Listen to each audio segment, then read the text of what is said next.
gotta say no pledge. After what this country did, you said on some other shit. What's up? What's up? Expose the government and then you getting silence. Flood the hood with drugs and guns and violence. Redline it, gentrify it, and then deny it. We came out on top though, yeah. And they still jacking on our flow, yeah.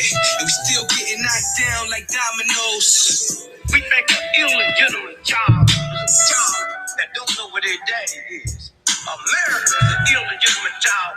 Okay, let's see. This is what the problem is. If I work in a coal mine and a steel mill, and I come here today and put on a suit but don't take a bath, you got stink sitting up here with you. What's up? And what happened to America, we ain't never cleaned up the filth. How y'all doing? I hope everybody's doing all right, man. I'm back.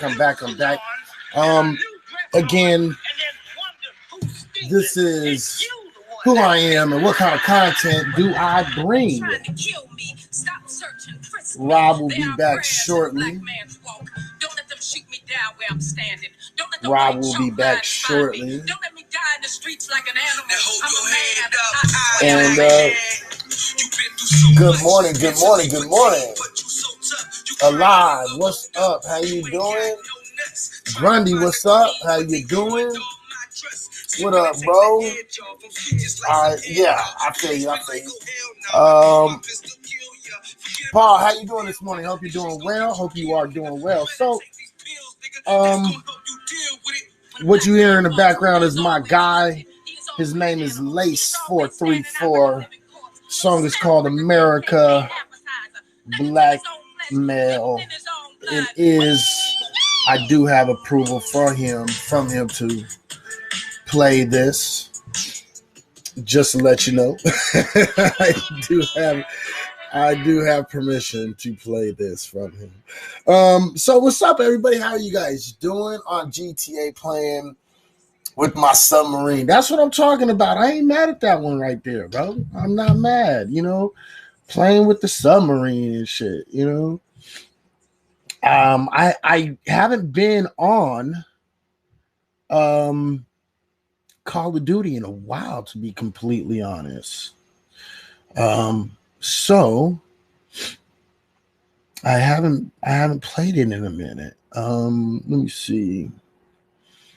I'm gonna kind of start off with this little like right here. All right. Yeah, so Alive in History. I'm hating. I'm too broke for one. Good morning, Jeffrey. Good morning. So, if you guys haven't noticed, I am on a new platform. All right, I am on a new platform. So, please, if you are catching this on Twitter, Instagram, YouTube, Periscope, I am on Haps. So, please make sure you join the community over here on Haps. HAPPS in on Droid and iPhone. Make sure you check it out, man, because it's a really good app, man. It's so far I am nothing but pleased. It is a beautiful app. They configured it really, really, really well, and I'm really liking it. But if you cannot download the app, you can follow me on YouTube. You can follow me on Periscope for as long as Periscope's going to be alive. You can follow me on Facebook, Twitter, and you can always catch the show there. So I just got finished. I got to pour my drink. I am going. Now you have all of my attention. All right. So Rob is going to be here pretty soon. He had to run up to the store real quick. I didn't have to because I'm a prepared individual. And because I'm a prepared individual, I don't have to run to the store in the middle of the night. So it is what it is. All right. So, again, title of the broadcast right now, who am I and what kind of content do I bring? Well, we talked about that a little bit earlier. If you missed that broadcast, it is on the replay. It's available for replay on the Haps app. And I think most of it is on YouTube. So you can go check it out. But just for a really, really quick refresh, I am an historian. I'm a soon-to-be author. I can't say that I'm an author right now, but soon-to-be author. I am a teacher. I'm a podcast host, and I'm just a guy out here trying to make sure that we all understand what we're dealing with on a day-to-day basis. All right. So,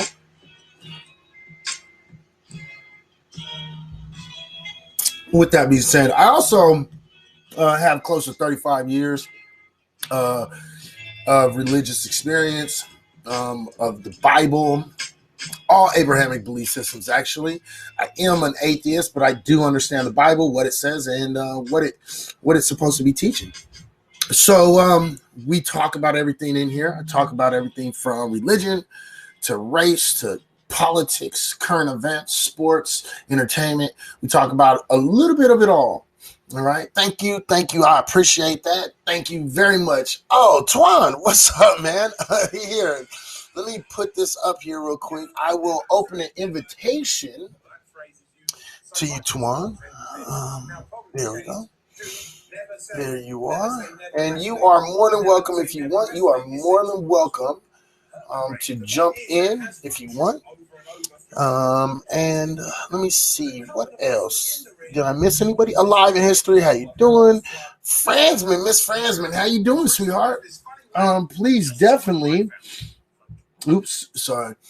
Please definitely get on HAPS. HAPPS.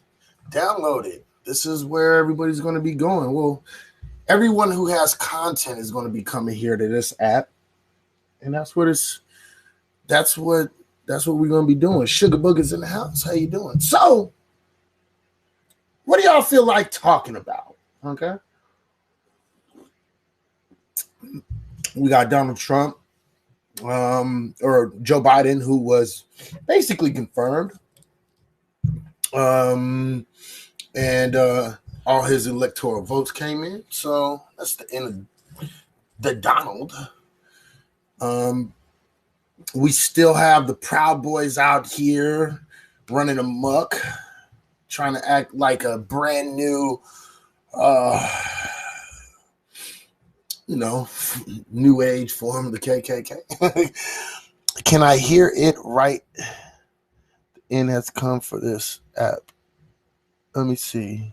Can I hear it right? In the end has come for this app.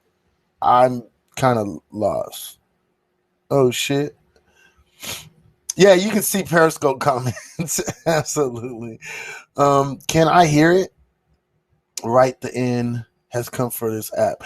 Well, I'm on HAPS. I'm not on Periscope. I'm not on Twitter. So I don't know which app you're speaking of. Okay. I can see Periscope comments. Yeah, you should be able to see Periscope comments when you're on HAP. And you'll know when they're Periscope comments. What's up, Twan? How you doing, brother?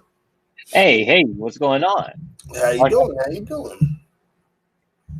End of days topic. What about the end of days? Are there the end of days coming? What end of days are you speaking of? Are you talking about a religious context? Or are you talking about the end of days because everybody's going to have a civil war? Because I don't think that's going to happen. I don't see it. I don't think so.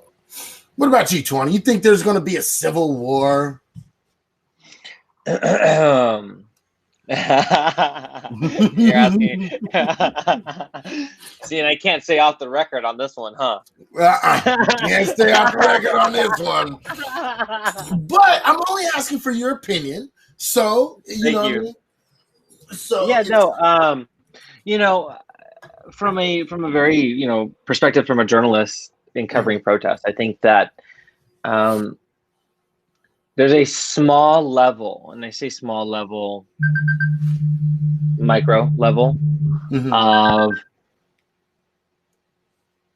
a civil war between certain groups of people regarding racism.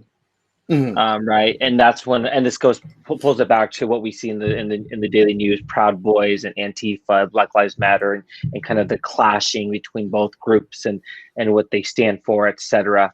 So I will say that, and the reason why I bring that up is because I've heard those voices. Those voices have spoken to me. Both of them have.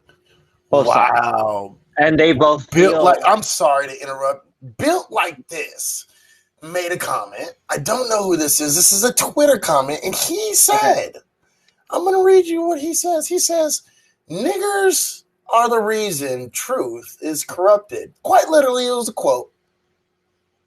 I didn't say that. No. That was a quote. Yeah, that's a quote. I'm quoting here. Okay, don't ban me for saying that. That was a quote from somebody in the room. Built Like This. Well, Built Like This, look, if you think that black folks are the reason truth is corrupted, I would have to say you're stupid. And that might be a gruff way of putting it. Let me put it a different way. You're stupid as fuck. Because black folks do not control. Let's just keep it real here for tonight. Okay. Right. Let's just keep it real. Right. Because black folks do not control mainstream media. So, that's not what it is. That's number one. Number two, let's be honest. White mainstream media is what really runs the country. So when you sit here and you try to blame all this on black folks, you know what I mean? Yeah, sorry, bro, you lost. You know what I mean? Because you couldn't back that up if your life depended on it. Okay? Where's the person that's speaking? Where's that person speaking? Let me see. Where is the person that's speaking?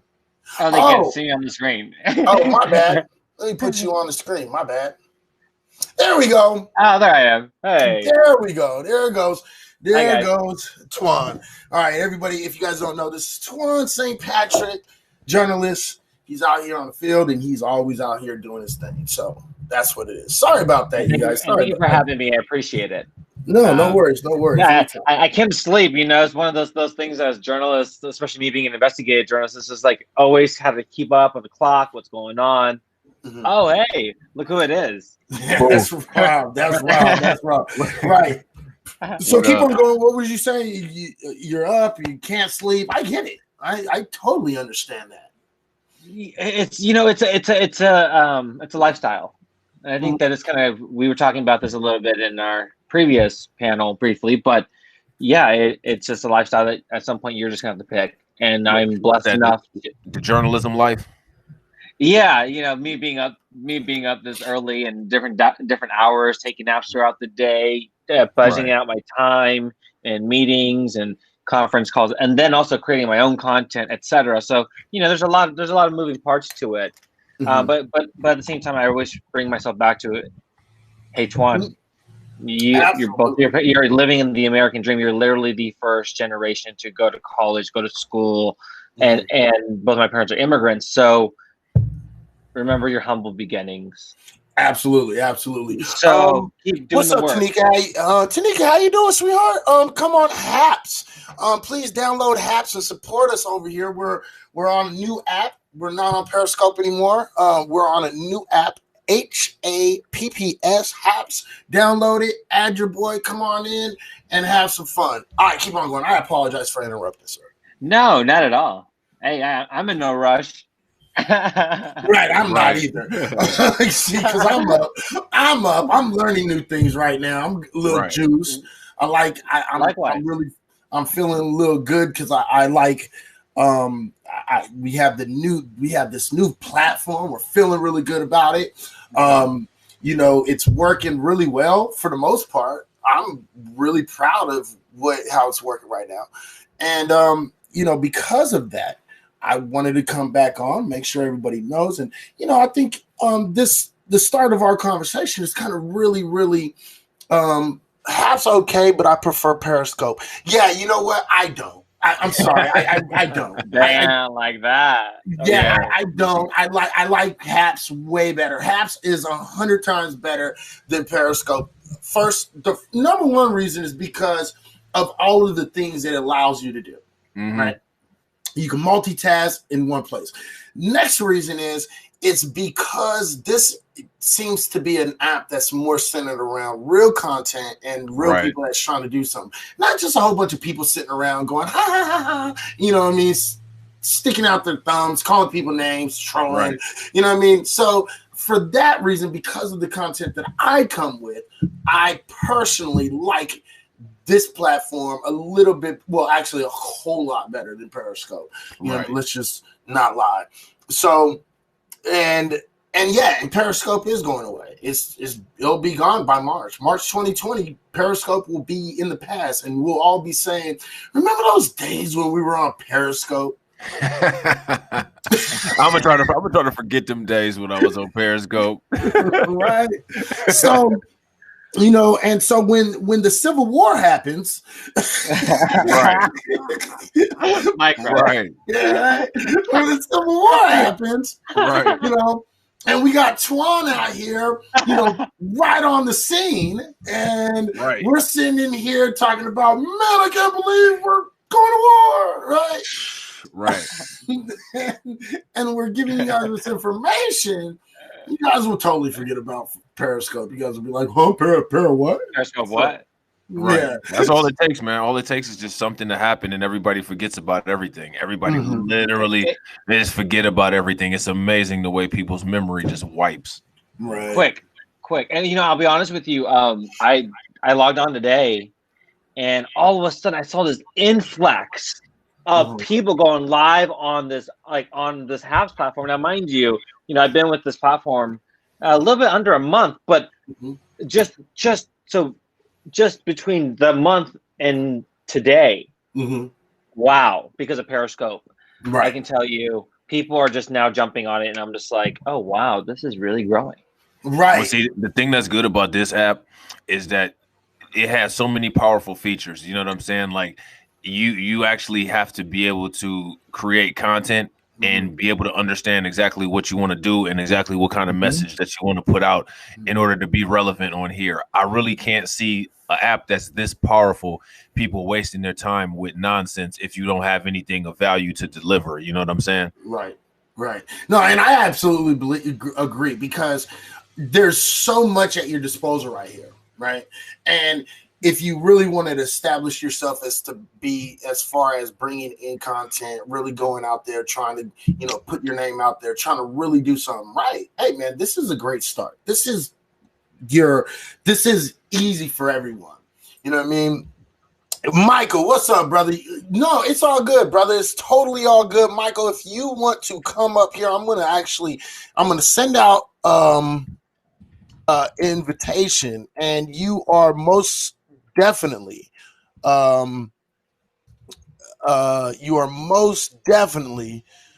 to come up. And let me see. Yeah, there it is. Cool. So you're more than welcome to come up, and because you were up earlier, and I do appreciate you earlier, because you were awesome. All right, so we were talking about kind of like a civil war possibly, and you say, again, Twan, reiterate what you were saying. You said because you're on the front line, because of where you're at, because of what you're seeing, it's what, scary? You think maybe there's something to it, or maybe something small? So what I was saying earlier is, and I'll give it a quick synopsis. At a micro level, I do believe that there are civil war conditions. Right. And when I say that, at times, I'm not going to say completely the whole time. I'm not. I will say that I've seen it in both groups, on all groups that attend. I mean, I sometimes believe that there are other aggregators out there that are literally coming here just to stir the pot, right? Not really a part of any movement besides their own agenda. I've been so when I say that when you mix all these, I would say, energies and agendas. People say agendas, some people say energies. At any given moment, that misstep from one of them of crossing that line, what's next? Right. And the reason why I say that is I released a teaser a couple of days ago here actually on Haps, just for Haps. And there's a part where it's like, hey guys, we need to back up. There's shots fired, literally, because I could see it escalate quickly. Right. And then, so at any point in time, and that was in Portland, Oregon. So yeah, what's going on, Michael? Hey, welcome back. We got Michael Jackson. We got he said not just Michael Jackson. We got Michael Jackson. So I'm definitely hearing you. How you doing, Mike? Real quick, let me welcome you to the show real quick. Hello, Cleveland. Let me welcome you to the show. How you doing? I'm glad you were able to come back. I saw you had to leave real quick earlier, but thank you for coming back.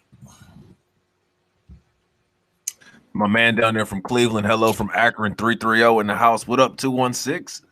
I don't know if it's just me. Can you guys hear Mike? His microphone is showing it's muted. Oh, try it now, Mike. Can you hear me now? Yeah. Yep. Gotcha. Okay, Yeah. Cool. All right. Cool. How you doing? You good? I'm good. Sorry about that. I had a phone call. No worries. It's okay. Everybody's got lives to live. Can't stay on the computer all day and laugh and giggle all night. Yeah, no worries. It's all good. So we're kind of talking about what's going on in America right now. And I know you're in Canada, right? And so you're right above us. And so when you see what's being reported on in Canada, what do you think it looks like? What do you think the temperature is? Do you think that, oh, wow, this is really starting to look serious? Something really might pop off down there? Or do you think it's just kind of doesn't not look that serious? What is it looking like? What is the perception you guys are getting up there in Canada? Well, I think we're quite immersed with U.S. politics because, we rely so heavily on trade and on policies that you guys pass, right? I live in Alberta, and Alberta is, we produce oil and gas here, so we build pipelines and whatnot, and Alberta is quite conservative as well.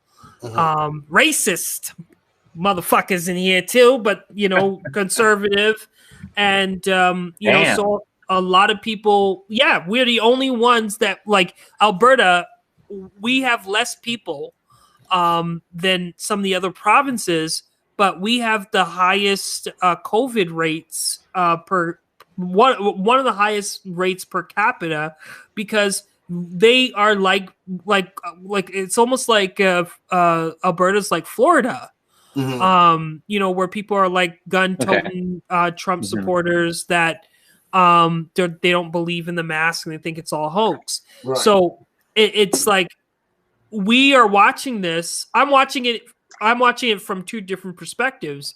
I think that the sentiments that are happening out there are happening here. Everything that happens in the States, it echoes here because, majority of our television stations are from the United States, right? So we are quite immersed with your politics, and we are some people are scared. They're like, man, what happens if there's a civil war? Like, these motherfuckers not coming to Canada. Can I say something real quick? Yeah, go ahead, man, please. So, okay, my question for you guys, I'm sure Twan, you probably heard of this before. Izzy, I know you heard of it before, but Mike, have you ever heard of post-truth politics? Say that one more time. Have you ever heard of post-truth politics? Post-truth politics? No, I haven't heard the phrase. Okay, well, post-truth politics is it's when there is an emotional attachment to an idea and talking points, and those ideas become more validating than facts, like in an echo chamber. Right. So one of the things that I think, and I don't want to sound disrespectful, because I respect you, and I respect Canada. I live in Ohio, so like you're like my next door neighbor. You know what I'm saying? Yeah. So, but I think that because like when we put these labels like the conservative and like the liberal or whatever, you can say that like Justin Trudeau will probably be a lot more liberal than Donald Trump. right? Donald Trump will be looked at as more of a conservative. I think that in Canada, a lot of the media that you all receive is more of like the extreme element. You know what I mean? So you see a lot of extreme things that could possibly be happening. Well, And I would disagree because I think that we have a lot of international news stations, and we have a collective of information. Alberta's is different because I think a lot of where people. is Alberta? Alberta's west of in Canada. We're west, so it's like by Portland, Oregon, like California, like out by that way. Yeah, not over by Toronto. Okay, because yeah. I'm closer to like Toronto, Yeah. Ontario. You know what I'm saying? So it's different because, and we're split. Like, because people here will watch. Some people will watch Fox News, whereas in the East Side, they're a little bit more liberal and and kumbaya out there. And I'm kind of a libertarian. I'm a moderate, and I don't even watch the news, to be honest with you. And I don't know anybody that watches the news out here because you can't trust it. Well, it's not even that. It's just the economics of it all. Who is watching the news when they got the internet? I get 1 gigabyte download and upload speeds. Like I'm watching Netflix, popcorn time, and and I'm watching, and I'm where I get my news, Twitter. Right. You're right. But the thing is that can be bad. And Twitter, they've been shown to be very biased in certain situations. You know what I'm saying? And like me personally, like I want all sides of everything because I want to be able to make my own decision. Right. I don't trust like a big tech overlord to be censoring my information, and I don't want to be censored. Like I want to be able to say things that I need to say, things that I feel that are relevant based on my interpretation of facts. I would rather not have the person who's supposedly disseminating the information interpreting those facts for me, which would be shaping my opinions and ideas. You know what I'm saying? Of course. But, I don't go to Twitter and look at their feed and be like, okay, yeah, this is what's happening. I think it's all the problem with our education system right now is that no one's really teaching us how to be critical thinkers, and no one's teaching us to say, because news is the past. Let's be real. If you're not a part of a community, because I do social media marketing, I know how to bring in followers and all this other stuff. And I do that the way you do that, and we all know this, is that you got to be a part of a community. Because if you're part of, let's say you're part of Los Angeles Crip party, right? Mm-hmm. You're going to know what's happening before it happens. You have to be immersed in community to be able to predict the future. If you're looking at the news, you've already lost the game. Right. You've already lost. Mm-hmm. I think that's true to a sense. I mean, because it's like you get two kind of extremes. You got extreme right, extreme left. And you have to kind of delineate what's really real. They always say you have one story, you have another story, and then the truth is somewhere in the middle, right? Right. So the thing is you have to kind of figure out what's exactly right and what's wrong, right? You know what I mean? And that's sometimes it's really hard to figure that out. And so with that, I think with the influx of all the information that we are having, we have at our fingertips, I think that's sometimes it's a good thing, but sometimes it's a bad thing because it all gets really fucking convoluted. I mean, am I tripping or? No, that's absolutely 100% true, bro. Right. Hey guys, hey Ryan, morning from Edinburgh, Scotland. That's right. What's up? How you doing, Scotland? Okay. And so to all the people that are in the room, thank you for coming in. We appreciate it. And don't forget to support these guys, man. Follow these guys. If you guys like what you're hearing that's coming from, definitely follow them. Follow them anyway, even if you don't, do that. Yep. So so when we're talking about, let me ask both you guys a question, because I think a lot of people seem to think that there's a lot of racism going on. It's rising. This tide of racism is coming, and it's rising. It's really getting in everybody's face. How do you guys feel, both of you guys, being from Canada and you, Twan, being a reporter and being out there, like in the dirt? Do you think that this tide of racism is like really, really starting to show us here? It's really starting to rear its head and, like really starting to take effects and people are actually buying into it? Do you guys think so? How do y'all feel about that one? I don't know who wants to go first. Go ahead, Michael. Okay, so for me, racism has always been here. Oh, absolutely. Right? Mm-hmm. And it's the fact, especially in America kind of, in terms of when we go back to the Bacon's Rebellion, mm-hmm. and we understand why racism was invented, was to keep, the indentured servants and slaves from, coming together to overthrow the government.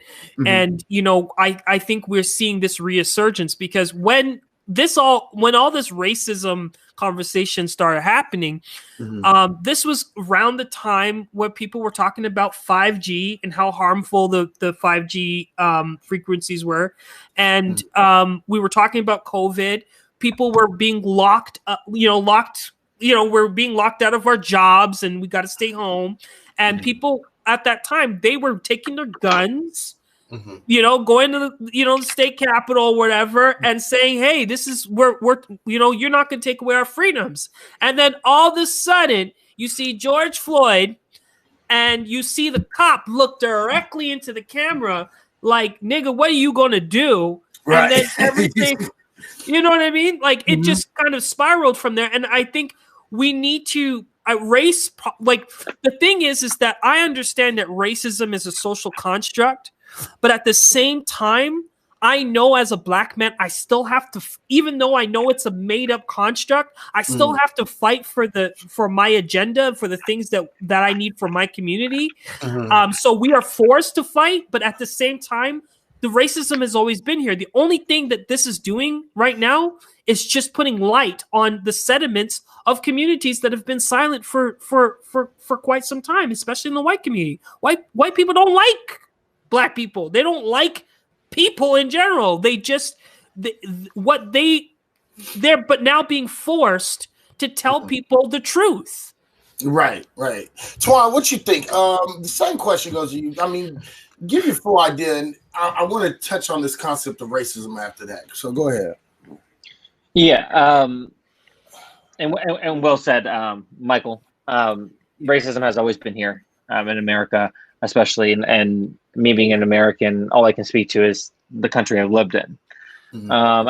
As a journalist, I've spoken to KKK members, and they've told me what they believe in, what they are here to do, and what their mission is. Mm-hmm. So when I say, people say, "Well, Twan, how do you handle this, or what's it feel like every day?" I said, this is evil. I look at every day straight in the eye. Right. Mm-hmm. Right. And when I say evil, it's those moments confirming racism is real. Right. And it is a white man most of the time. Mm-hmm. Right. Now, let me ask you. So, I appreciate. What's up, Ricky? How you doing, bro? You said most of the time it's a white man. Let me ask you a question. Both of you guys, do you guys feel that Black folks can be racist? Nope. What about you, Twan?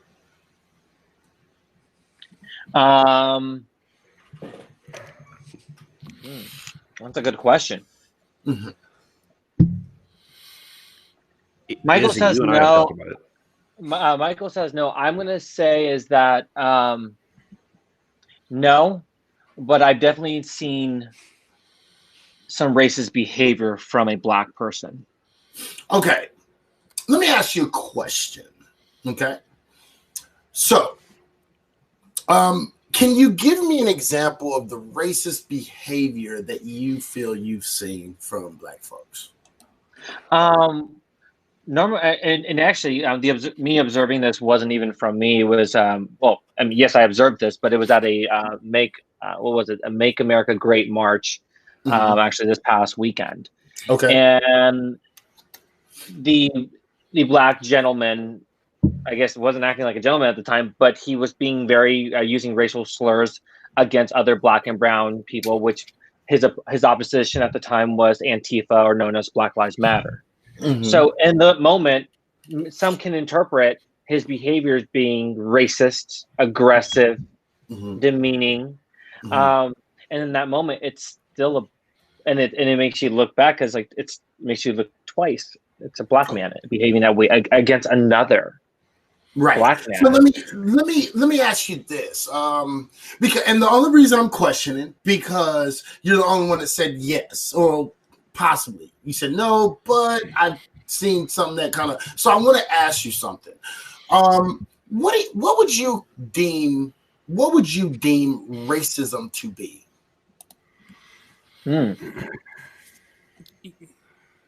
Racism. Yeah. I believe it's a form of hate. Immediately right off the bat.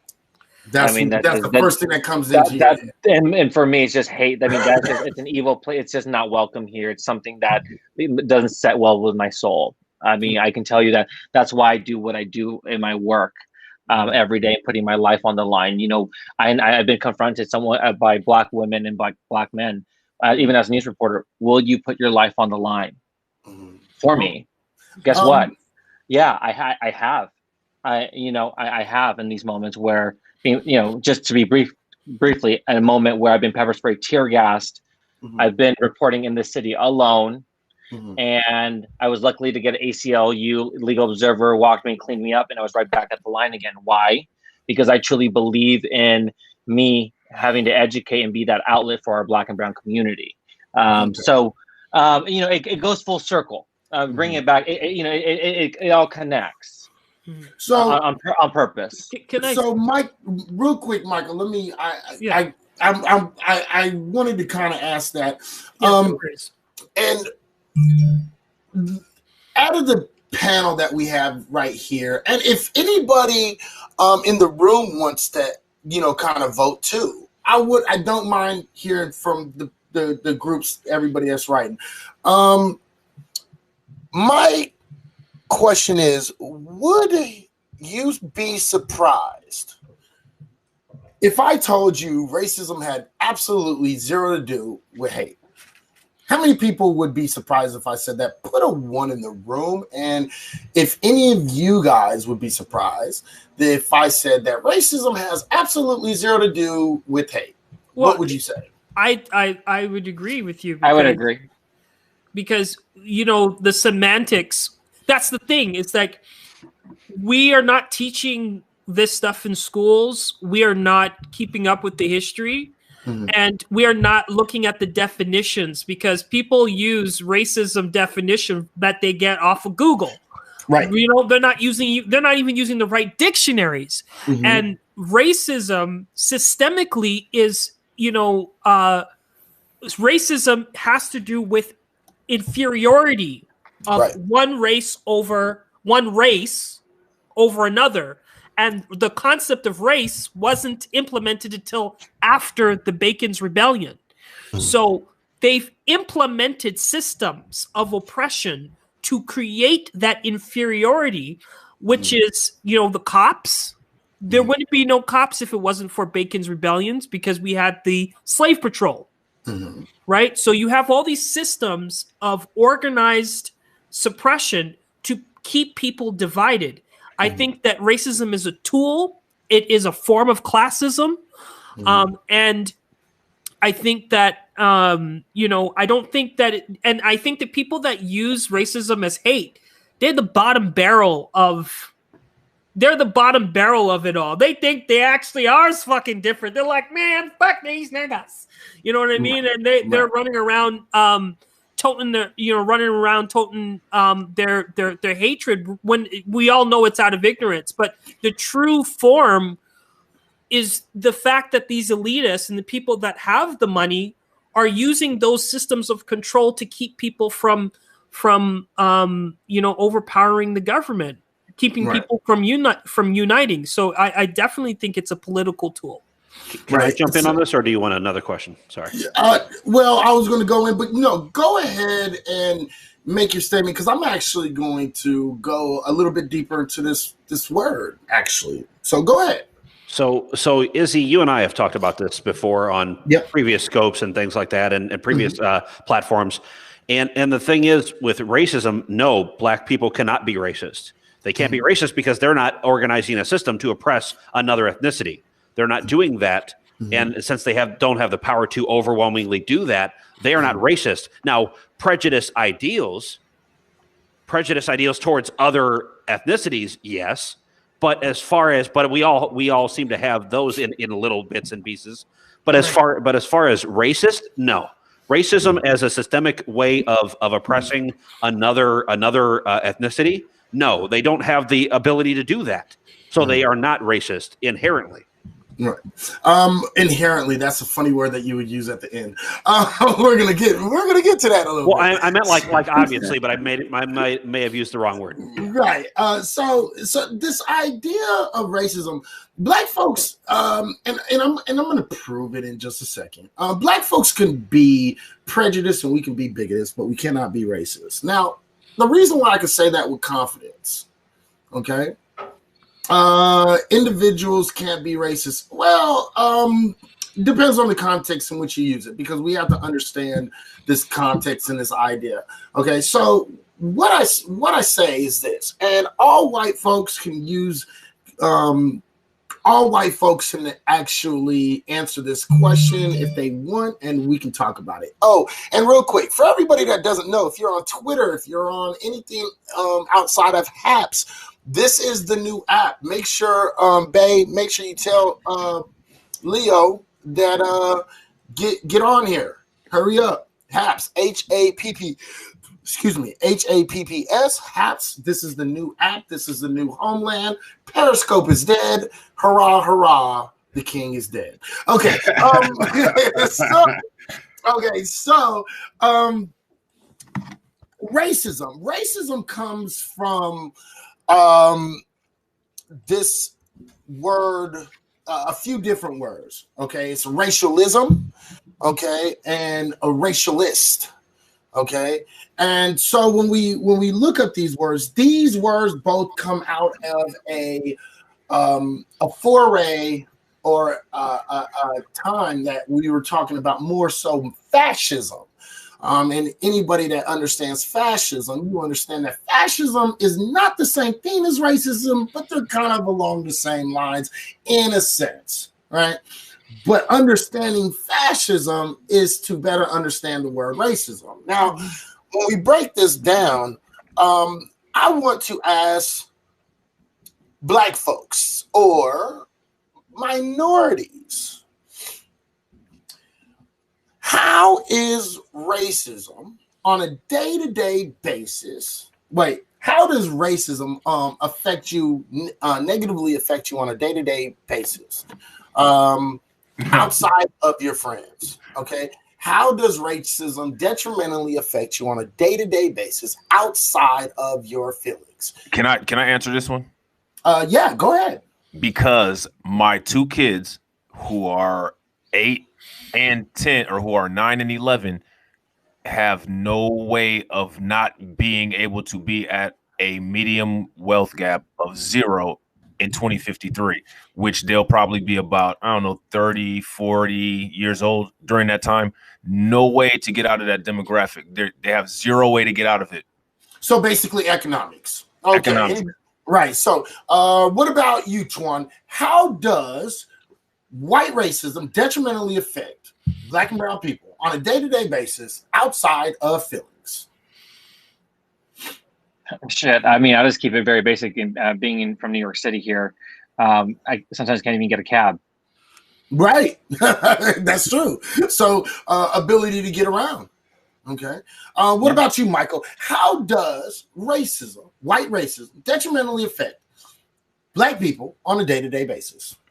You know, it affects me all the time because in my business, I help people with marketing. And if I bring up, someone got killed by the cops, that stops my bag.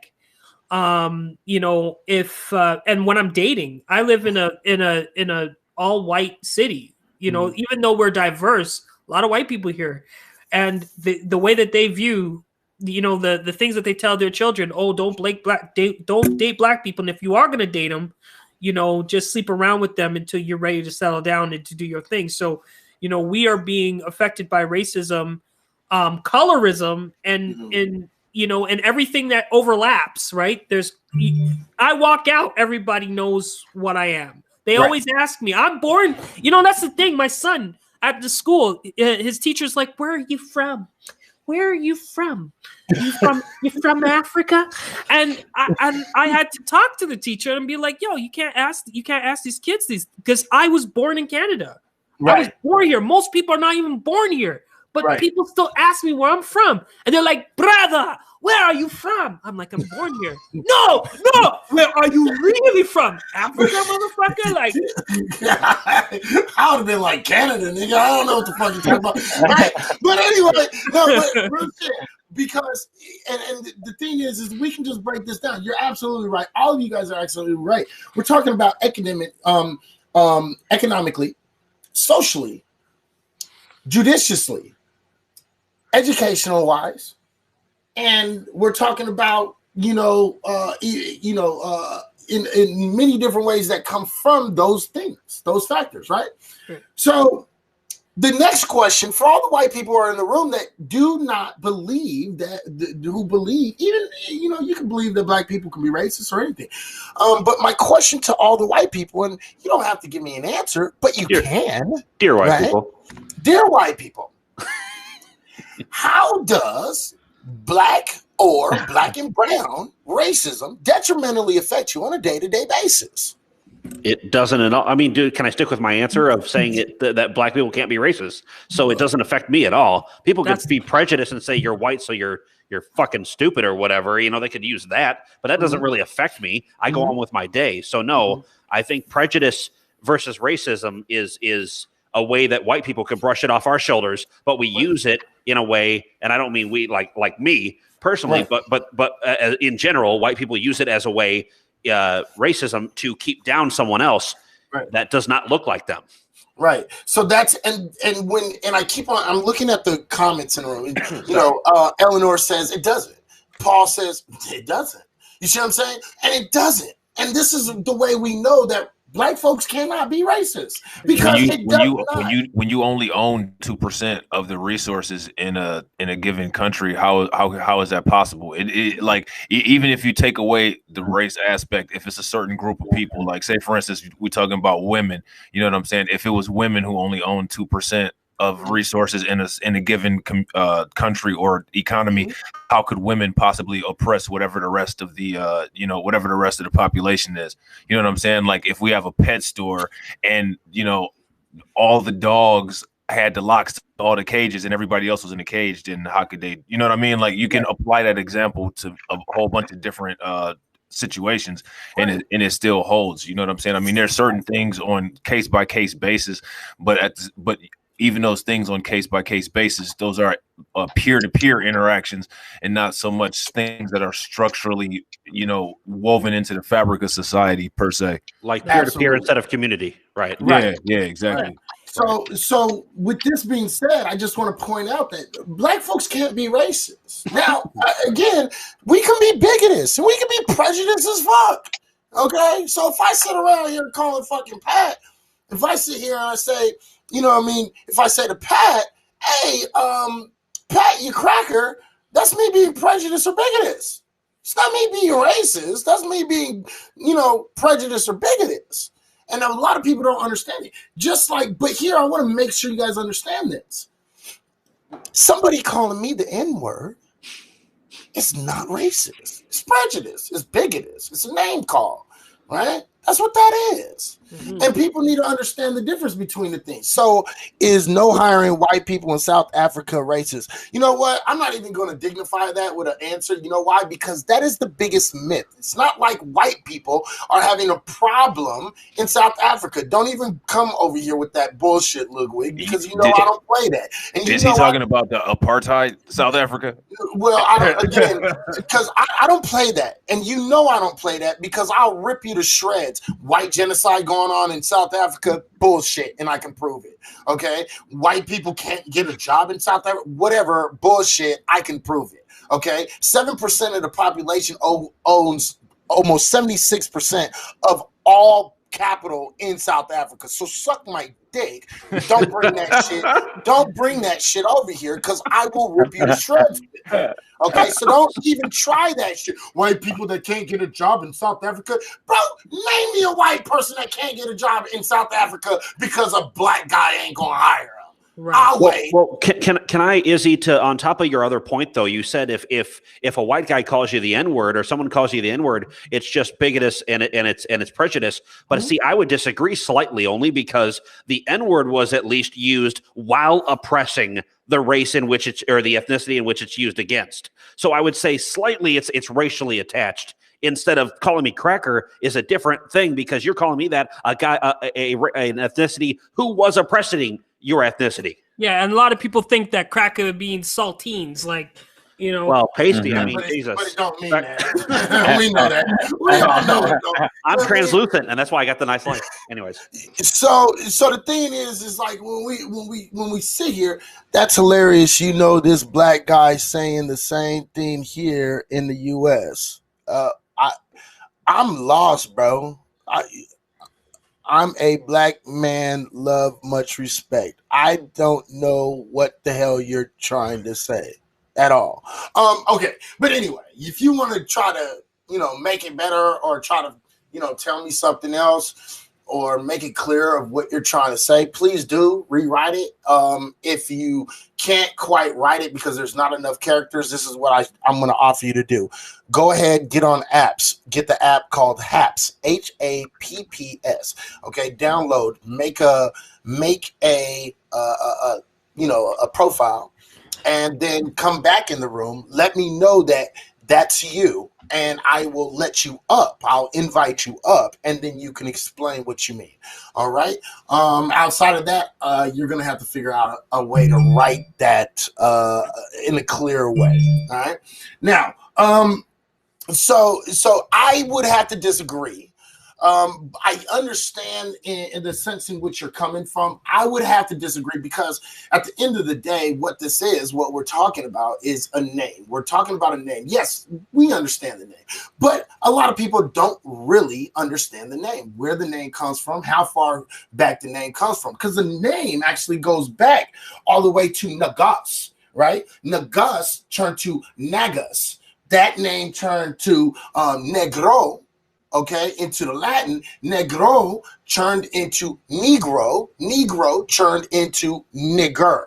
You understand? So there is right, but it comes from a word that white folks didn't understand meant nobleman.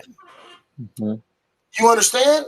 So you can look at it. I get it. They don't get what they're doing. They're trying to turn a word around, but they don't understand what they're doing. So at the end of the day, it's just a name. It's a name. Talk that talk. Right. It's a name. It's a name that brings upon a feeling of stereotype. Yeah, but you know what, judgment. You want to know what else though? They use the overemphasis on the emotional impact that being called names and different things like that is weaponized to be able to take away from the fact that there's actually things that haven't been done to rectify things that happened in the past. So that's one of the reasons that people need to be careful about this PC culture and all this stuff right here, because, all you have to do is just make it as if a name oppresses you. And then it's, we're going to cry about this until we get the name made illegal. And then we can't get any other type of economic restitution that we need, because as irritating as it may sound to some people, you know what I'm saying? Like, there is a zero wealth gap that's coming in 2053. And it's as a result of all of that other shit. And all of that other shit had nothing to do with anybody getting called the N-word. You know what I'm saying?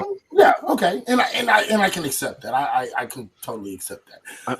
So this idea of racism being like calling people names and blah blah blah blah blah blah blah blah blah. That's not racism. Racism is an active attempt to make sure that people are subjugated to a lower level, and to make sure that they are looked at as not only a second-class citizen, but sometimes to a very, very deep effect, subhuman. Okay, so this is real racism, right? So yeah, name calling is kind of a symbolic racism to, in a sense of being able to I'm harkening to the old days. You know what I mean? I remember when your nigger ass wasn't anything more than a piece of property. You know, right? So I do understand that. You know what I mean? So I get it. And that's why I say, yeah, there's kind of a little pushback. But in the overarching understanding of this word racism, we have to admit that at the end of the day, yes, these are valid points, but it technically is not racism. Technically, right? Well, I was going to say, Europeans have a long history of taking things and taking things that were once good, nice things, good symbols, like the swastika was a good symbol. Absolutely. Like you said, the origination of the N-word and how far back that goes, and what it meant was noblemen, and now it's used to try to oppress people and remind them at least of the oppression at the same time. Right. And so that to me is again another thing that I'll say it like this, and Twan, you're about to get to know me real well here in about 2 seconds. So Izzy already knows this. So does Ryan. You guys already know. I am not saying I'm a white person that feels like I'm, hating my own race and I always hate this and I'm so self-loathing and I'm this and that and the other. No, I like to bring facts to the table. You and I in journalism are the same way about this. We like to bring facts to the table. And the fact is that European ancestry has done a shit ton of fuckery throughout all of history. And, and so me, myself, I am the benefactor of that fucked up history. Right. And I understand it, but and it's not like I'm saying, oh my gosh, now I have to be friends with black people because my ancestors are so fucked up. Like, no, that's not where I'm at. I'm at it because I understand. We come to an understanding that, listen, I know, I know. And I think that is why I'm okay with most people, because I'm not fucked up like that. I'm able to at least acknowledge that shit and just be good at the end of the day. Right. Absolutely. So since we covered this idea in the spectrum of this idea of racism, okay, and so with this concept and fully getting a better idea of where this word is actually coming from, it comes from racialist and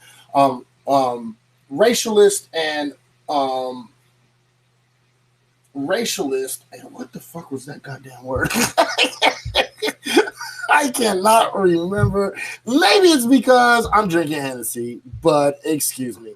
Okay, it is. Okay, racialism and racialist. That's what it was. I apologize. So, if we actually look back, racialist and racist. Racist was actually coined in 1902. It was not a popular word until right around 1935 or 36. Okay.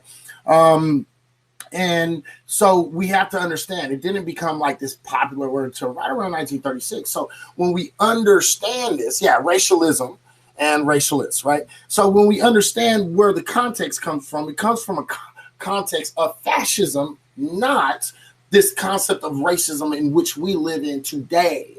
You understand? So they're not really the same words. The word, what it was, is not the same as what it is today. You see what I'm saying? So we have to understand that. And this is why the running definition for the word, believing like it's hate or thinking that it's one person believing that they're better than another, is a definition that's based upon the fascist idea of racialism, racist, and racialist. Okay, so we have to understand that. When we understand that, we understand this bottom core of what this word comes from. Is actually a word and a definition that has been given to us by white folks who wanted to make sure that we had a very specific definition. On top of that, when you give the actual definition of racism today, what you actually get in one of the definitions is an attempt to say that all people can be racist, i.e., if you think that you are superior to another group, i.e., white people thinking they're superior to black people thinking they're superior to white people, things of that nature. So based in that context, they believe that this word can be used for everyone, which it cannot, because racism and racist is actions. These are action words. A lot of people don't really understand. So I have to hop out, but I appreciate the conversation as always. Hey, Pat, hey, man, I appreciate it. Real quick before you leave, sorry to interrupt. Go ahead and give everybody your information so they can follow you and so they don't miss you the next time you come on. So this is real easy, guys. You can also find me on here on HAPS, HAPPS, HAPS.tv. You can find me here at Pat Voss Official, Pat VOSS Official, and that's the same thing with Twitter, guys, because on Twitter, Pat Voss Official, you can see in my bio is a Linktree account, has all my social media, and that is just an easy one-stop shop for everybody. Absolutely. That's cool. Man, Pat, I really appreciate you coming on. Next time I think we'll try to have the religion talk and we will get into our atheism bit. Definitely. Thank you, Pat Voss, for coming on. I cannot wait to come back for that one. Okay. Definitely. All right, guys. All right, stay up, brother. All right, if anybody is actually on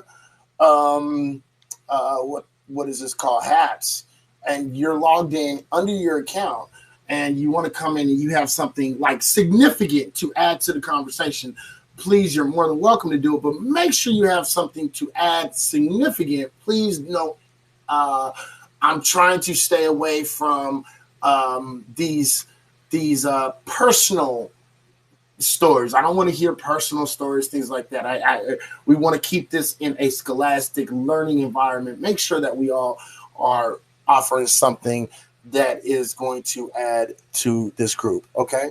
Now, with that being said, so we're talking about this thing called racism. We're talking about the possibility of maybe a civil war. Now, how many people believe that slavery is illegal in America? Anybody in here at all? Do you think so, Michael? Slavery bad, America? Twan? Slavery bad, America? No good, it's dead? No, it's live and thriving and kicking and absolutely. It even has a space for it now. I mean, it was given a space by this president. Absolutely. Now, how many people know that the 13th Amendment, which a lot of people believe that slavery was abolished, how many people realize that slavery actually was not abolished with the 13th Amendment? Right. Do you know that? Did you know that, Twan? I did. That's right. Have you seen our jails? Absolutely. Eleanor, great point, because that's where we're going. Because technically, anybody inside that's being incarcerated in the United States of America technically is a slave. Mm-hmm. Go look up your 13th Amendment. Mm-hmm. Okay. What kind of slavery? Well, we're talking about the context of America. Right now, we're not getting into the sex slavery and all that kind of shit, because we know that there's sex slavery, absolutely. And we do acknowledge that there is sex slavery. Do we disagree on this in any way, fellas? Okay, cool. Nope. So, and we also recognize that there is slavery going on in Libya, in Africa right now. That's right. Going into the Middle East right now. So we don't disagree on this either, right? Everybody? No. Okay, cool. All right, so we're all in agreement on these things. We know that these things are going on. We're talking in the context of America, and we can even go into Canada, North America, or the continent of North America. Okay, so the most incarcerated nation on earth, absolutely, and all of those peoples that are. Thanks Obama for that. Mm-hmm. Yeah. What? Huh? Wait. Huh? Wait. What? I'm lost. Did you really? I'll be right. Okay. Did you really say thanks Obama for what? And please explain that. Be very clear when you say that. I'm gonna have to question that one real quick. I apologize. Okay, so probably talking about Libya. Yeah, okay. So if he's talking about Libya, okay, I will. Okay, yeah, absolutely. I will give him that one. Okay, and people have to understand what happened in Libya. Yeah, okay. And if that's where you're going, I apologize. You're absolutely right. I'm with you. Yeah, because we killed Gaddafi.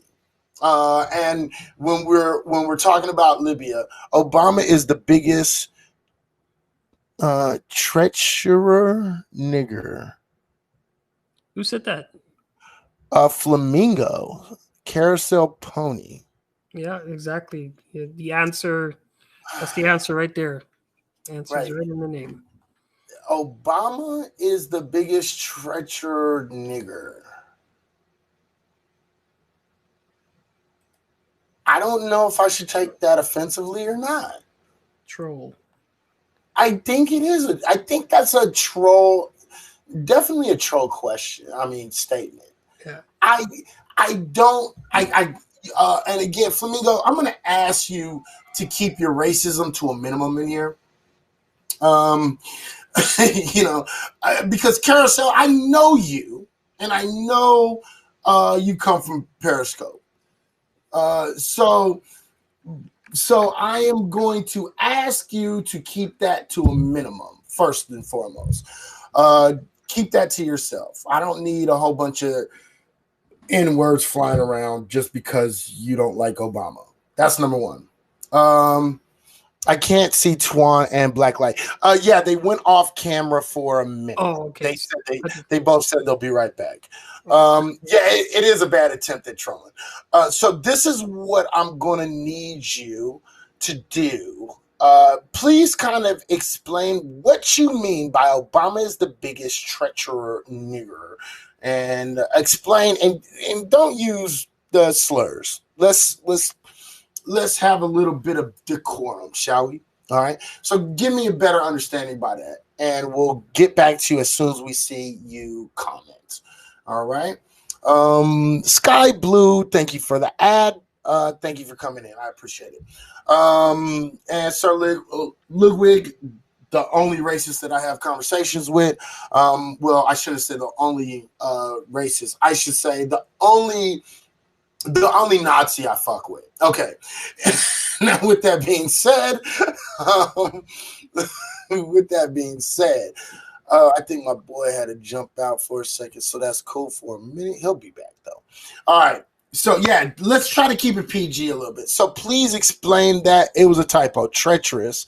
Okay, treacherous. Okay, it was a typo. Okay, so explain what you mean by the most treacherous person, whatever. I'm not going to keep on using the slur. So let's, can you please explain that for me real quick? And we're going to, I'm not a racist, by the way. Well, when you write NIGGR, and we all know what that means, yeah, you're kind of hurting your argument. But, you know what I mean? But, you are being nice to this guy. Well, because I actually know him from Periscope. Yeah. You know what I mean? And I know, like, he be fucking up and saying stupid shit, right?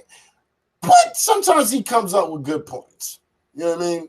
And so, and he is actually more respectful than most people. So therefore, because he's respectful, I tend to give him, let him say certain things as long as he's willing to explain himself. And that way, you know what I mean? Frozen on Periscope. What do you mean? What, I'm frozen on Periscope? Is that what you're saying? What up, Rob? How you doing? What's good, bro? I had a little bit of technical difficulties I had to take care of real quick. Can you guys hear my mic okay? Yeah, I can hear you. No, good. Okay. All right, cool. All right. So we do have some people in Periscope. It says it's frozen, but it is actually, it shows that it's on Periscope good right now. What up, Rob? How you All right. So it's showing that it's good. So if it's frozen on Periscope, please jump out and then jump back in. All right. All righty. And real quick, I want to say, Divine of the Sea, how you doing? Not frozen. Tony. What up, Tony? How you doing, brother? I appreciate you being in there. Tony, hey, brother. How you doing, bro? How you doing, Tony?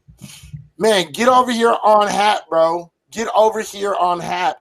make a profile, get over here, man. This is going to be a spot where I'm going to be at all the time, and this is where we're definitely going to be after Periscope drops. So make sure you come back. All right, it's laggy somewhat, but it looks good. Yeah, I get you. It's a little laggy, but they're going to fix that. Don't worry about it. I think the N-word is a way to keep blacks under their control. Why would you think that this word can keep black people under white folks' control? And while she writes that down, Mike, why don't you tell me real quick? Making it, getting ready for work. Okay, cool.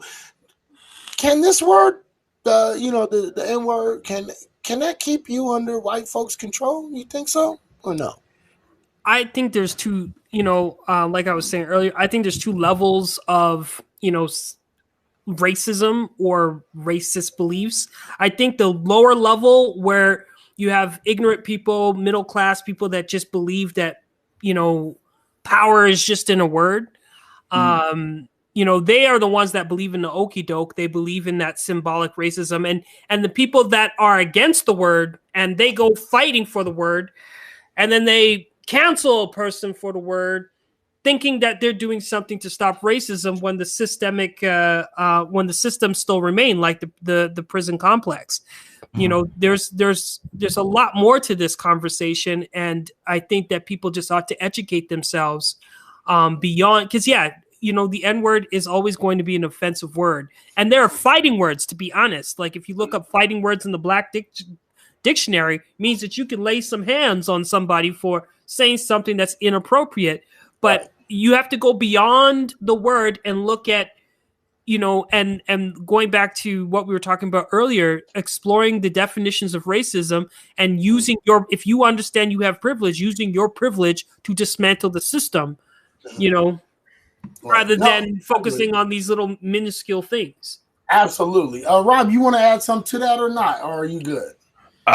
You know how I am. I'm kind of always like looking at the economic side of things per se. Like, a lot of the things that we have are things, that could kind of be foregone for a larger agenda of to try to get some type of economic justice. Because the thing is that, if you're irritated by somebody saying the N-word to you, then if you had a better economic situation, you could just move away from people who say that kind of stuff. You could buy a house, you could sue them, you can make them feel a consequence of that legally, take them to court and take everything that they have. You know what I'm saying? But the thing is that you're not able to do those kind of things. So we do helpless things like, consistently stay in the cycle of complaining about things that aren't really the problem. And then when we get our complaints addressed that solve nothing, we're still standing there like, well, this isn't solving anything. You know what I'm saying? No, absolutely. I get that. So let me get to these comments real quick. Flamingo said, and this was his what he gave us an answer for. So he said, Obama truly shows how easily they are manipulated. And I'm assuming you mean when you say black folks are manipulated, thinking that they matter and can make it to the top. And Flamingo, correct me if I'm wrong, if that's what you meant. Just let me know. But I think that's what you meant. So Grundy said, yes, if it triggers you, then they have control over you. I can agree. It's kind of like one of those it's like those wobblers, right? So it's like, yeah, I get it, but no. But see, like here, how we are in the United States, like this is what's so funny, because I'm looking at my man Mike, and he's like, man, what are you talking about? Like, what are you talking about? Knock somebody out, you know what I'm saying? And like, we're so numb to it here in the United States. It's got to be extenuating circumstances. Like, for me to turn around and take somebody's head off, they had to like push me down or purposely hit my car or do something, you know what I'm saying? Like snatch up one of my kids or something. Somebody says something to me, I don't care. I ain't gonna do shit. I don't give a fuck. You know what I'm saying? Like, that's not, it's not something that, you know what I mean? It's just something that we expect. We come to expect that here. You know what I mean? We don't really, that doesn't phase us that much. You know what I'm saying? Like we just deal with it. You know what I mean? Like, but we don't really get down and dirty until there's actually physical contact or until there's a death. You know what I mean? Or something like that. Right. And Go ahead, Mike. Oh, sorry. I don't mean to interrupt you. But it's like calling someone a pedophile or calling there are words that trigger people. It doesn't matter who you are. Yeah, you're right. We are gonna you will get your ass whooped, but it's not gonna be at like a Supreme Court level.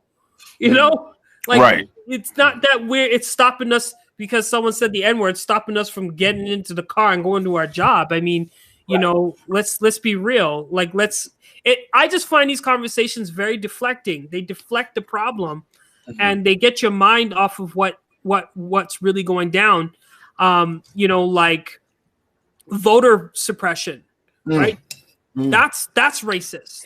Absolutely. Right? We saw that play out and Trump still lost. But we don't talk about these things because people don't think that those systems are racist. They don't associate that because if it doesn't have an N-word attached to it, then it's not racist, right? Right, because they don't understand the word racist or racism. You understand? Right. See, this is the key why we kind of touched on it with Twan when I asked him those questions, because you have to understand the word in which you're using and what it truly means. Go ahead. So you mind if I say something real quick, bro? So I hear you. You know what I'm saying? And I feel you about the whole, that the voter issue. And the thing is that voter issues have been issues here in the United States ever since Black people were allowed to vote. Even before then, you know what I'm saying? Before Black people were allowed to vote, we would just have droves of, certain people, come through and just decide to burn down an entire town to replace the government. That happened in Wilmington, North Carolina. You know what I'm saying? But the thing is that the thing beyond voting, you know what I'm saying? Which is why there's a lot of people who were about that whole hashtag Tangibles 2020 movement, is because we live in a system where even if we are able to cast a vote, it's still suppressed. Look at the people. Okay, so if you let's just assume that voter suppression was happening at the extent that you believe it was happening at. Look who won, and look at what they've been saying. You know what I'm saying? The same person who the people who supposedly had the vote suppressed for sat at a meeting and told those people that he wasn't going to do shit for them. So even if you actually get a candidate in office, your vote is still suppressed because the candidate's not doing shit for you. You see what I'm saying? Like even the voter suppression, that whole thing is an illusion because so now we get we get free access to do whatever we want to and just whatever few restrictions on voting. Now what? Now we still vote for what? A Joe Biden, you know what I'm saying, or somebody who's not going to do anything clearly. You know what I mean? So I don't know. Like my personal belief is people need to start understanding politics more, and we got to just be policy over party and not so much associate with these labels, because if you think about these labels, we're not the ones that created these labels. These labels are actually foreign to us. The concept of a conservative and the concept of a liberal, that's foreign to us. You know what I'm saying? We need to vote policy based to create strategy in order to be able to facilitate things that'll be able to lift us up economically, because once we're able to be lifted up economically, then we can be competitive. Well, it's a little bit more than, and let me just add, and I don't mean to interrupt you. No, go ahead, bro. You good? You already know. It's not just economically, but it's economically, judiciously, socially, and educationally. So we have to make sure that we get the policies for all of them. Real quick. Absolutely. Real quick. I have a question. Why is it? Yeah, go ahead. Go ahead.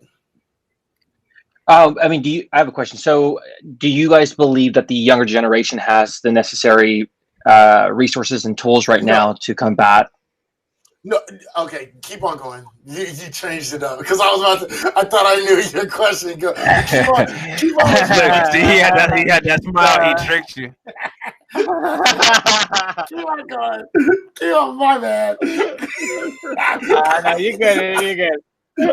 So to combat and if not, I mean, please explain. But we'll leave it at that. We'll leave it at that. So I think the future generation has the tools.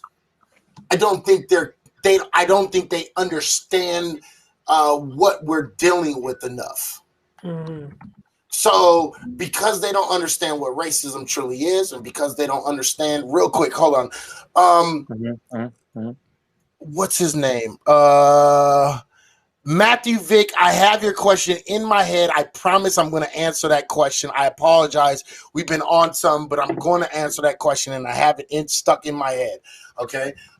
But real quick, just to answer that question, I think we have the tools. I just don't think we have enough smart people behind it. I don't believe that they understand what they're dealing with.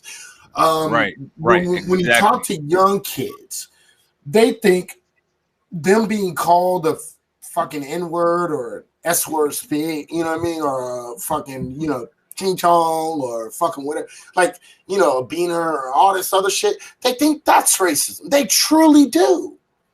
Right? And when you think that, you're losing the fight. You are quite literally on a whole different fight because basically, let's look back in 2008, right? 2008, we had Barack Obama, half white, half Kenyan dude who came and he became the president, right? And we had this ginormous PC culture right before it and going into his election, into his 8 years, right? If racism was strictly name calling and hating, I hate black people, you know what I mean? Like if it was strictly that, we quite literally destroyed racism and then fucking somehow it came back and it respawned up, right?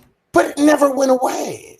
So because it never went away, the problem wasn't because we thought, okay, if we can get them to stop saying this shit, if we can get them to listen, that's going to fucking end racism. They'll start becoming a little bit more, empathetic to what the fuck we're talking about, and we're going to solve this thing.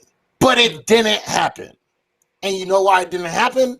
Because we had the wrong concept in our head. And they knew we had the wrong concept in our head. So now that we're understanding, us are, I don't know, I think we would be X generation. I would be Generation X, right? And I think you guys, I don't know. I'm 42, so what the fuck am I? I don't know. I think that might have to do with a lot of what Martin Luther King was saying towards the end of his life when he felt like we might have integrated into mainstream society too fast. Because the problem is that with the immediate integration, we were around those anti-black attitudes so much we adopted them. So now we don't know what battle we fighting, just like you said. Right. Well, see, that's the whole thing, because a lot of people don't really realize that Martin Luther King quite literally started taking the ideals of Malcolm X. Malcolm X started taking the ideals of Martin Luther King. A lot of people don't understand the switch, right? And that's why people always like to talk about the Republican and Democrat switch. That's the real switch, the X and MLK switch. Right, that was the switch, and people don't really understand it. MLK quite literally said, you know what? I might have fucked up. This whole peace thing might have fucked us up even more than I realized. And it did. Unfortunately, I love Martin Luther King. I love him to death. The man had great ideals. Don't get me wrong. He was a great man. But with that being said, he fucked up. Not only did he fuck up, but he knew he fucked up. And then when he knew he fucked up, he realized there was no way to fix it. We were too far along on this ideal of peaceful protest, and that's why he said in that final speech that he thinks that he walked black people into a burning building. You know what I'm saying? That's why he called it the burning building. And then one of the other things that he said, he did a lecture to the American Psychological Association where they were talking about urban behavior patterns, and you should look into his quote thoughts about rioting. You know what I'm saying? Yeah, it's a very different picture than what they try to paint in like the mainstream media, and like they give him this clown holiday. You know what I'm saying? Like it's all symbol. Everything is all symbolism. You know what I'm saying? He said rioting is the outrage of the voices that's not heard. You know what I mean? Something like that. And I can't remember the exact quote. But it's basically, motherfuckers, if you don't listen to them, this is what the fuck happens. And they're trying to tell you something, basically. And paraphrasing. Right? So, he understood what was going on. And the thing was, he was no longer good for the government. He was no longer good because what he did was he pacified Negroes. So when he pacified Negroes, what he did was he didn't he didn't get what he was doing. What he was trying to do was not what it was doing, because he realized, I'm being used, right? And he said, oh man, I was thinking this whole time, if I show these people I am very open-minded, I'm cool, I'm collective. Us as Black people, we're cool, we're collective, we are human beings, and we know how to act right. They will give us our respect. They will learn to give us our respect. But he realized, nah, that just makes us easily fucking cloned, easily fooled. This makes us easily deterred by these other sentiments and these other ideas. And he realized that. So with that being said, real quick, he said, it was Matthew. Matthew said, why is it okay for Black people to say the N-word and everybody else not? Because we've used the word, and we know how primarily white people are using the word. When they say nigga, okay, they're saying it because they just want to say it. And the question is, it's kind of like this. So I don't know where you live, but if you live in the States, you don't call no woman no bitch. You call her a bitch, you're going to get your ass fucking killed, okay? You're going to get your ass kicked, right? But if you call a broad, or if you call a female a cunt, right? So you know not to use these words. You just want to use these words, right? As a man, we know you don't go call females bitches, right? As a male, we don't call women cunts, right? We know that. So for the most part, we don't do that shit, right? This newer generation, I don't know, these motherfuckers is crazy. As grown people, we know don't use these words, right? So we don't, right? And so the thing is at the end of the day, what we're talking about is a bunch of people who want to use this word strictly because they are told that they can't use this word. And because they are told that they can't use this word, now they really want to use it. It's kind of like making a circle, right? And putting in the middle of the circle, putting a toy right there in the middle of the circle in front of this little baby, right? It's so ridiculous now. It's to the point where you got people saying that because they can't use the N-word, that's racist. Like it's so funny, man. Like the way that the world is upside down right now. It's just is ironic and hilarious. If you want to use it, use it. Go ahead. If you want to use it now, folks, I give you the permission. Just put it in the chat. If you want to use it so bad, Okay. Okay. But I'm going to tell you, I'm going to give y'all okay? My quote is, you got permission from him, and you're lucky we on the internet, because if you said that word around me, I might slap it in your fucking face, okay? I don't like the word. I don't care who you are. And it's not the fact that of the word. The word don't bother me, to be honest. I'm 42 years old. Imagine how many times I've heard the word, right? So I don't really care. It's not about the word. It's general principle. It's GP.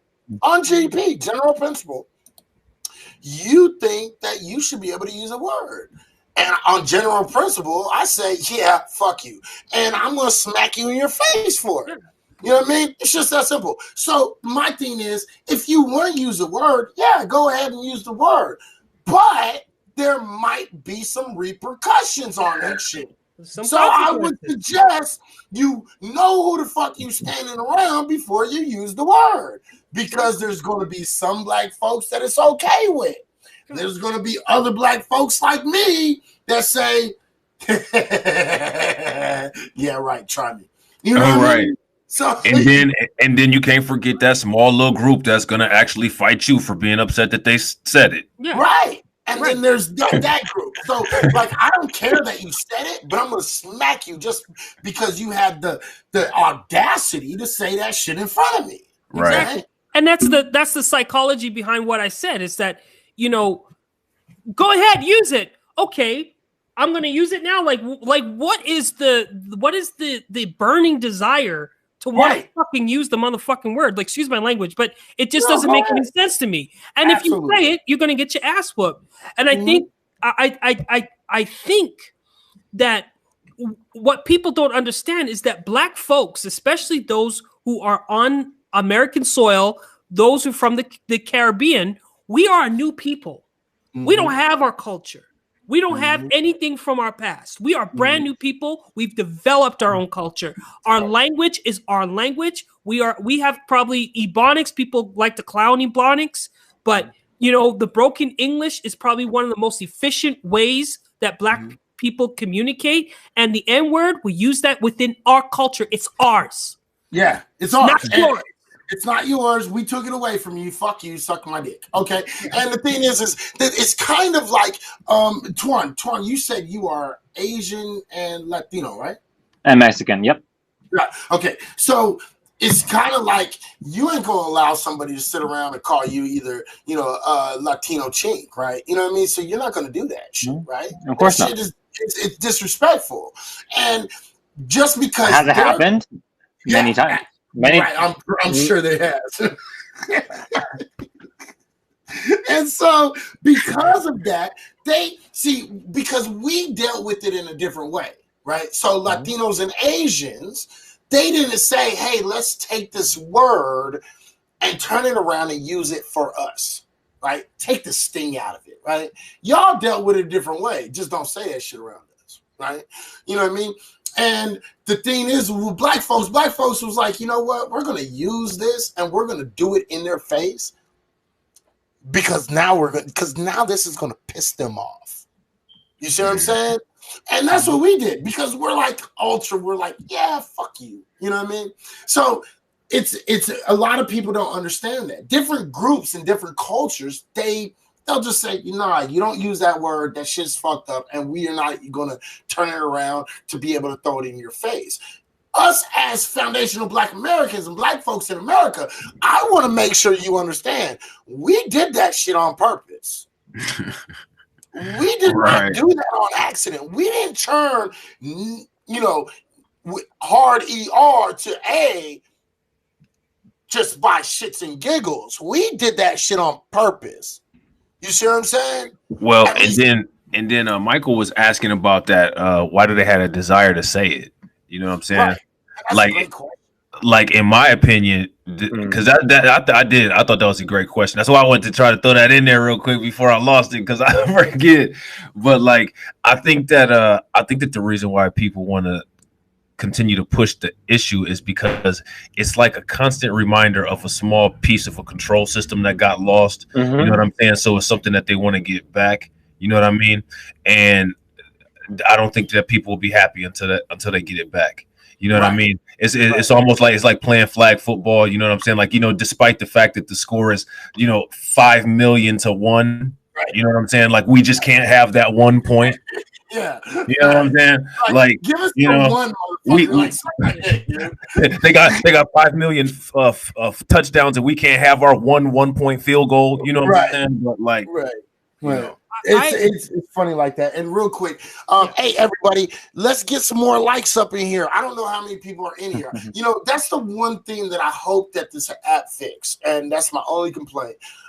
Where I would like to know how many people are in specifically at this point in here. I would love to know that. That's number one. So everybody, let's get them likes up. You know what I mean? Let's get them awards out there, man. You know what I mean? 10 cents ain't gonna hurt your pockets, man. Fuck out of here, man. You know what I mean? Support the stream, hit that super chat. Right, support the stream, man. Hit the super chat. Make sure you get them awards in there, man. Just help your brothers out, man, because we out here, we're giving you information. We got 2 brothers down here that are really, really good brothers, and they got something to say. You guys are listening to yourself right now. You know what I mean? We got a brother from Canada. We got a brother right here from America that's out here on the front lines, giving you guys information, giving you guys footage from what's going on in these streets right the fuck now. So let's fucking get this shit the fuck up, man. Let's do that shit. Make sure you guys do that. I don't know where the like button is. I'm not gonna lie. If you're looking at it at least from a browser, like if you go outside of it, you know how like you scroll up on Facebook, like it's exactly like on Facebook, like you can hit the like right there, or just if you on Twitter or whatever, just retweet it from Twitter. You know what I'm saying?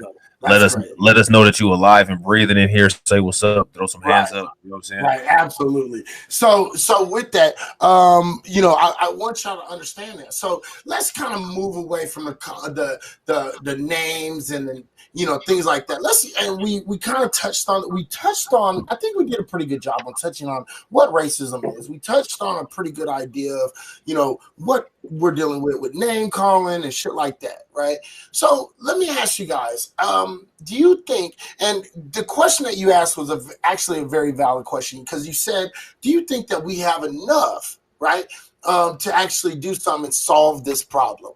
And my answer clearly was no, right? And I want to give you the answer why, because I just don't think they understand the concept. So because I think it's very important to understand concepts of the word, concepts of what exactly is going on, right? And in order to destroy something fully, right? Fully, you have to destroy it from the foundation.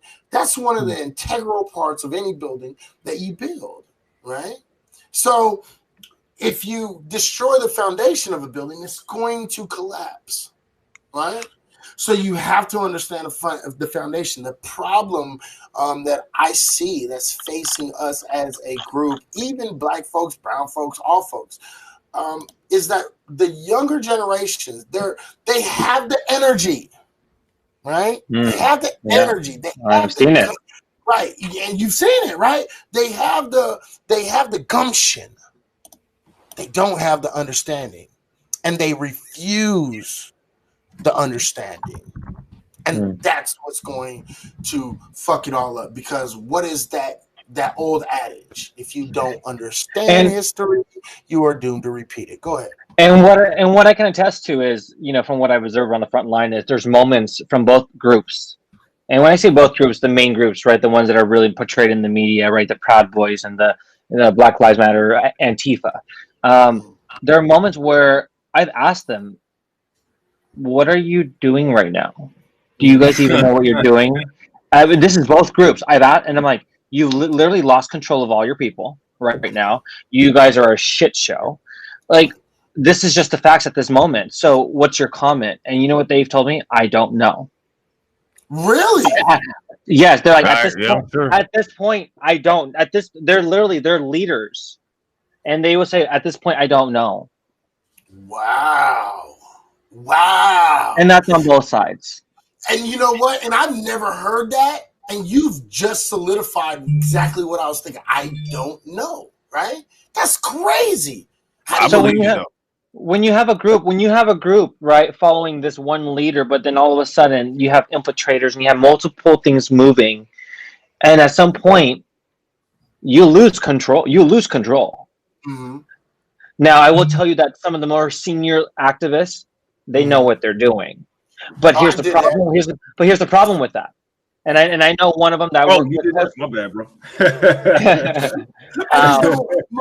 I keep on seeing the thing go above my face and it's covering up my face, and I'm like, dude, I'm pretty tonight, dog. Stop covering up my face, right? So keep on going. My bad. Actually, for real, I was hating on the low. I know you was. And Eleanor, thank you for the $1.50. I thank you. Hey, Eleanor, thank you, Eleanor.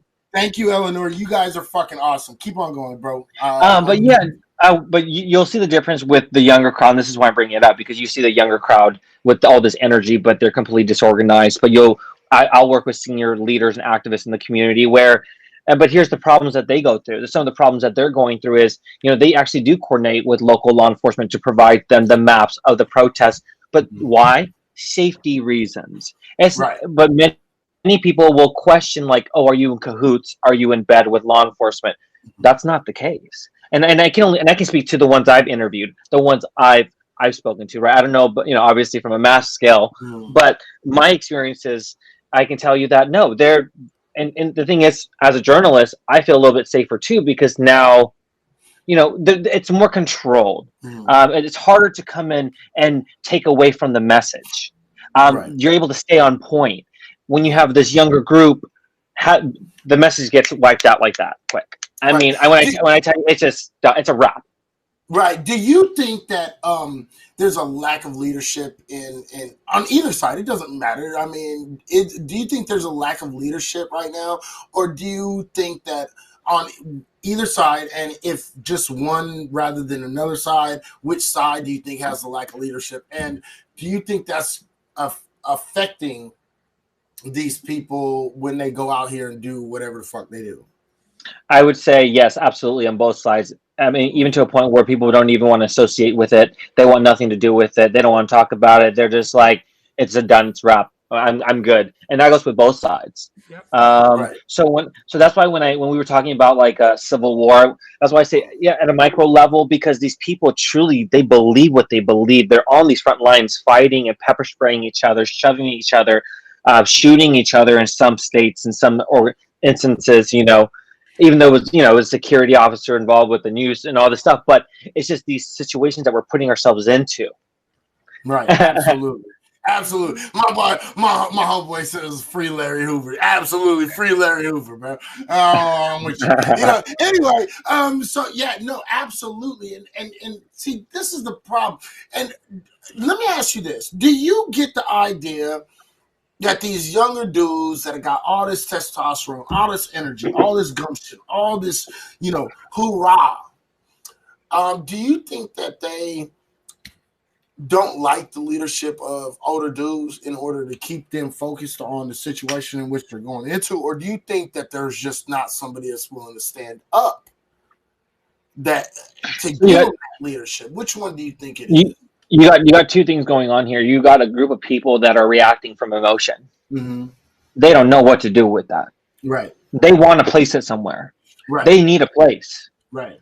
Right. Mm-hmm. And they do not feel like it's welcomed. Mm-hmm.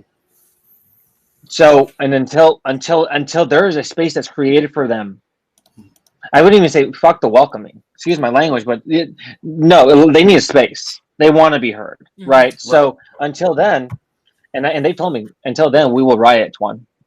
We will riot. I don't care. And see, and that's the thing. I don't mind the riot, and I don't actually call it riots, to be completely honest. I'm going to be completely honest with you. I do not call it riots. I actually call it rebellion. You see what I'm saying? And I think that's a more accurate term for what it is, what's going on. A riot is something like after the Super Bowl when motherfuckers destroy shit. Yeah. Right? That's a riot. Yeah. Right? This is an act of rebellion. Now, it might be an act of rebellion that is not headed in a particular situation or a particular direction, right? But it is a rebellion nonetheless, because what it is it's saying basically, the fuck is that shit? Oh, man. Okay. It's a rebellion that's basically saying, hey, man, I don't like the situation in which I'm in, and because I don't like it, I don't know what else to do. So what I'm going to do is I'm just going to act out, right? And I get it, I understand it, but I think by this point in time, they should have a voice that they're rallying around. And the problem that I've noticed is that a lot of young folks do not want to listen to, even dudes my age. You see what I'm saying? Like, even dudes my age, they're kind of like, if you're not out here. Well, here's the second part to that. And the second part to that was, and everything's been infiltrated at this point. So nobody wants to step up to the top because there's no one, they do not trust each other. No one trusts each other. Right. In these nonprofits and these community organizations working on the ground. Yeah. Now, but they're all we got. That's the problem. People don't realize that. Like, this is all we got. Right. Go ahead. So, yeah, and what I see happening too, because I was actually in Calgary here, without telling the story, but I was working with my elders. I watched my elders. We sat down with the chief of police when they were brutally treating us with disrespect in the northeast of Calgary. I watched through that. I watched my elders negotiate. I learned skill sets through my elders. This generation, they're empowered by social media trends And they also believe that they have the answers. They don't realize that there was a precedent set in the civil rights movement. There were people that were in the army that had leadership and had training. So people just think that, hey, I got a voice. And you know what? It's funny because I seen in my city, I seen people become big time activists overnight. They raised $100,000 in funds for Black Lives Matter. It's amazing. It's wow. You turn over the Martin Luther King overnight.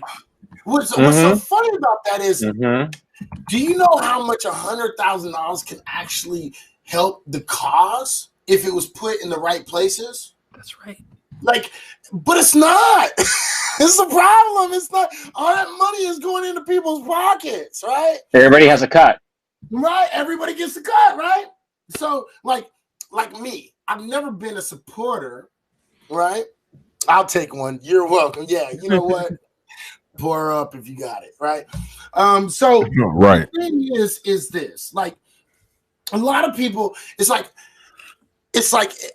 I don't feel like, okay, this is what I feel. I feel that either motherfuckers are erratic Indians, right? And then the other half is like overwhelming chiefs.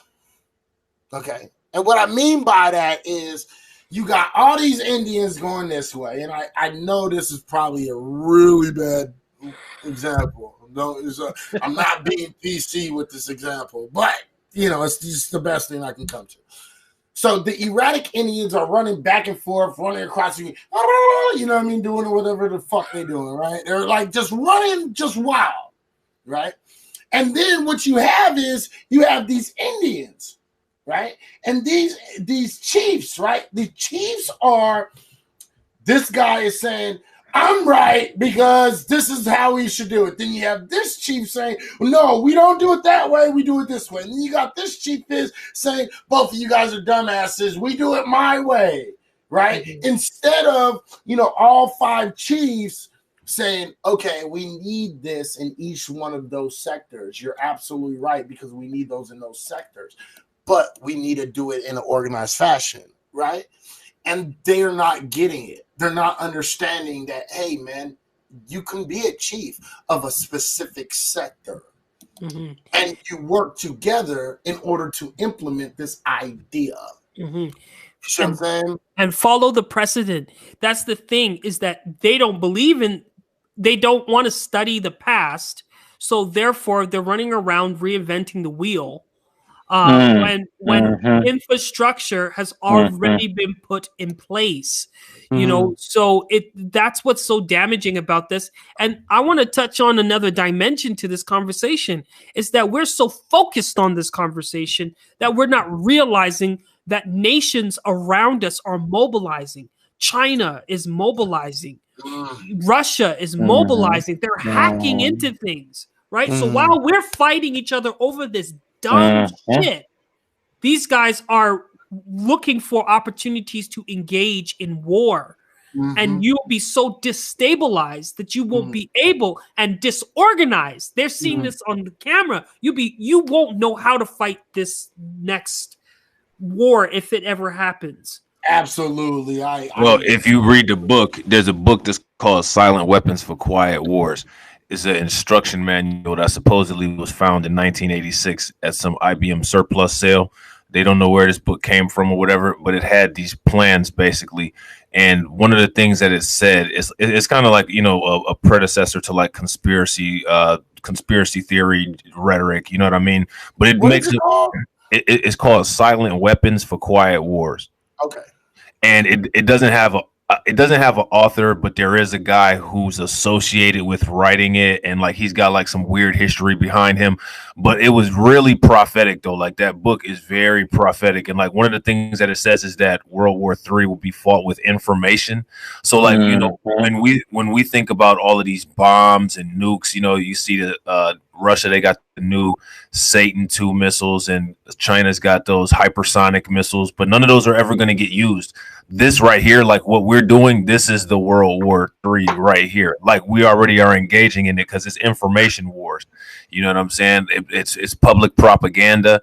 It's propaganda war, Cold War, just like back in the 80s. You know what I mean? Fear porn. We got the coronavirus pandemic going on. You know, a lot of different things. So you said silent weapons for quiet wars. Yeah, yep. So they have. I just kind of looked that up. Silent is a day. Okay, so they're attributing that to Okay, let me see. It's IBM story in 1986, listening, but all the biased books written. Okay. Yeah, it's like a conspiracy theory. Like, you know what I mean? It's like a predecessor to like the conspiracy theory jargon. Like it's one of the things that like Bill Cooper, you know what I'm saying, cited in Behold a Pale Horse and different things like that. Okay, right. Okay, I get it. All right. But it's real interesting though, because like especially in that specific aspect, like that particular part about the whole information war, they were completely on point about that. Right. Okay, cool. I'm gonna have to look that up because I'm looking at it right now. I was about to put it up on the screen to show everybody. I like to show everything that we're talking about. So, and it's by Anonymous. That's what it says. They have it. At Amazon. Yeah, I got a copy of it. It's like $12. Yeah, $12. Yeah. $11.95, $12. So if you're interested in what he was just talking about, go ahead and check it out. Amazon has it. Silent Weapons for Quiet Wars is $11.95, and you can find it used for about $9.15. So, and it's a paperback, so it's not very big and not very long. And affordable. Yeah, and affordable. Right. So, People like affordable. Right, so check that out. All right. Let me see. Let me catch up with some of these comments real quick, if you don't mind.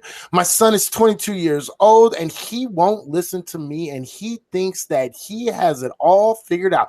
Well, you know, between the ages of right around 15, 16, all the way up to right around 26, 27, 28.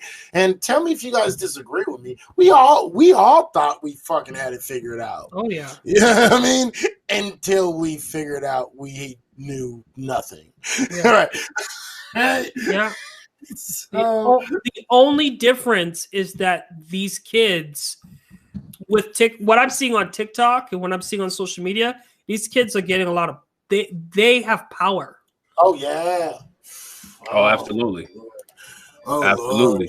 So that's the only difference between our generation and theirs is that they say the right thing, they get the following, and they can be destructive. And we can't stop them. We can't interfere because it's about who has the largest community. Right. So Sugar Booger said, I like free. I know. I like free 99 too. I'm going to be looking for it for free 99. So if I find it for free 99, you know I'll give it to you for free 99. Okay? Because I'm not going to lie. Look, a lot of people, I'm able to find a lot of books. Like I got Morals and Dogma by Alexander Pike. I got that for free. You know what I mean? A lot of people have to pay for that shit, and it's hard to find. So if you don't know where to look, you're gonna get shitted on. Okay, let me see. How do at the broadcaster? How do you at the broadcaster? I think you just put at and then the name.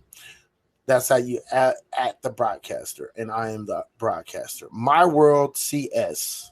I don't know what CS is because I probably missed it. I'm sorry. U.S. dollar will be devalued. Abso-fucking-lutely, because capitalism that we're living in, at least the capitalism in which we're living in right now, capitalism will eat itself in a matter of no time. So it will not last. It probably won't last for another 100 to 200 years. Capitalism will eat itself in this country. Let's see. I think Twan left for a quick second, but hopefully he'll come back. Oh, there he is, right there. If you're having issues, Twan, don't trip. Your spot is always open. I got you, brother. Thank you, guys. Sorry, I was having some connection issues. Don't even worry about it. The list should pop up that has all the in the room, I think. Okay, you're talking to Sugar Booger. Facts, Grundy said. Oh, I see it. Let me see. Free 99. Free 99 means... No, I posted the link. Oh, you did? Yeah, there's the book. That's the book? Yeah. Oh, shit, I love you, bro.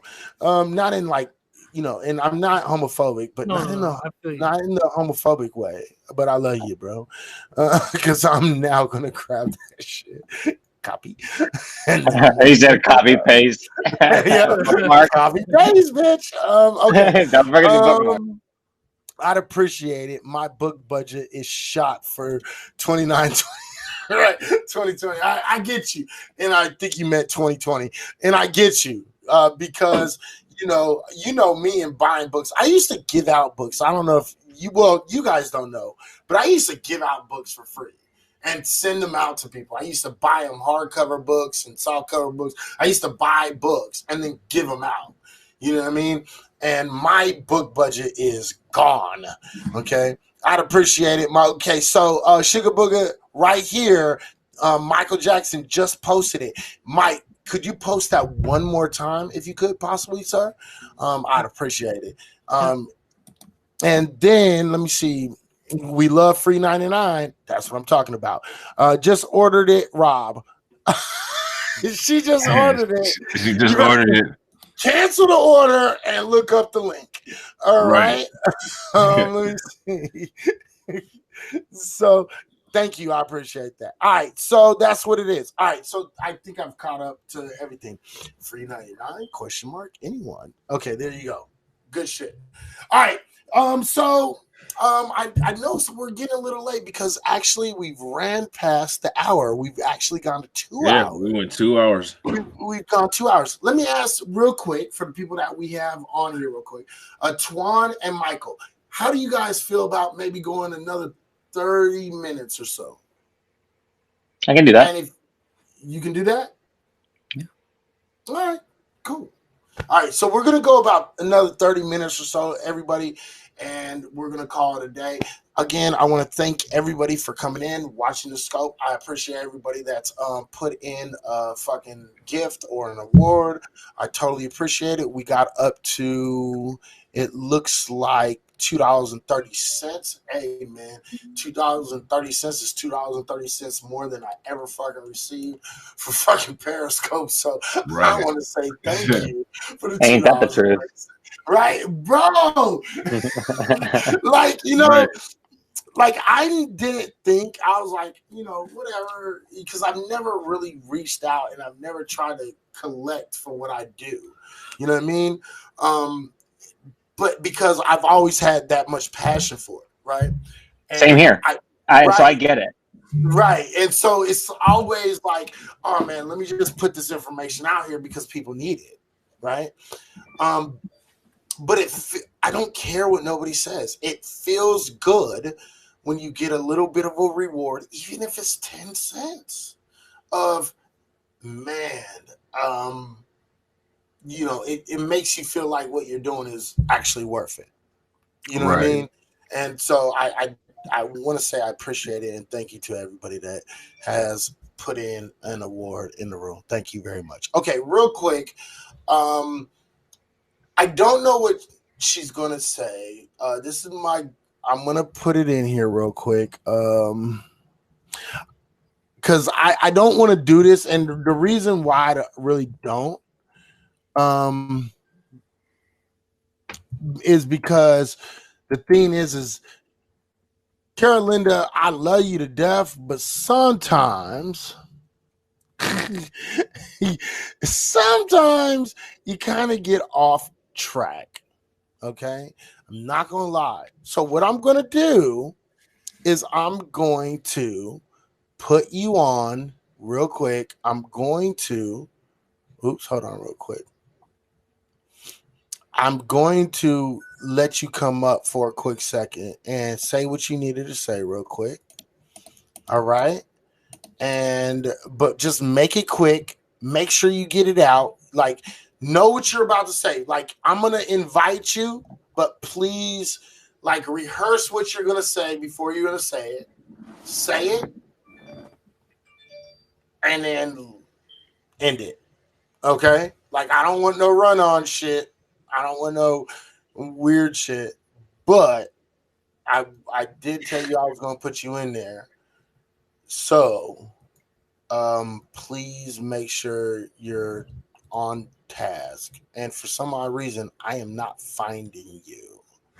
It's being weird, bro. Like it's not letting me multicast. You know what I'm saying? Like it's being kind of weird. But it's it's new. It's probably the you know what I'm saying. Yeah, I wouldn't be surprised if they're probably overwhelmed with so many people. With so many people, yeah. Mm-hmm. At once, all at once, though, right? So that right. I get that. That would actually make sense because it's not letting me add you right now. And let me see. The only places I am live on, I think, is Periscope right now. I think that's the only place I'm live at right now. Periscope discontinued March 31st. So at the end of March, ain't that a fucking crazy? 5 years, man, I spent on fucking Periscope. 5 fucking years, bro. And so I'm still on Periscope, and that's it. I'm not. Is that how you guys know each other? Is through Periscope? I know a lot of the people on here from Periscope. Okay. Because I was before my account got disabled, I had close to 30,000 followers on Periscope. Like, I had taken a break. Like, I was, I went through a lot of different shit on Periscope. And so when I went on Periscope, I was on there for 5.5 years. And right around year 4, right around 4.5 years, I had this, and I hate to do this like this, but I have to do it. I had a Jewish dude that got really pissed off at me because I was talking about certain things that he did not agree with. Sure. Primarily, it's not like I don't believe in the Holocaust. I absolutely do believe in the Holocaust. I don't believe 6 million Jews died. I believe right around 3.5 to 4 million Jews died. And I think that the rest were primarily gypsies, what we would call today gypsies, and African folks. And I can prove it. I can back that up. You know what I mean? There weren't even that many Jews in all the places that the Nazis invaded. You see what I'm saying? Sure. So he was upset about that. Right. So they were really upset. Then I started exposing them for Jewish involvement in the slave trade. He hated that because he hated Farrakhan. And, even though the books that I was presenting did not come from Farrakhan, he hated Farrakhan. And he said, that's from Farrakhan and blah, blah, blah, blah, blah. You know what I mean? And he just didn't like it. So basically he set out and he went out of his way to get me banned. And I ended up, like, at first they weren't banning me. They just would shadow ban me for a little while and then put me back, right? But eventually, it was because he was able to finesse. I said, hey, bro, because this is what I told him. And I kind of feel like I knew. And as soon as I said it, I knew. I was like, right?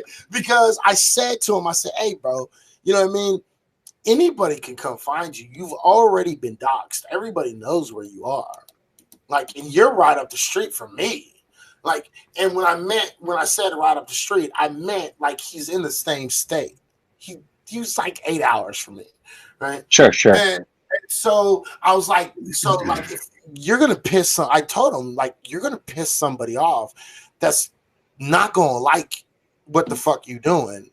And they're going to knock at your door, and it's going to be a fucked up situation, right? And so because of that, they deemed it as a threat and they banned my account. So I had to make a new account. And so I have nowhere Start near all the over again. followers. I had to start all over. You know what I mean?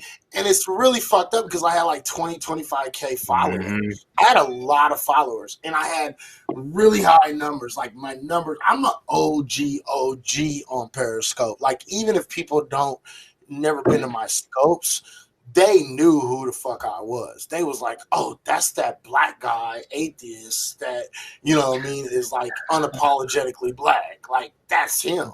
That's him, right? So everybody knows me on there, but my numbers aren't the same as what they used to be. And so because of that, I lost my account, and I don't have as many people following me right now because I got banned. I made a new account, and then I just kind of like was like, you know what? This is a great time to just take a break. You know what I mean? And I just needed a break. You know, I was, yeah. That's actually what happened, bro. What's up, Rena? How you doing, beautiful? That is my little beautiful mama right there. Rena, her impressive. So everybody say hello to her. Make sure you follow her, because if she brings out any content, she's going to definitely bring out some content for good spirituality, meditation. Oh, very nice. Vibes. Yeah, she's an awesome lady. Rena, her impressive. Please definitely follow her. Okay, so yeah, that's what happened, bro. And I just was like, I need a break, right? And so I took like a 6-month break, and I just didn't do any streams. I didn't do any podcasts. I didn't do nothing. And I just took a break, and I came back, and it was kind of slow going, and I didn't really care because I wasn't really ready to come back. And lately I've been feeling like I got more energy for it, and I'm ready to come back, and I'm ready to do all this shit. But the other day, I had been noticing some very odd things from Periscope. And I said, oh shit. And just 2 days ago, I think I still have the scope up. Like 2 days ago, I said, hey man, scope is done. Scope is dead. Periscope it's going down. It's coming down. I just said that. Like, and everybody was like, how do you know? I'm like, I don't know. The writing's on the wall. You can kind of see it. There's certain things that are happening that you can just tell, right? That it's done. And I told everybody, I said, just be careful. Well, that's because you've also been on the platform for 5 years. So you understand how it's changed over the past of 5 years. Right, absolutely. And so because of that, just 2 days ago, like a day and a half ago, dude, I said that shit.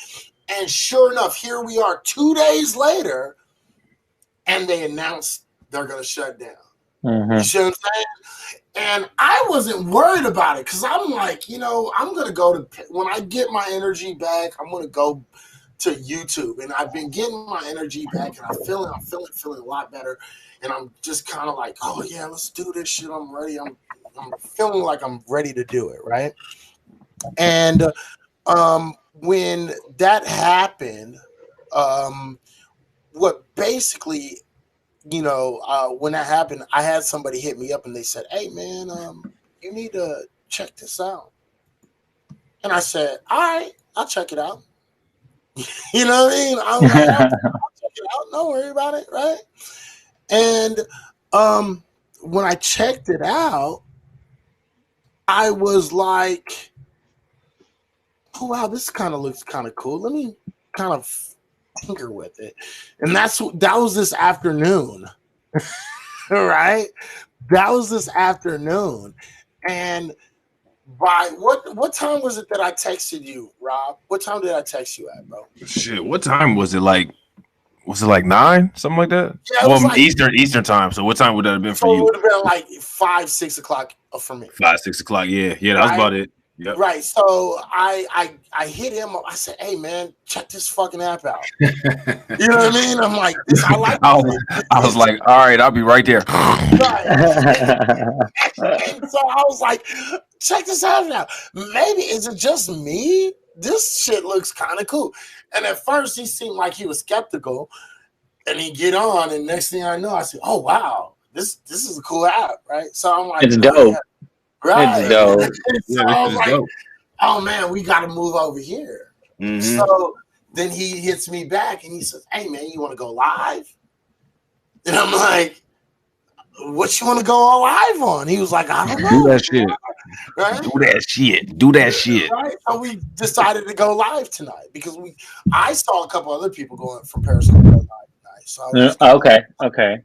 you know what I mean? So I was like, hey, you know what? I might as well fucking go live too. Well, you saw people Right. actually making the move. That's pretty much what influenced you. Well, That's no, what it seems like. it was two people that I saw okay. made the move. It was Gotcha. two people. It wasn't like, oh, all these people are moving to Periscope. Because to be completely honest, I don't really want none of them motherfuckers over here. To be honest, I'm gonna be honest. I Right. don't really want a lot of them motherfuckers over here because they're not offering nothing. Right? Like I like McNasty. McNasty's cool. He's funny. He got good jokes. He got good content because it's funny. Right? Right. Mhm. But I don't want the rest of the drama. I don't want the drama scope bullshit to come over here. You know what I mean? Right. So when I saw the two people, I was like, you know what? I might as well just get the fuck over there right now and then fucking, be here. That means I'm here and I've been here. You know what I mean? Yeah, it opened a little bit before I fucking came on here, but it wasn't but a couple of months. So I'm basically the beginning. You know what I mean? And I'm hoping that not a lot of people come over here from Scope or they come over here late. You know what I mean? And that's just my thing because I don't want that drama over there to come over here because these motherfuckers, these people, you have some really petty people over there. So I just started live streaming recently, so I'm new to obviously understanding an online community and being involved and engaging with one. So you're completely educating me. So thank you for that. But so when you say there's drama, like what does that look like? What is what do you mean by that? Because I'm an outsider. I don't know what that means. So drama looks like if you start getting. And also, I've always been a journalist. I've always been in a journalist role, so I've always just been giving out information. So that could maybe be different too. Right. Go ahead. No, didn't mean to interrupt. Didn't mean to interrupt. Oh no! Please interrupt. Don't trip. No, the thing is what you do. I think people will not put you in drama unless you get in front of the cam like you are now, and and we're all talking, right? Yeah. So we've all been talking, and we've been expressing our views, right? And these are all personal views right now. You know what I mean? Mm-hmm. We're not establishing. Oh well, here's this, and we're not, debating, basically, right? So right now, this is all personal stuff. That's what we're putting out there right now. We're putting personal opinions and, understanding. That's it. But once you start getting popular and your face is in front of the camera and you're like, yeah, how you doing, everybody? Boo, boo, boo. You know what I mean? People start hating. People don't like it. You see what I'm saying? And then for me, I put out content that is and I want to say this in a way that people don't get too offended. I offend white people a lot. Like a whole lot. Not to offend, I don't offend them because I get joy out of it. I don't offend them because, I hate white people. I offend white people because I give them the truth and I shove it down their throat. I say, here you go. It's like, with your baby, right? And they're fussy. Right? And you just put the food in their mouth, right? And then after about 3 or 4 spoonfuls, they're like, okay, I get it. I'm hungry, right? Well, that's what I do. I force feed you. I don't allow you to disseminate fake shit, bullshit. You see what I'm saying? I give you different perspectives. I give you things to think about. And the thing is they didn't like me. They said, oh, you're a black supremacist. I'm not a black supremacist. I have certain views that people don't like, and that's cool. I understand that. There's certain areas that I'm biased. I try to be as unbiased as possible. Yeah, but it's always the same. It's the thing is though, it's always the people who try to do that whole dog whistle of, oh, it's okay to be white, who will call you a dog whistle, or who will say that you're being a supremacist when all you're saying is it's okay to be black. So like they can miss me, they can miss me with that bullshit. Right. And that's what I'm saying. I say to people, it's okay to be who you are. It's okay to show where your culture is from. It's okay to be you and be proud of who you are, your history, where you come from, and what you've done. It's okay. But then, like I tell people too, though, bro, you got to be careful of what you show people because somebody might just see. You know what I'm saying? Right. And here's the problem, because when you're dealing with the minority group, okay, and I'm gonna be honest, and I'm gonna tell you guys right now, I like both of you guys. You guys are both fucking awesome. But I'm really big on this thing where I will offend even minorities. I have no filter. I don't care about people's feelings. I care about facts. You know what I mean? And I care about how people understand how they're being manipulated. So sometimes when I'm doing my regular thing, somebody like, okay, so you're Asian, Twan, you're Asian and Mexican, right? And so because of that, right? And my brother Michael, you are Canadian, but what, you're like second gen? First gen, second gen. Okay. So I'll say certain shit that will trigger people. Like I'll say, first and second gen Africans. I'll say that shit. I'll call them anchor babies, right? And they're like, but this is America. I'm not talking about Canadians because I don't deal in Canadian politics. You see what I'm saying? I don't get into that, right? When you're Asian and Mexican, I will talk about, well, what's the problem with Latino and Asian groups? You see what I'm saying? And they don't like that. So they'll kind of be like, oh, dude, you're fucking racist, bro. And I'm not. I'm really not. Dude, my kids are half Asian, dude. You're not going to fucking tell me that I'm fucking racist. I'm not. I just have a point of view that people, if you listen to it, you'll understand it. But if you don't listen to it and you just kind of take bits and pieces, it'll sound pretty fucked up and it can trigger some people. I get it. I totally understand.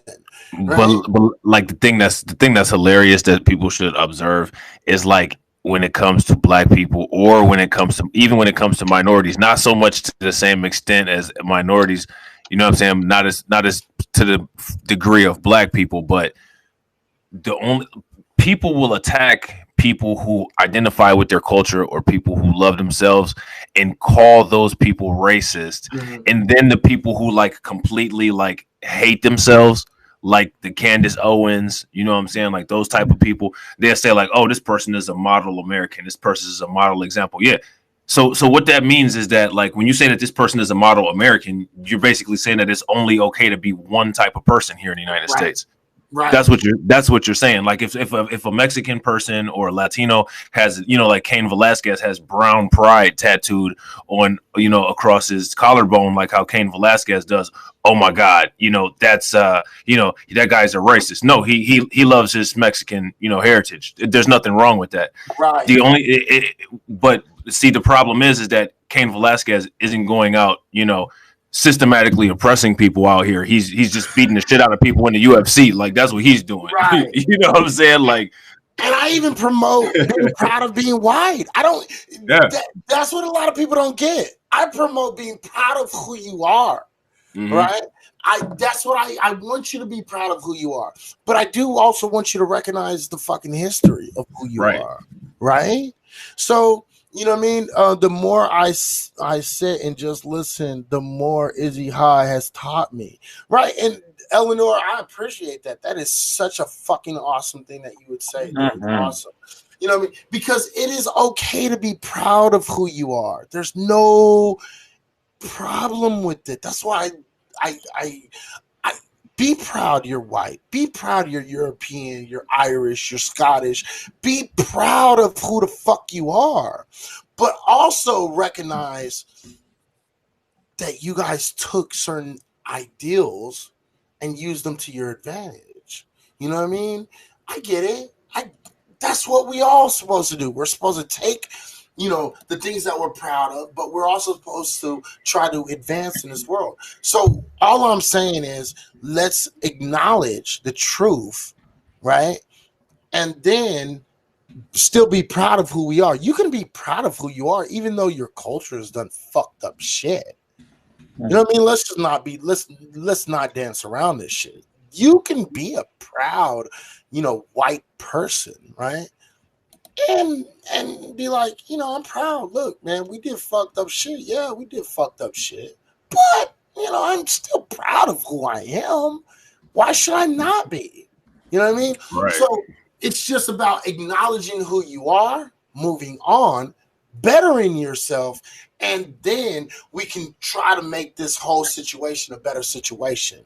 You see what I'm saying? But you still have to acknowledge the negative with the positive, just like I have to acknowledge the negative with the positive, right? I have to acknowledge, yes, is there a crime problem in the Black community? Absolutely. But can I still be positive about who I am? Go ahead. So to add on to that, as I gotten older, I've realized this and experiences, right, where I've asked myself, how have I been able to get myself where I am now? And that's because of my wide adjacence of being Asian. So when my name is on a resume, they expect an Asian man to walk through that door, right? And I'm qualified, and I have all the qualifications to be hired as that typical Asian American. Now, most Asian Americans, and this is my personal opinion, but they're known to be the worker bees, do what they're told, right? So at that point in time, I'm being put into this profile. But when I walk through that door, they do the second take. Right. Oh wait, how did we miss? We missed that. Right. We missed that one. Yes, you did.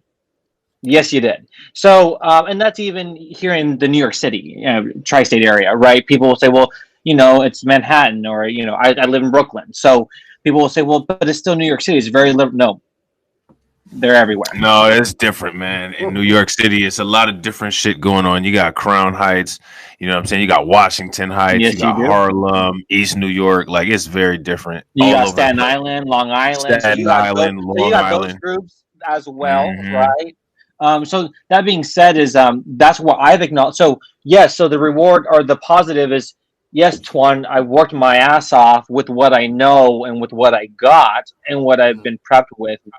But that being said, I have to acknowledge my white or the white adjacence of being privileged, of being Asian, and that's why they invite me to the table. So now that I have a seat at the table, I'm like, oh, y'all invited the right one. Let me just tell you. Because of that, and what is it called? Because it's considered the what is it called? The model minority. It's the model minority stereotype. That's why. And this is all I expose. I show that there is a little bit extra. You know what I mean? And we have to all acknowledge that. And if we don't, sometimes it's a hard pill to swallow what I bring to the table.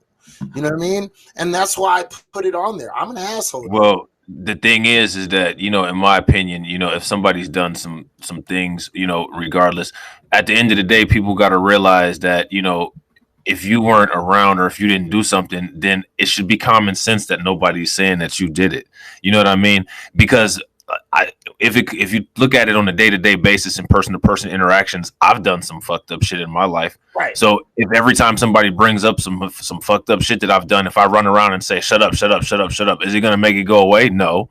You know what I'm saying? Like, we got to confront that shit and deal with it. You know what I'm saying? Like, and the thing is, there's life after that confrontation. It is what it is. You can either make shit better or you can make shit worse. You know what I'm saying? Like, all of the problems that we go through here in the United States, there's a lot of them, I would say like 90% of them, you know what I'm saying, aren't caused by us, but there are that 10% that could make a difference that we could improve on ourselves. Absolutely. You know what I'm saying? And sometimes that's a hard pill to swallow too, but it's a combination of all that shit that's going to take us to the place we need to be at. Right. Absolutely. So, and I want to get Mike, tell us, like, do you understand what we're talking? Because I'm sure you do, because you just said it. You said it earlier. Yeah, we were.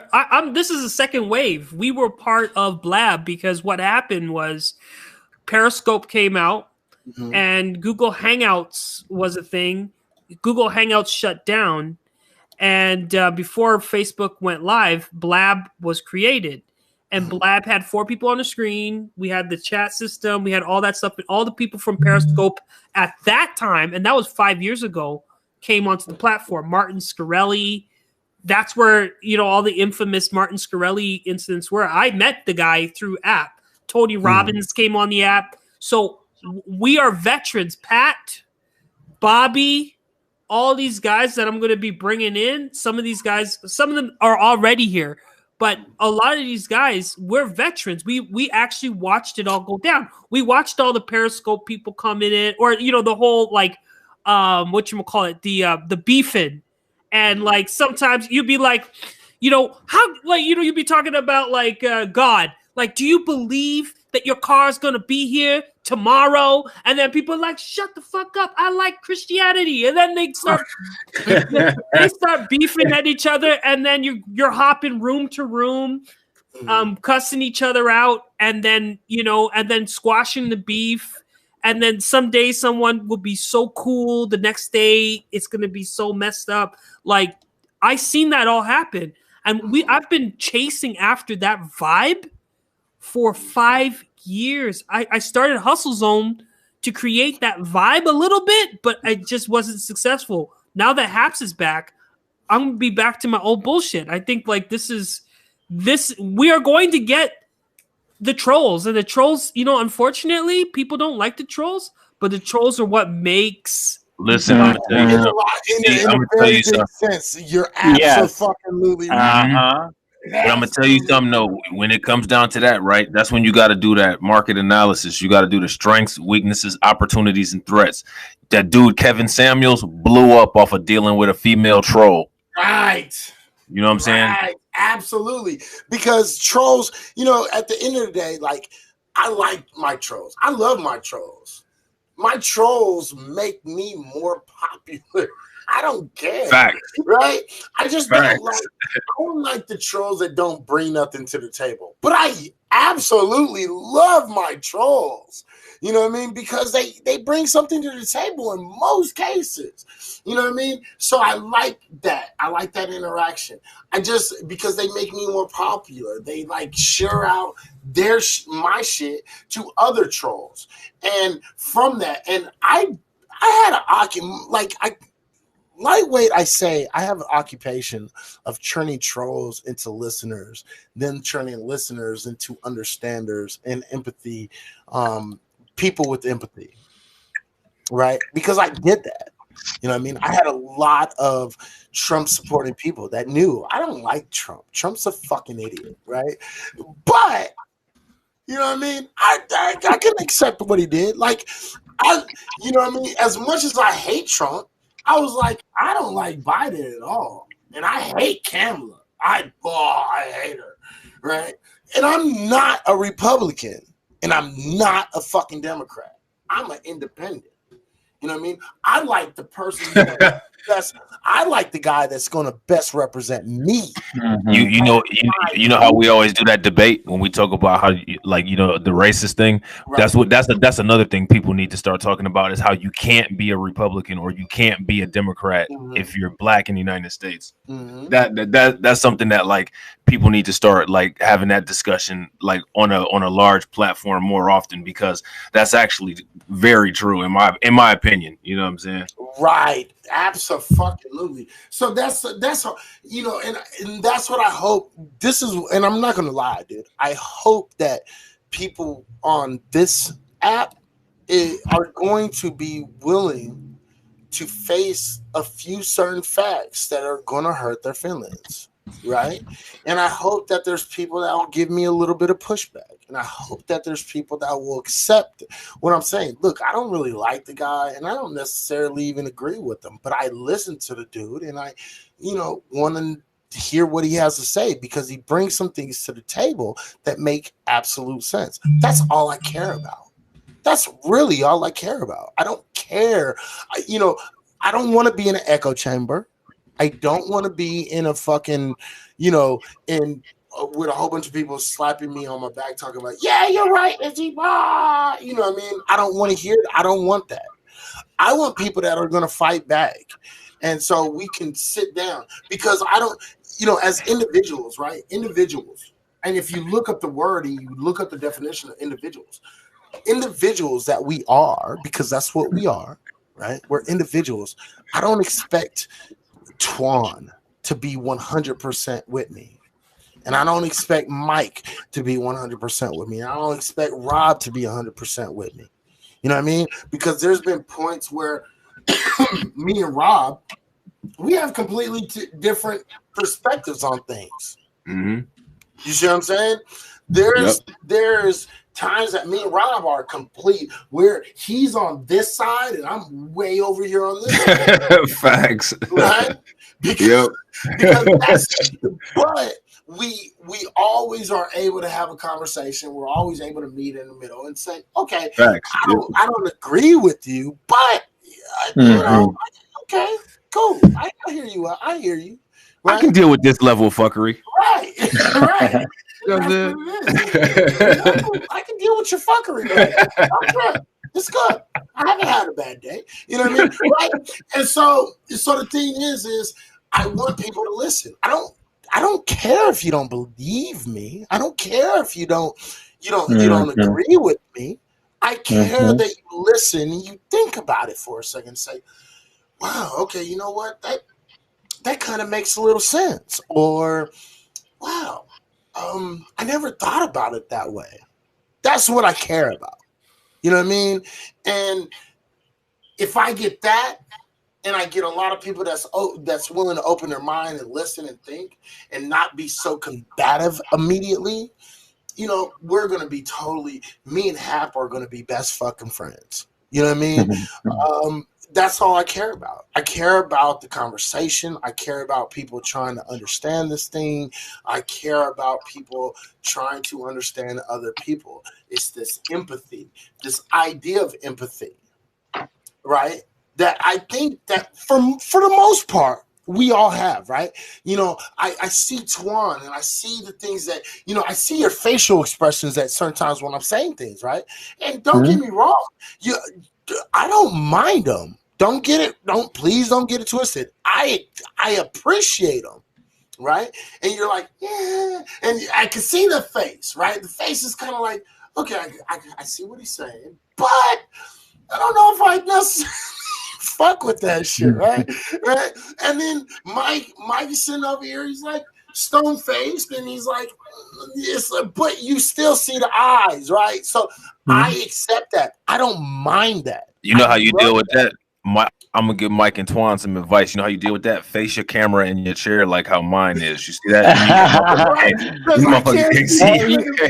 I'm a journalist, though, man. Come on, like I'm supposed to be on camera. I've seen people get hacked. I've seen people get fucked right up, especially. But that's the thing is when you engage with the trolls and you start messing around with them and start fighting them. Or if you say some, because people get comfortable when they get on camera, they'll be like, "Yeah, I like to tickle dog booties," and then people are like dog booties. Like, what the hell did you just say? And then people, because they get comfortable because we think we know each other and we get relaxed. But I think people that like you been on Periscope, me being on Blab, you now learn what not to do. You don't take your camera and show your house so that people can dox your house. You have to be very careful about how you go around things, right? Because you get fucked up. And our screens right now, we're all live. Nothing's stopping a guy in the chat from opening up Wireshark and finding your IP address and finding out your location and where you're at. So you just have to know how to play the game, and you also have to be respectful and bring your facts. Don't come with your stupid shit because it's the ignorant motherfuckers they're the ones that get doxxed. Right, absolutely. And I don't agree. And look, let me make sure everybody understands. I don't agree with doxing. I think if you don't agree with what I say, what anybody else says, go to a different scope or don't go to a different stream. Right? I sincerely believe that. You're not forced to listen to anybody. I don't put a gun to your head. Rob don't put a gun to your head. Twan doesn't put nothing to your head. Michael don't put nothing to your head, and no gun to your head, and force you to come into any one stream. Right? Because we all have different opinions. And I think that's the most beautiful thing. Like the most beautiful thing about life, not just America, but life, is individualism and the ability to say, you know what, I get it, but I don't agree. You know what I mean? I think that's a beautiful thing. I don't care what nobody says. I don't care what anybody fucking, says, oh no, fuck these motherfuckers. You know what I mean? Like, I don't care. You can disagree. Look, I had my guy Ludwig. Ludwig came into the scope earlier. Ludwig is a National Socialist, technically a Nazi. Okay. I have full-blown conversations with this guy. I've had 2, 3, 4, 5-hour conversations with this guy. Okay, this is a Nazi.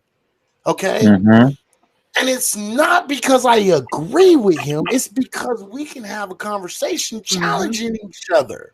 You see what I'm saying? And I think it is. You know what I mean? It's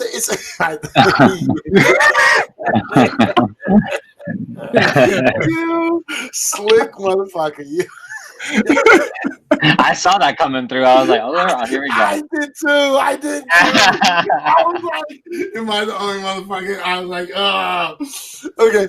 Like, Ludwig, as much of a Nazi and a dumbass and a piece of shit he is, he does every once in a while, he has some valid points.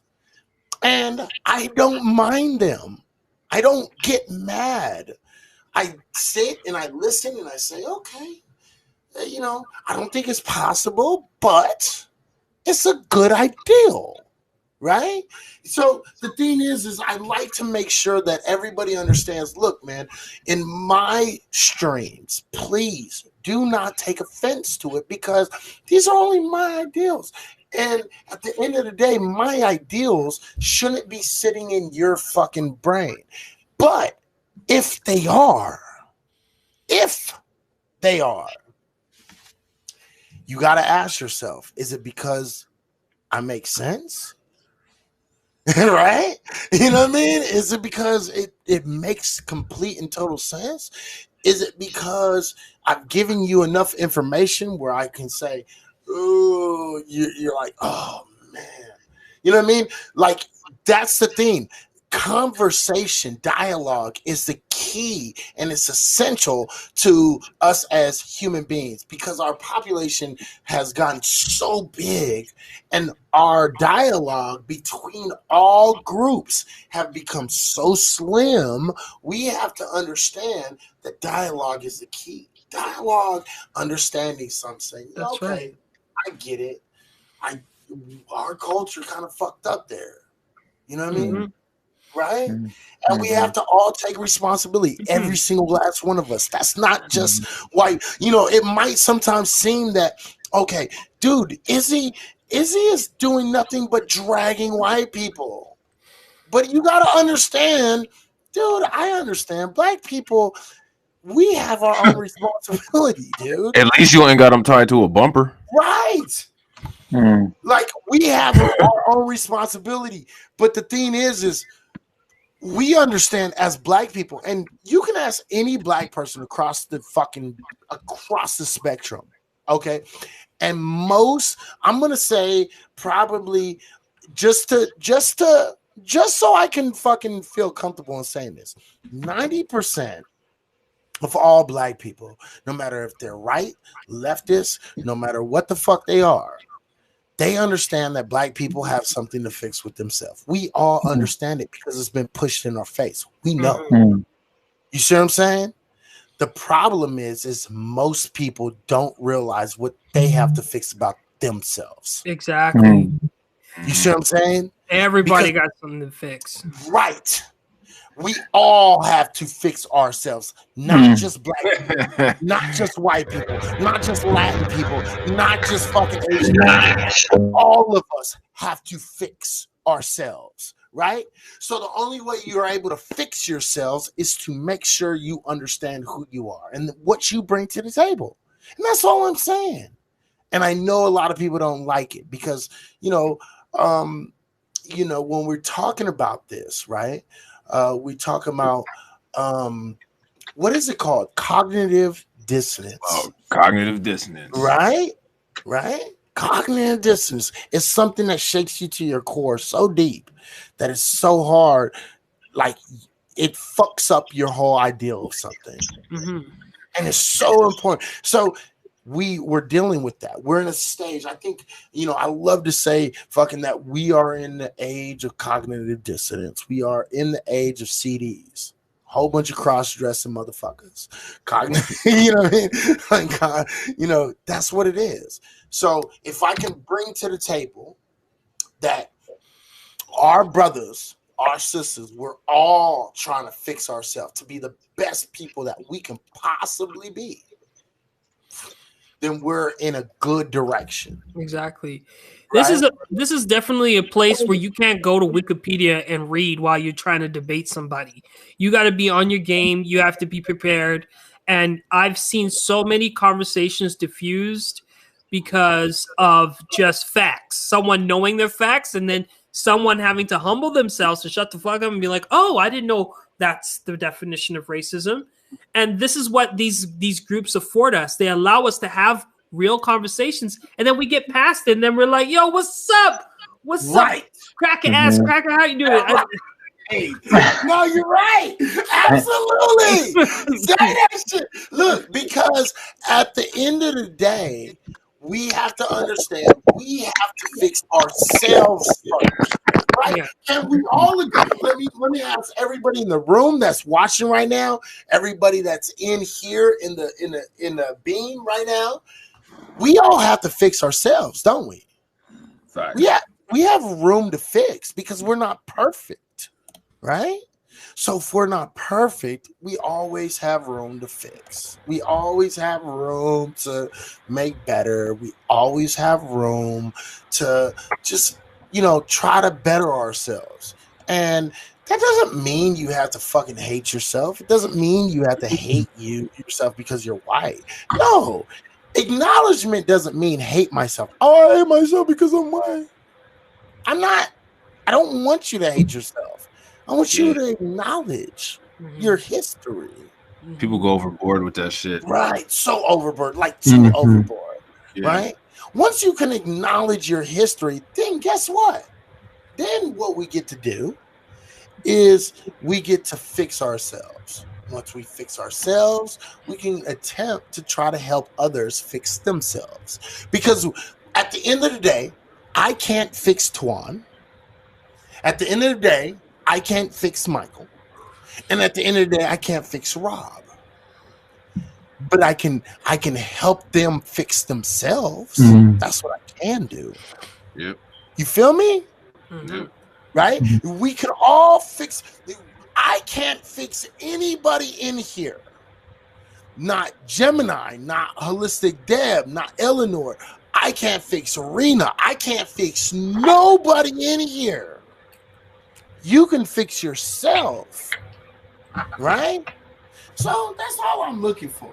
I'm looking for us to all fix ourselves. This is self-improvement. This is what we're supposed to be thriving for.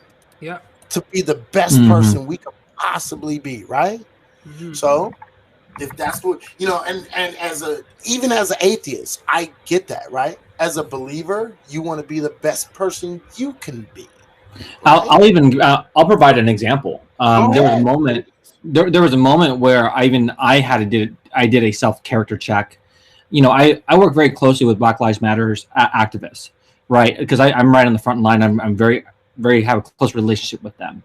And so that being said, there was a moment where there was a protest, and it was the Latin community leading the protest and invited Black Lives Matter. Well, I saw some behavior that was not okay, and I had to remind myself, before I'm a journalist, I'm a brown man first. Mm. And the behavior was very disrespectful, right? And just to provide some context, right? It was disrespectful, very demeaning, suppressive. So I actually, out of character, had to speak up against this Latina leader because I saw the way they were engaging with this other Black Lives Matter activist who I had been working with for months.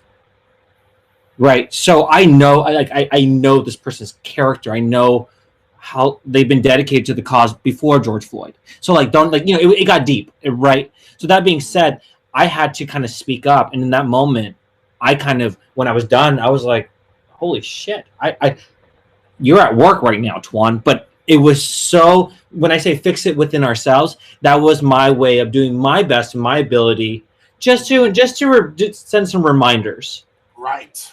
Because I was the Latin man in the room that could, and to relate to another Latin person of culture and based off that behavior there. So that's where I just want to relate and connect the dots for the audience watching. I mean, even us as professionals, as a professional, I had to ask myself, was that appropriate of me to speak up in that moment? Right. And for me to even question myself, that someone said, that's so funny that you're questioning yourself because white people don't. And I was like, holy shit, that is how we're programmed. Right. Straight up. Right. And so that's the only thing I'm trying to do here. And I think this kind of goes back to the title of the show, what I'm doing. I'm saying, who am I and what kind of content do I bring? I bring the content of self-evaluation. I bring the content of we have to be and understand each other. You might not like somebody. I'm not telling you to stop liking somebody. If that's what you want to do, more power to you. All you're doing is wasting energy on shit that you don't have to waste energy on. But if that's what you feel you need to do, more power to you. You know what I mean? But still, how about self-reflection? Look at yourself first. You know what I mean? Look at yourself before you look at me. Right? Let's do that. That part. Let's do a little bit more of that. And once we do a little bit more of that, we're winning. Real quick, and I don't mean to cut anybody off because I know you guys got something to say. You guys are fucking awesome. Let me read some of these messages real quick. So at Izzy Aha, you supply the knowledge that if we are willing to listen and learn, we will be given knowledge, the tools to evaluate and fix ourselves. Absolutely. Mm-hmm. Eleanor, thank you for that. I appreciate that you said that. I didn't want to, because when you say something like that about yourself, you're like, oh, I know everything. I don't know everything. There are things that I have no fucking idea about and I have no business speaking on. And usually when we're talking about things that I know nothing about, you'll notice I will not say nothing. I'll be like, okay, and I'll ask a question and I'll pose it to somebody. And that's it. You see what I'm saying? I won't speak because I don't know it, right? But that's what it is. Jay Singh, Joss Singh. He said, chill out, Deb. Joss, not to be a complete and total asshole. Holistic Deb is one of the most awesomest people I know. She is a great individual, and you're the first person. I don't know if that's like chill out, ha ha ha, or let me be a dickhead, and you need to chill because we have rules and regulations here. I want to let you know that Holistic Deb is one of the greatest people I know. She has some of the greatest attitudes I know. If you want to learn how to love yourself, she is a fucking absolutely awesome fucking individual. So please kind of calm down. Hey, no, it wasn't in a horrible way. Don't worry. Okay, cool. I appreciate it because she is absolutely she is fucking absolutely wonderful. She is an awesome individual. I absolutely love her. She is one of my moderators for a reason because she is absolutely phenomenal. And I would press everybody, please follow her, because she is the biggest advocate of loving yourself and loving you and thinking about the most positive parts of yourself. So please, if it wasn't negative, thank you. I appreciate it. But she is fucking awesome. Thank you. Let me see. We were speaking about stuff. Okay, cool. Because I didn't see it, and I can't really open up more. I can look up a little bit, but not too. Oh wait, it keeps on letting me show more comments. Okay, cool. All right. Well, I'm not going to go back and look because it's too much, but.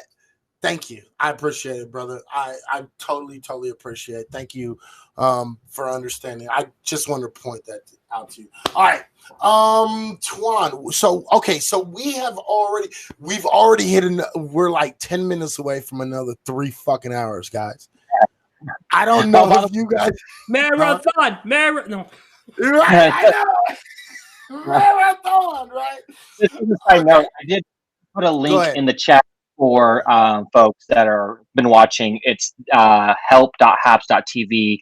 There's some helpful FAQs that are answered for people. Cool. So I just wanted to do that. Thank you. And if you want, you can post that shit again if you really want it. Okay. So real quick, everybody. Please follow these 2 gentlemen, man.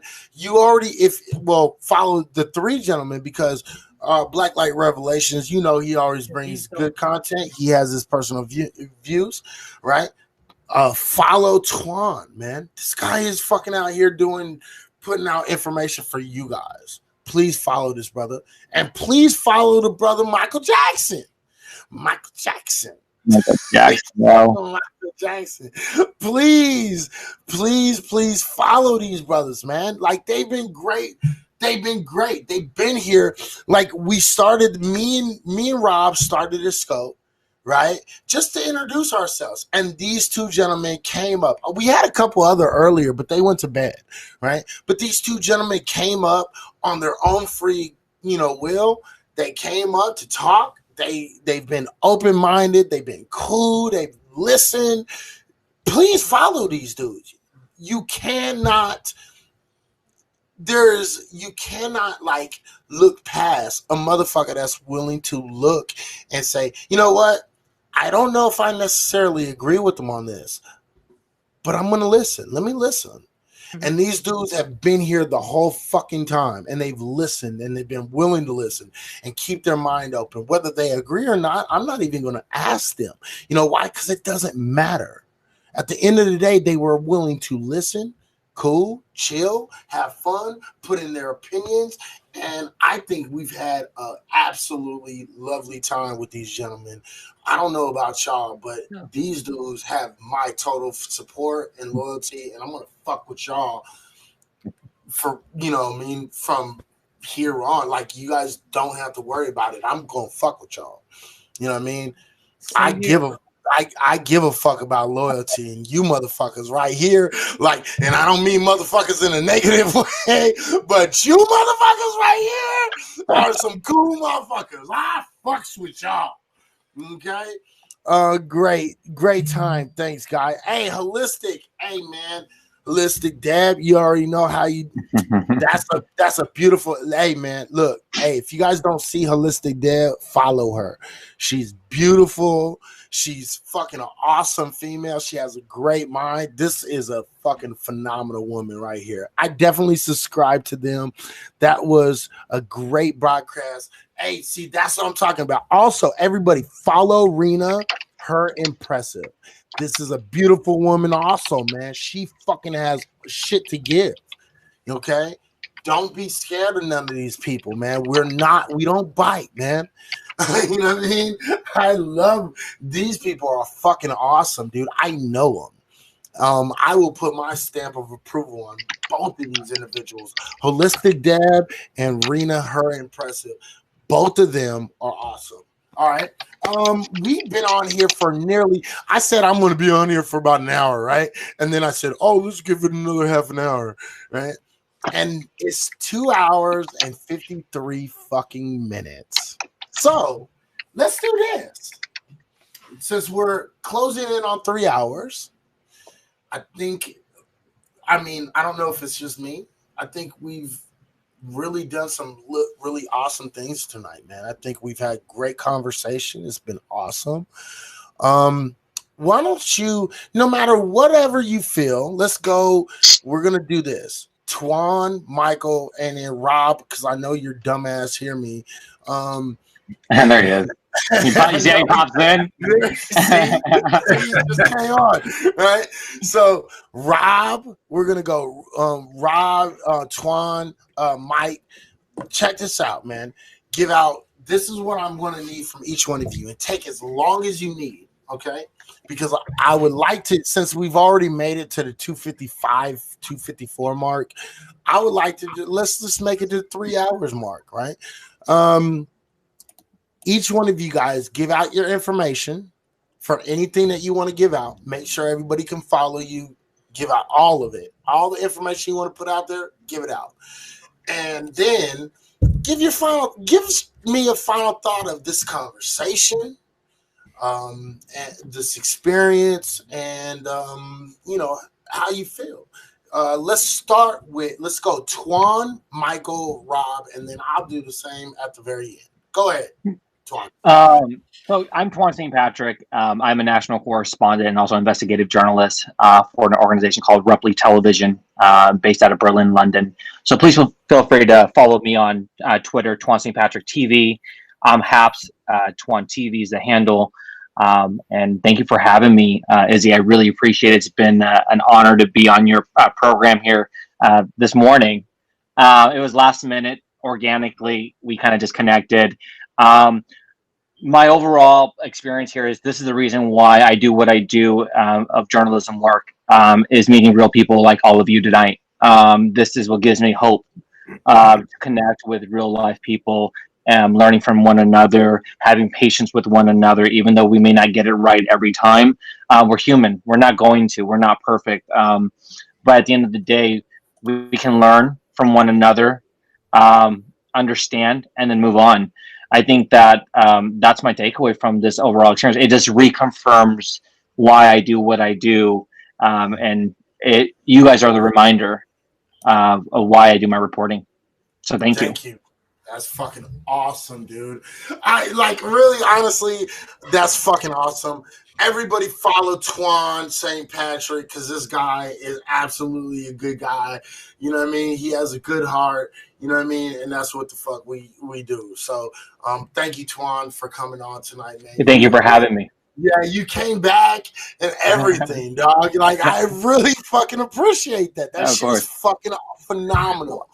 You know, the one thing about me is I always show up and I'm always here to listen, and I think that's all I can do. You know, at least I can do. That's awesome, bro. I totally appreciate it. Please, everybody, follow Twan St. Patrick. He's fucking a phenomenal dude. You guys have seen it yourself right the fuck here, okay? In his own words.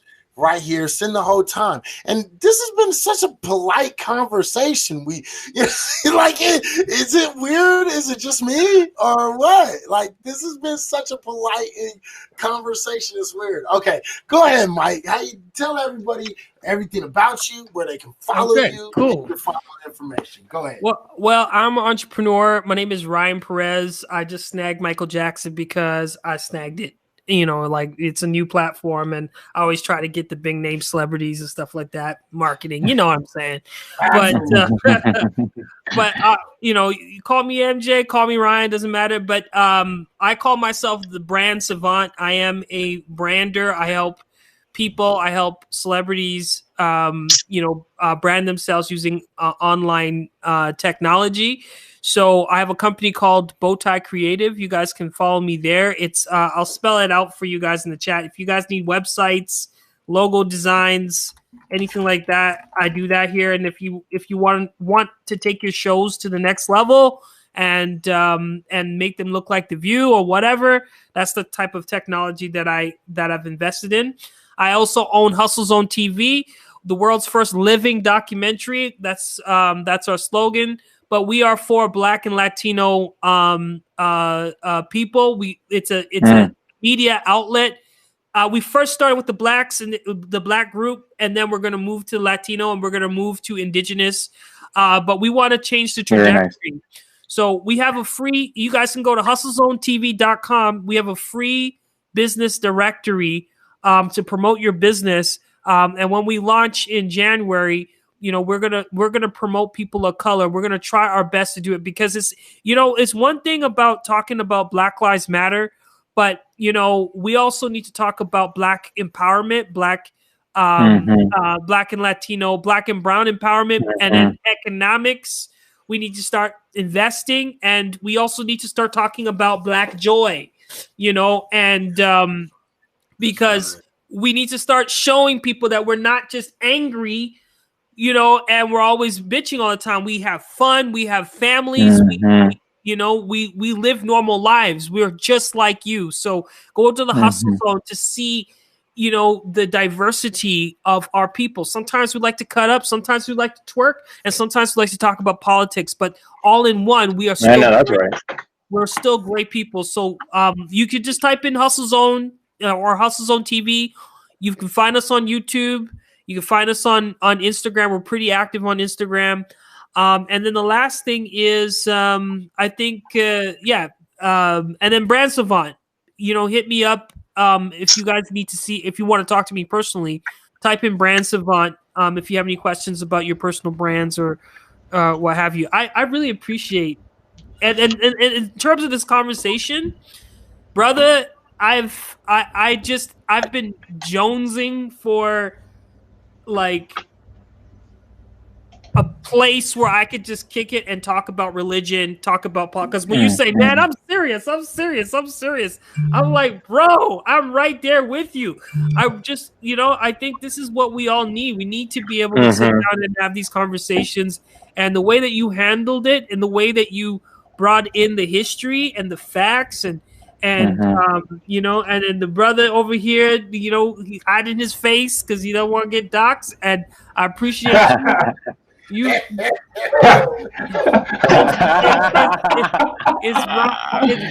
called it out, huh? Yeah. Rob is super cool and he's super smart. There's a lot of smart people in this room, and I just, this is like, you guys really found a unique time to come on, but I think this is going to be like it. I think this is going to be the show. It's going to be the place where people are going to come and kick it. And, because this is the type of stuff that we all want to talk about, but we're not you can't talk about it on Facebook, and you can't, you can't talk about it at dinner table with, because I know you like white women and you sit at a table with your white friends. What I mean? You can't talk about it at the table. Talk about it right here, though. Tired, yo. Hustle Zone TV, yes, that's what it is. Hustle Zone TV on YouTube, and I just found them on Instagram. Hustle Zone on TV over there on motherfucking Instagram. Make sure you follow it. Hey, that's what I'm talking about. I love this brother, man. I like this guy. I really do. And I don't like a lot of motherfuckers. So I like this guy. All right. All right. Rob, give him your shit, bro. Give him your shit. Yeah, y'all know what I'll be doing, man. I put in a lot of work. Y'all will see me. I post like often. I got the shit automated. You know what I'm saying? So y'all will see a whole wall full of videos tomorrow. Same thing. Good information. Always down for a discussion. Black Light Revelations. I'm gonna throw your link in here real quick, Mike, so everybody can get. Tom, what's yours again? What's the name of yours? Let me see if I can find it real quick. I just put it in the chat. I just added it. Oh, you put it in the chat already? Okay. Yeah. Thank you. Do it one more time, Twan, so make sure everybody get it. All right. We'll do. All right, cool. All right. Keep on going. Keep on going, Rob. Yeah, but that's it though. You know what I'm saying? We're gonna be doing this real often. You know, we just ask everybody to support us with the shares. You know what I'm saying? Everybody follow everybody everywhere. You know, and contribute, be civil. You know, let's elevate and rock this shit out together. You know what I'm saying? We can have as much success as we want to, or we can have as much failure as we want to. You know what I'm saying? It's on us. You know what I'm saying? Absolutely. It's let me see. So I'm the last. It is, what time is it? It is 3. Hold on. It is 5:11 a.m. here on the West Coast. So it's probably about 8:11 here on the East Coast. Yep. I want to say thank you for everyone that contributed to the $2.40. And I know that sounds like cheap as shit, but you know what? That's $2.40 I ain't never earned on Man. Periscope. Ain't that facts? Right. Right. So I want to say to everyone who donated, to whether it was 10 cents, 50 cents, $1, I don't care what it was, because what you fucking gave to me adds to what I can give back to you. And you don't get it. And I want you all to really understand that research takes time. Time equals money. Yep. And I need you guys to understand that these brothers gave free of their time. Y'all gave me $2.40, and that's a beautiful thing. And the thing is that's awesome. And I want y'all to know that's awesome. Even if you guys, I get that people are struggling right now. People are like out here, you know, with COVID and not working as much and shit like that. So for the $2.40, I'm thankful for it. Like I know it seems like weird, but I am thankful for $2.40. I'm thankful for that, because in 5 years I didn't earn a goddamn single penny. I invested more money into Periscope than I ever got back from Periscope. And it's $2.40. Honestly, you know what I mean? Actually, $3. I just got $1 from somebody. Thank you very much, Eleanor, that just gave me $1. This $3.40 is more than I've ever received on anything. And I want to make sure y'all understand, I so fucking appreciate you guys. That is fucking awesome. It's a beautiful fucking thing. It makes me feel really fucking good. And it makes me feel like you guys really do fucking appreciate me, what I bring to the table, Rob for what he brings to the table, for Twan, for Michael, for Ryan, Michael, whatever. Sometimes I get confused because I'm so used to calling fucking Rob. You know what I mean? It's like, I know your name is Ryan, and I'm like, should I call him Michael or Ryan? I know, me too. I was thinking that. I was like, the next time I talk to him, do I call him Ryan? Man, I gave him the name. I called him Mike. Yeah, call me MJ. I don't care, because I mean, it's I don't want everybody to know my name anyway. Like it is what it is. Like, you know, it's all good. Like we got our little Yeah. Okay, so MJ, I'm gonna call you MJ and Michael. I'm just gonna give you that. And I appreciate it, Jay, Josh, or let me see. I gotta look at this with one eye because I'm fucking. Looks like Josh. Josh Singh. Okay, because I've been drinking tonight, so it is. hey, I came through. I got you. Like I finished a whole bottle of fucking Hennessy. If you guys don't fucking believe me, suck my dick. There it is. There's the proof. All right, so.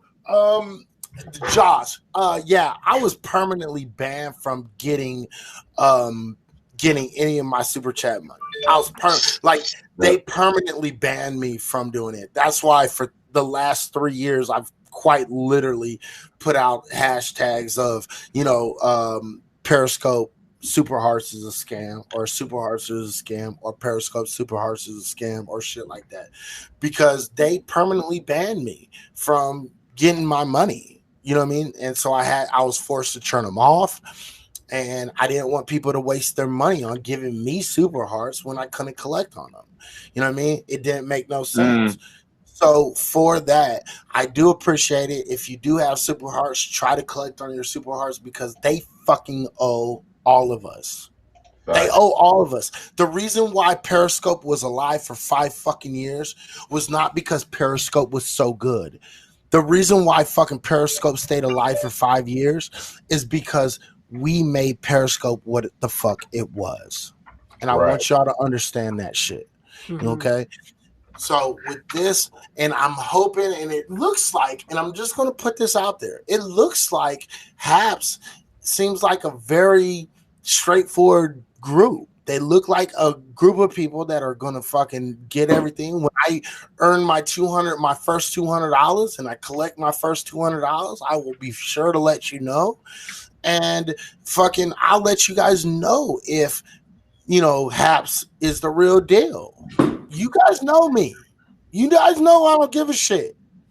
Okay? So we'll see if Haps is the real shit. But I have a good feeling about Haps. I never had this feeling for Haps.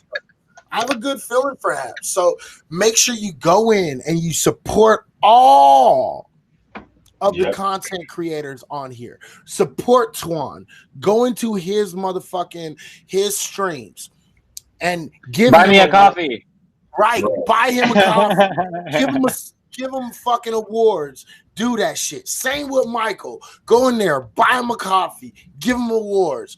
Go in there and let's make sure we make Haps a site that people are going to be like, I respect Haps. Yeah. People are on there. They're giving good information. They got good content. It's not bullshit drama. Fuck it. Let's fuck with Haps.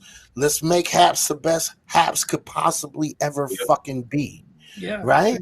And just to add on to the people, I was able to speak with the head of community here at Haps, and they're really big on integrity and independent news, and also not just news, but that includes activists, musicians, professionals, all the way in between that. So me hearing that from that, right? You got to be able to hear it from the top and understand what they're about, and I had an opportunity to get a glimpse of that. So I'll just reiterate that message that they told me that I actually felt good about as well to share with y'all. I really do. I'm like, people who know me from Periscope know that I'm not going to fucking say, oh yeah, I'm not going to fucking hype something just for shits and giggles. Yeah. You know what I mean? What we're getting for free on Haps, honestly, no bullshit. Like I'm just going to be honest. What we're getting for free on Haps is actually worth us paying them a little bit. Yeah, it really is. Don't get me wrong. They need to pay us back for the content we provide. You know what I mean? But at the same time, I honestly believe they're giving us like enough tools. They're giving us multimedia. They're giving us availability to post without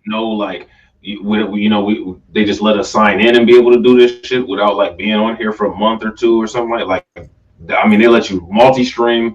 It's insane. It's so insane from the day one too, not from like day 30 or day 40. This is day one, no money, absolutely free. You have to give Haps their props. You have to. And on that note, make sure if you're a content creator or you're a journalist, there's that link, help.haps.tv. You'll learn how to get verified through the Haps platform as a creator, activist, or VIP, Haps VIP. So go ahead and make sure you check out those badges as well. Absolutely. Now's the time to do it. Yeah, absolutely. Right now is absolutely the time to do it, because the thing is when you do it early, you're already in. You're in.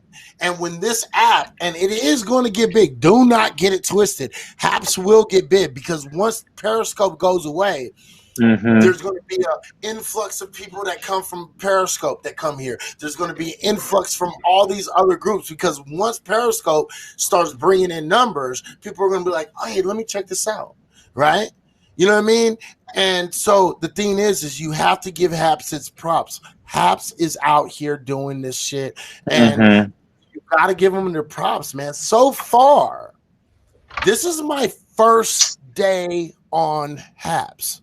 So far, Haps has done me fucking a beautiful thing, dude. I just got another from Eleanor. Thank you for the $2.50. I'm up to $3.50. I got $5 on my last cop. That's $8.50 that I've already earned. You know what I mean? I've earned $8.50. Now it seems like, oh, well, that's not that much. So now you're 192 away. Right. But here's the thing about it though. Let's not, act like this is nothing. The fact of the matter is I'm coming over here with a very limited number of people. Right. Because I lost my original account. Had I had my original 200,000 fucking people on my first account, plus all the people that I have on Instagram and the people that I have on Facebook and the people I have on YouTube, I would have over like 40,000 people following me. I only have like 2.5 like 2.5K. So 2,500 people. And you guys gave me love, and you guys gave love to the people that were on here, even though it goes in my pocket. And I thank you for your free service because I'm not sharing $8.50. I'm just gonna be honest. But I appreciate these dudes are fucking awesome guys. So make sure you go and support them. That's the whole point. We need to support each other as real content. Wait, let me say that. Let me say that in the mic real quick. Real content providers. Right. Okay? We are real content. You have Twan. He is out here. He's going state to state. He's right there on the front lines. He gives you information of what's going on right now in the motherfucking each individual city that he goes to. You got live streaming this shit. You got MJ Ryan. Okay, this dude is out here, right? He has motherfucking Hustle Zone TV. This dude is giving you entertainment. He's making sure he puts stars in front of your face, and he's putting real content creators and real ideas in front of your face right now. Then you got me and you got Rob. And y'all already know who the fuck we are, because if you didn't know who the fuck we are, then you got an introduction of us today because we did two streams. Yep. Yeah, exactly. We have content, not drama, not bullshit, not fake news.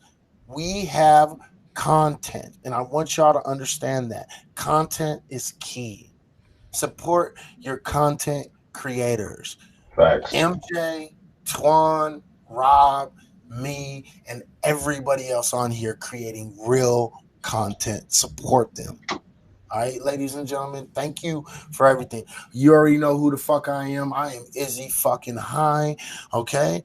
And I am that nigga. I'm that religious fucking guy. I am that dude that has close to 35 years of experience in the word of all Abrahamic belief systems. I'm a historian. I'm a soon-to-be author. I'm a guy that puts out content. I'm a guy that fucking has a podcast. I'm a dude that's self-employed. I'm out here trying to make sure y'all understand how to get fucking money as black men, women, children, how to guide them in a safe place.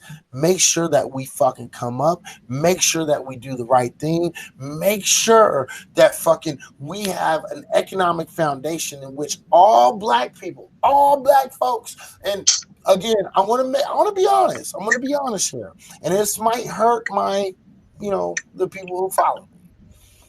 First and foremost is black folks. Next is everybody else, and I'm sorry I have to tell you all that. That's because black folks is in the worst predicament in America as we can see today. But my information will help everybody. Even though it's for black folks, it will help everybody. So please make sure you support. Make sure you fucking come out here. I want to make sure y'all hear everybody. We're going to do this more often. Hopefully, we'll be lucky enough to have Twan and MJ back up on here, and we can talk about some things, you know what I mean? And we can go out here and we can fucking give out all the information we can, but we need your support. Please support us. Make sure we're out here. What else do I do? So I talked about the book. The podcast is Reality Check Virtual Radio on YouTube, and it's about to be on Spotify, the iTunes. Is that what it's called? iTunes. And it's going to be on every single podcast that you can imagine. So look out for Reality Check Virtual Radio on iTunes, Spotify, and everything else. What else? Let me make sure I don't forget anything. Yeah, I think that's it. I think the podcast, follow YouTube, follow this account, and yeah, we'll fucking come back with some good information, man. I can't wait. I'm super stoked. I love this fucking app already. I'm totally a fanboy right now. Okay. Yeah. I am. I don't know. Are you guys fanboys yet, or is it just me? It's probably just me. I'm a fucking fanboy, dude. Thanks for being real and speaking your truth. It's needed. Thank you very much, Janet Walker. Thank you. Here, I'm gonna add you because for right now, I'm adding everybody that's supporting me because I want to support you. So appreciate that. Thank you very much, Janet Walker. And I promise you are going to get nothing but the truth from me, at least my truth. Okay, and I'm gonna be as honest as anybody that you have ever met. I promise you. You're gonna see and you're gonna understand the integrity and the truth that I have inside of me, and you're gonna see that within Rob. I think you're gonna see that within MJ. MJ just bounced out. He's probably tired because he looked like he was yawning. Oh, okay. He was yawning.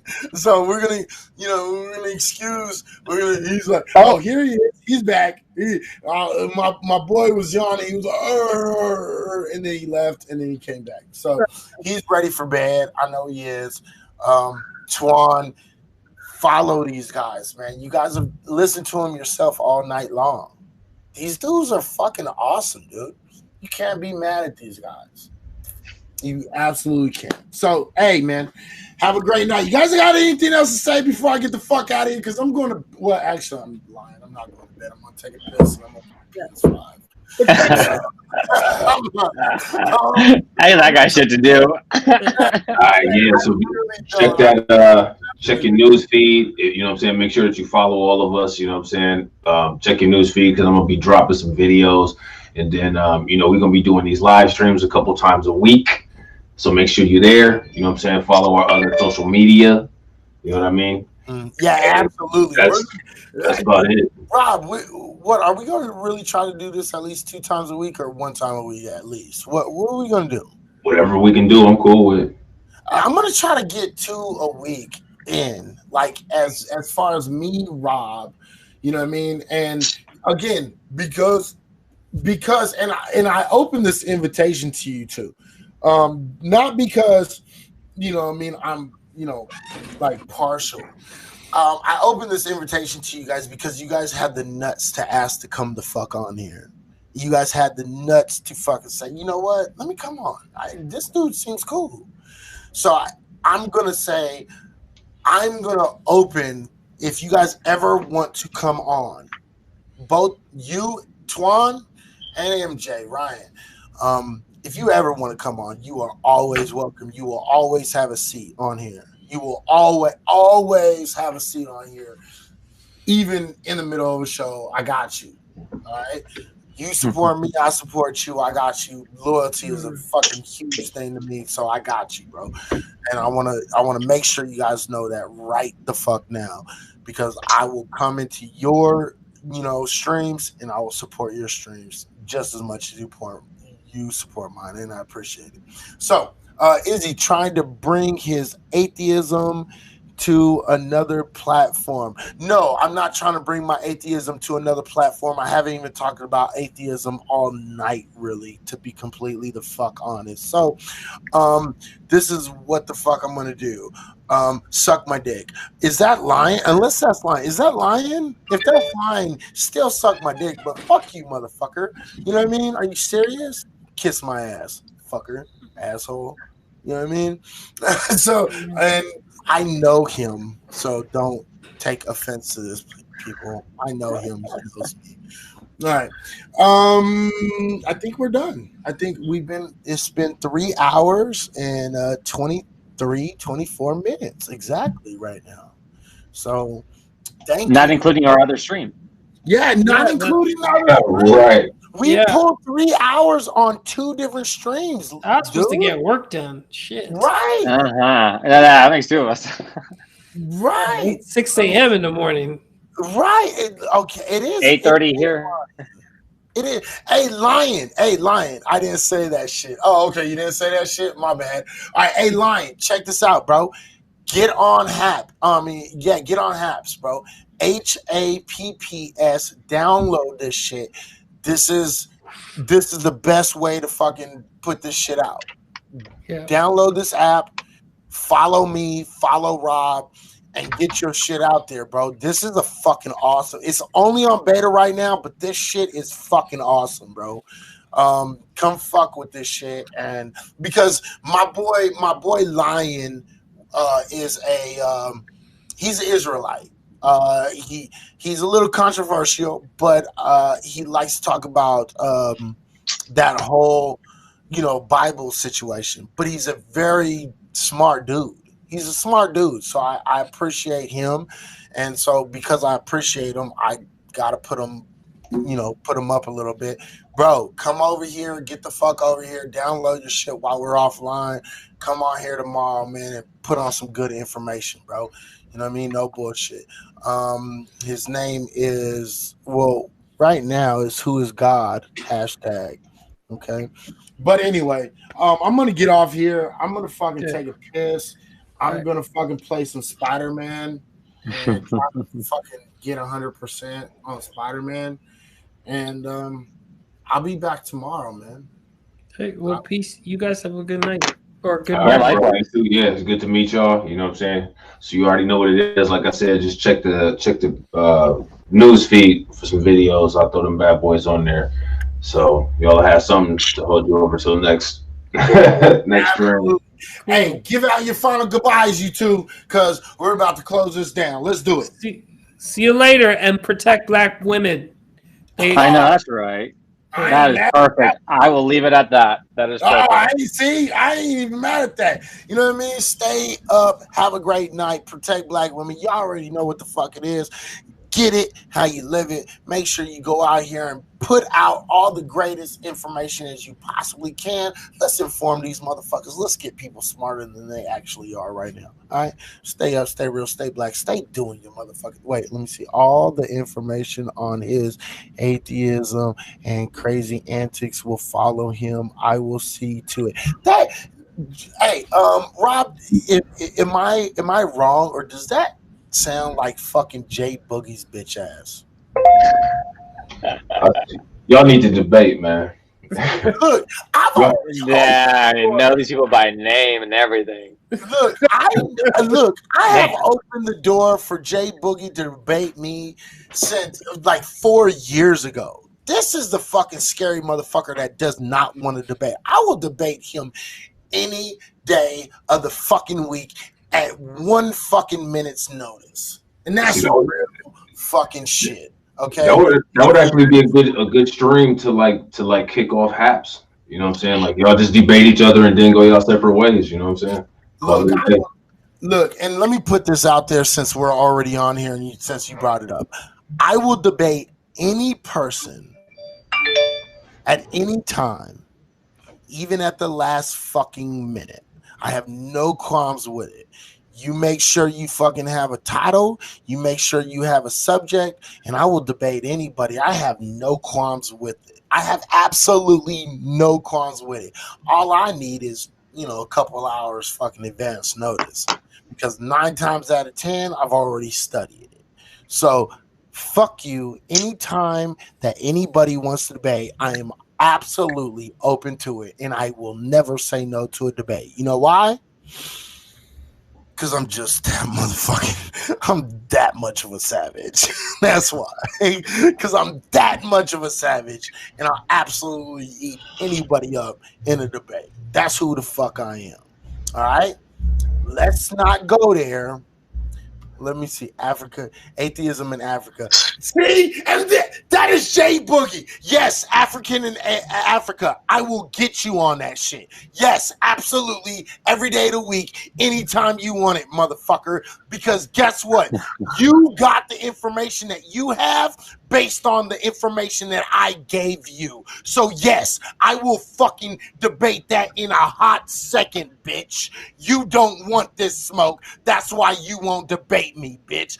That is Jay Boogie, bitch. Fuck you. Suck my dick anytime you want it. Yes, on that subject. You want it? Come get it, bitch. Come on with it. Yeah, I'm done. I'm done, bitch. I'm done. Yes. Yes. Triple yes. All the way. 100 times yes. I will debate that any fucking second of any day. Because the information you got, I promise you, I don't think so. I know you got it from my Periscope. I don't think so. I know you got it from my Periscope, because you didn't know it before I put it out there. And then you stopped. You didn't say nothing for almost 6 months.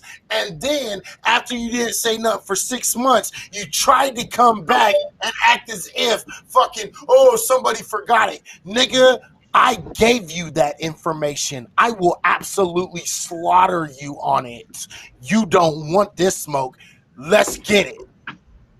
Yeah, see, I knew it. See, look, Juju, look. What did he say? He said, me and Juan. I don't need Juju.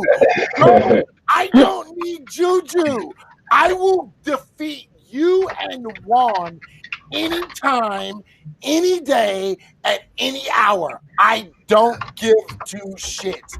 Bro, I welcome you to come on. Jay Boogie, I've been waiting for 4 years, because it's taking you 4 years to accumulate enough knowledge to think you have enough knowledge to step against me. But here's the funny part about it.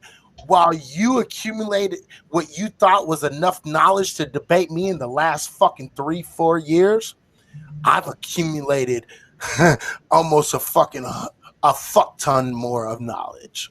So any fucking time, yes, Jay Boogie, stop talking. Yes, I will accept your debate. Yes, absolutely. 4 rounds, questions from the audience of anyone that watches us. Yes, Jay Boogie, I accept your motherfucking debate. Fucking me versus you and Juan. You and Juan versus me alone. Yes. And on that note, I'm out. I gotta go. Thanks for having me. Stay up, Twan. I appreciate it, brother. Stay up, Twan. Yes. You and Juan versus me alone. You and Juan, me alone, and I will fucking destroy you. 4 rounds. You know what? Fuck it. 5 rounds. 5 rounds of back and forth. Your evidence versus my evidence, your evidence, my evidence, your evidence, my evidence. 5 rounds. I'll go that far. 5 rounds. Questioning on this round 6 would be questions from you. Round 7 would be questions from me, and then questions from Juan, and then questions from me back to Juan on 7, 8, and 9. Easy, not a problem. I'll take it any day of the fucking week, bro. You know, I don't think anybody will stay here that long. So let's do this. Let's go 3 rounds back and forth. Look, you think I'm a fucking, you think y'all niggas thought, you, don't try this shit, bro. Look, bro, you just said me and motherfucking Juan versus you and Juju. No, me versus both of you. I don't need Juju to destroy you. I don't need it. Absolutely none of it. I don't need Juju on shit. Me versus you. 3 rounds. Okay, of motherfucking your evidence, my evidence, your evidence, my evidence. You know what I mean? Retraction, going against, disproving, whatever the fuck. 3 rounds of that. Okay, of rebuttal and purchasing, putting forth your evidence. Okay, 3 rounds. Okay, 3 rounds. Right, 3 rounds right there. Look, the devil signal. Oh, it's the devil. Right, 3 rounds. Right, then 2 rounds. And the 2 rounds would consist of you have 20 minutes to question me. No, let's do 15 minutes, 10 to 15 minutes. Right, so 10 to 15 minutes of you questioning me. 10 to 15 minutes, whatever we agree on. Me questioning you, and then 10 to 15 minutes of your boy Juan questioning me, and 10 to 15 minutes of me questioning him. And then we'll just leave it to whoever fucking watches the debate. All right? Who's moderating? Who would you like to moderate? You tell me. Who would you feel comfortable with moderating? Formal debate. Only formal debates. I only do formal debates too. So who would you feel comfortable moderating? Write that in the room. I'll be right back. Oh shit.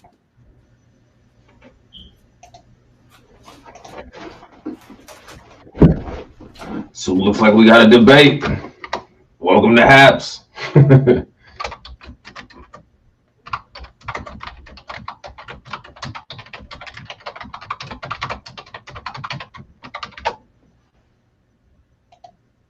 All right, give me like 2 seconds, y'all. Let's see.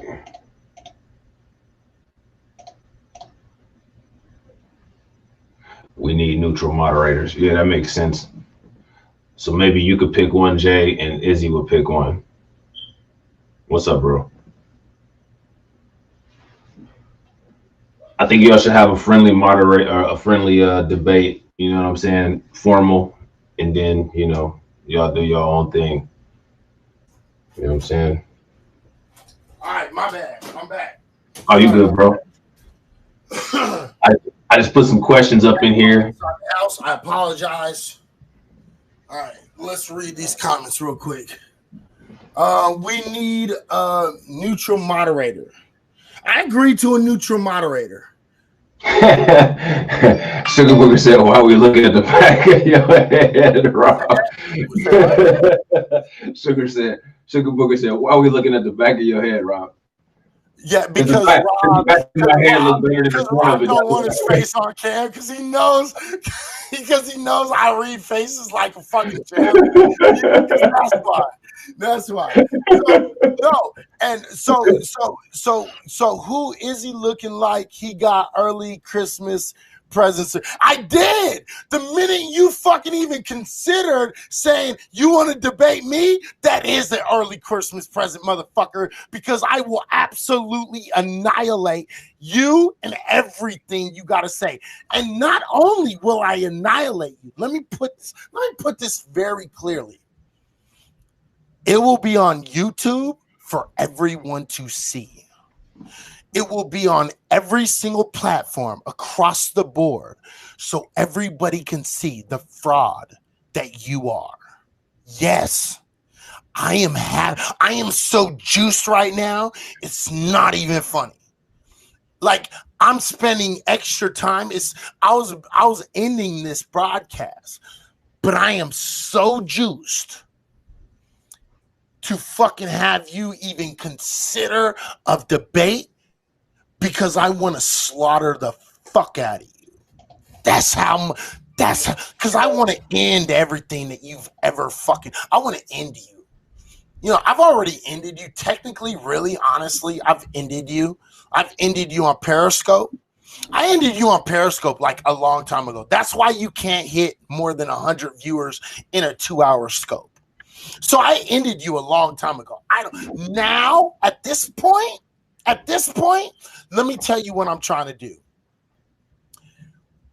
I'm trying to re-dig up your body, set you on fucking fire, and then stomp on the fucking whatever's fucking left after that fire goes out. Okay? That's what at this point, that's what I'm doing now. And yes, that will be the greatest COVID Christmas present I could ever get. Ever! I want you to know that, okay? I want you to know that I will absolutely fucking destroy you. Okay? By the way, let everybody know you lost 2 debates to me. You've never won a debate against me ever. Ever. Not ever. You talking over me and calling me names and saying shit, that's not you winning a debate. What that is you not being able to fucking hold yourself accountable and being able to motherfucking handle yourself like a fucking man so I can fucking really get in your ass. And I just said, whatever. You know what I mean? But this is formal. This is a formal debate, right? This is a formal debate. So you won't be able to do that. You'll be forced to fucking keep your mouth shut. You'll be forced to. So check this out. So Jay Boogie,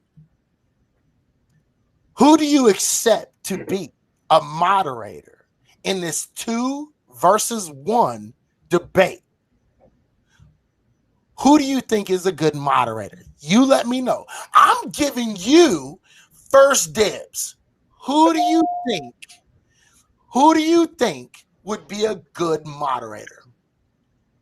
Oh, because Josh, this dude, I've been smacking the shit out this motherfucker and spanking the shit out of him with a wet leather fucking belt for the last 4 years, Josh. Because he's just talking a whole bunch of hyperbole. He's talking a whole lot of shit right now. But he's not going to really debate. He's going to act like he debates, and he's going to act like he's willing to debate, but he won't do it. I promise you. We have to do a face-off. I nominate half. You mean good and plenty, not half plenty. That's good and plenty. Good and plenty, is that who you mean? Good and plenty, is that who you mean? I don't know if I can accept good and plenty. I don't know if she has enough nuts. You know what? Check this out. If we can both sit down and talk to good and plenty, I would agree to good and plenty if I think that she would be willing to do what she needed to do in order to make sure it was a fair debate. Yeah, I'd be willing to take good and plenty. I think, and I think honestly, and check this out, and I think that good and plenty honestly might be a good one. Yeah, I think good and plenty would be a good moderator. I don't know. But I think good and plenty might be a good moderator. I think that's a good choice. That's a good choice. I can agree with you on that one. Make this debate happen. Right. Oh, yeah, we're going to make this debate happen. You know what I mean? So good and plenty is the first choice. Check this out. Jay Boogie, give me. Actually, you know what, Jay? Oh, you're not on here. So he's on Twitter right now. He's on Periscope. Hey, Jay Boogie. Okay, I would say Jay Boogie, come up here so we can talk this out. But give me 2 other.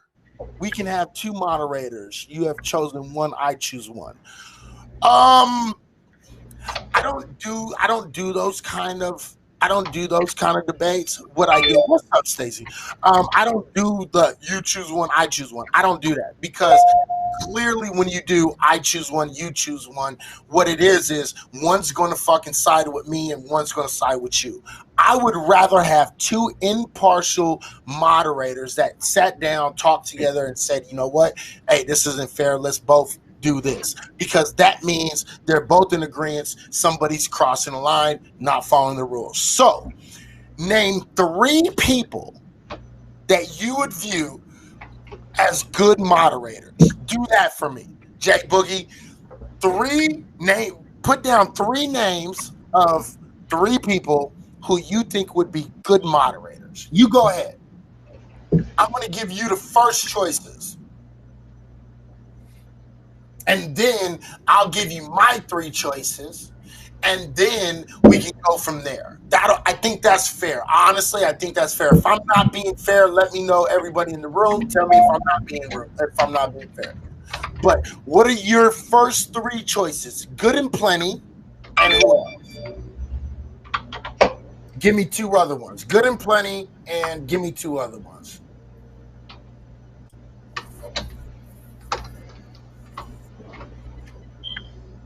Oh yeah, bro. I think it sounds fair. I think that's fair. So we can decide on who would be the best. That means he has 3, I have 3. That means we have 6 people to choose from. Because I don't have no problem with it. Good and Plenty, Brandon. Brandon Vox. Like, are you talking about Vox? VOX, Vox? And then Don Stakes. I know who Don Stakes is. You talking about Vox, right? Just say yeah, no. If that's who you're saying, I know exactly who Vox is. And I would actually kind of agree. I would actually probably be more on the side of Vox too. Vox is a good guy. He's a fair guy. He's a good guy. I've been fucking with Vox for about 3.5, 4 years. So I think Vox would be a good dude. I'm not gonna argue with that one. That's it. If it's Vox, no. Who? Which Brandon? Which Brandon? Gotta give me a better idea if it's Brandon. I don't know too many Brandons. I know Vox, but who else? Who's the other? Who's the Vox? Shalom. Because I would say my 3. Tell me which Vox, and I'm going to give you my 3. I would say Rob, Lion, and Jacob.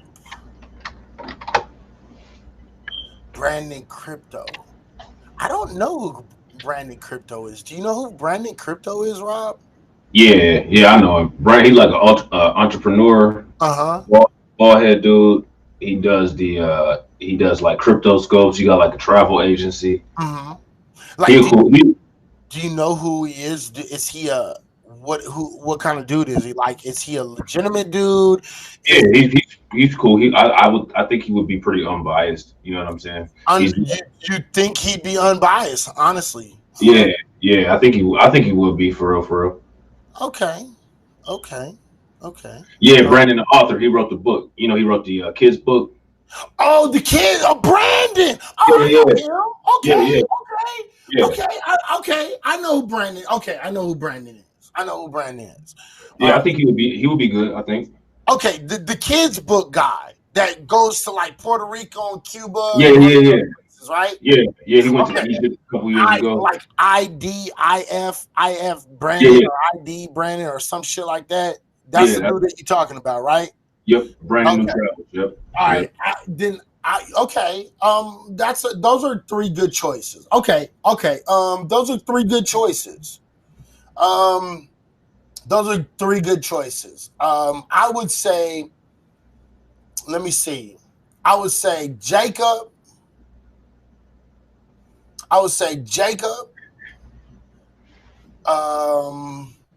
Rob, and Jacob, Rob, and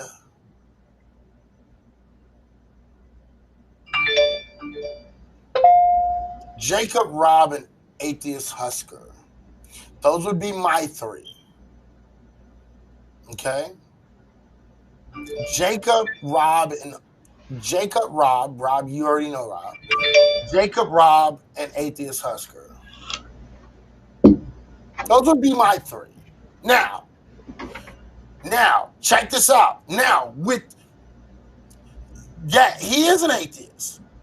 And he has people on there that's believers. Brandon is a believer in God.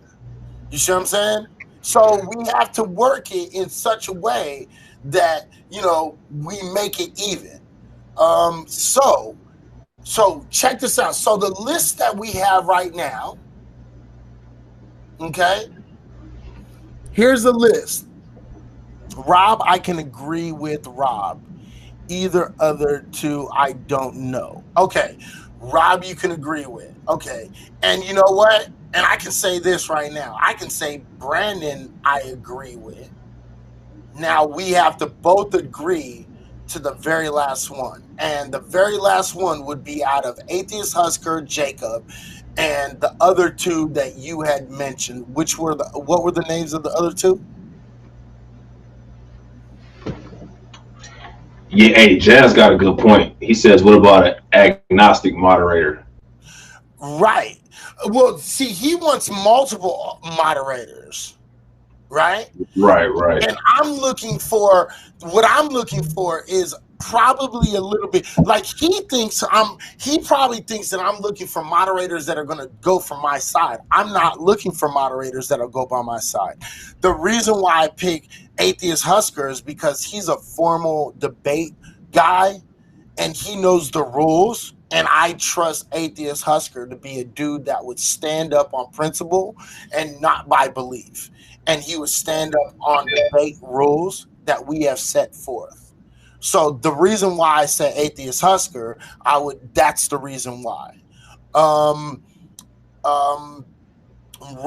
I think that he would be a good moderator because I think Rob will be willing to mute when muting is needed on both of us. Brandon, I believe that he would be fair. Good and Plenty and Don Stakes. So it'd be Good and Plenty, Don Stakes, Jacob, and Atheist Husker. So those are the final four finalists for the last judge. You see what I'm saying? So I think Brandon would be fair, even though he's a believer. I think he'd be fair because he's a believer. I think Rob would be straight up because he would mute me and he would mute Jay Boogie when muting needs to be done. Yep, I would just set a timer. Whatever we establish times, you know what I'm saying? You got like 5 minutes for this rebuttal, 10 minutes for that rebuttal. As soon as the timer hits, I'm just muting. Right.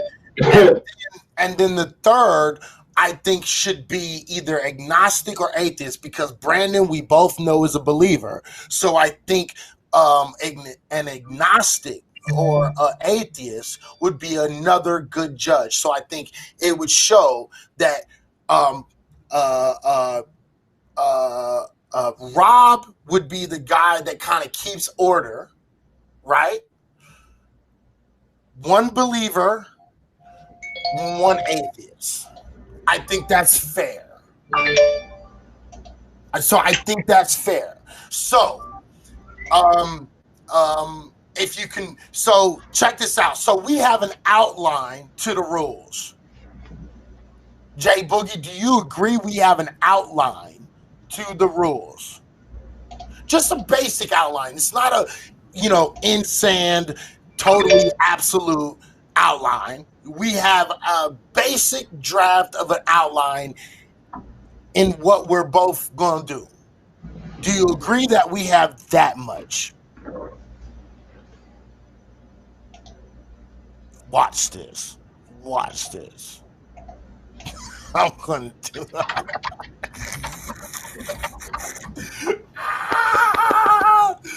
I'm so juiced. I got a new app, and I'm gonna.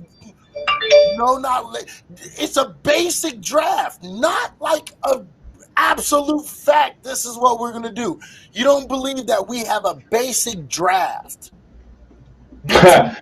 Look, this is what we should do. We should have a whole separate scope about the rules, and then once we get the rules taken care of, then you know what I'm saying, like move on to like to the actual debate. Right. I think that would be a good idea. Would you agree to that we should do a scope, not on Haps, because Haps I want to keep to we still are moderators. Yeah. The thing is I think that we both agreed that Rob could be a moderator, right? And so we have to choose one on one side and one on another side. So we both have to agree on that. That's number one.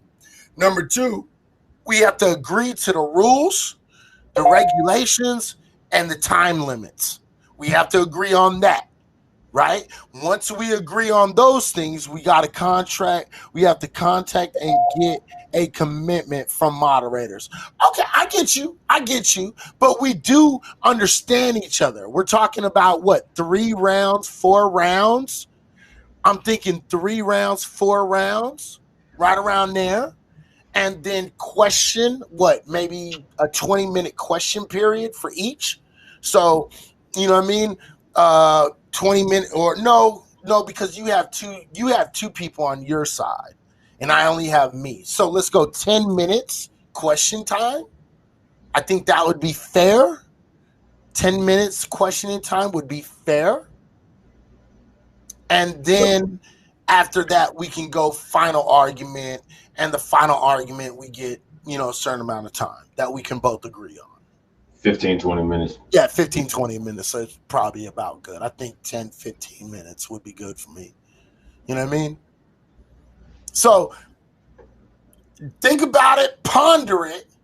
And if you are willing to say, okay, yeah, this is a decent draft, not totally agree. I'm not telling you, Jay Boogie, to totally agree. I'm saying this is a good draft and we can work from the draft to come to a solid proposal.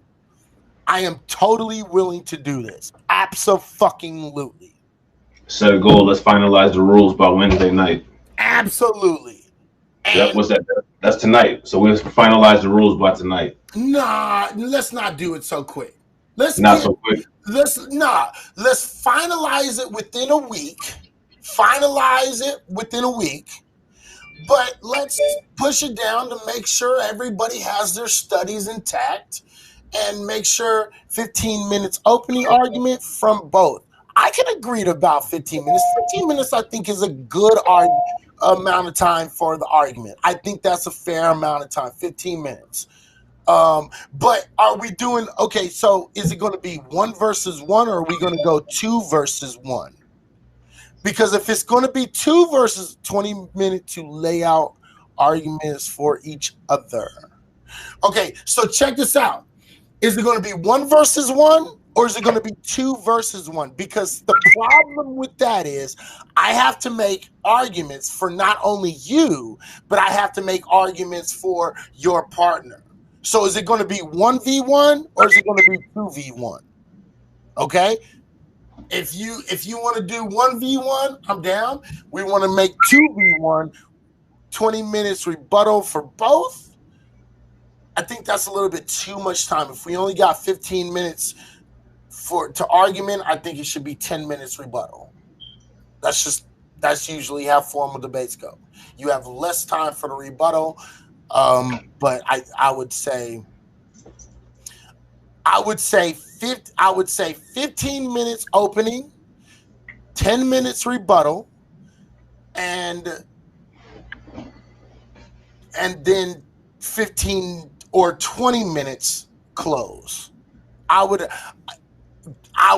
say 20 minute close after the question section. I would agree to that. I think that's fair. Absolutely, I think that's fair. If you go 15 minutes open, 10 minutes rebuttal, we have the middle. We can figure out that timetable later, right? And then we have 20 minutes closed for each person. I think that's fair. Absolutely, I think that's fair. So how are we gonna compensate the time for the fact that you don't have a debate partner? Well, the thing is so if he wants to go 1v1, which would be, would show that he can handle me by himself, right? And it would give him more clout. He should go 1v1. If we go 2v1, then I would say that it should be shortened down to 10 minutes opening for him. I get 10 minutes opening, then 10 minutes opening for Juan, and then I get another 10 minutes to go against Juan's argument. Then we go rebuttal, which would be, I don't know, I think 7 minutes would be all right. 8 minutes, actually. 8 minutes rebuttal for each one of them.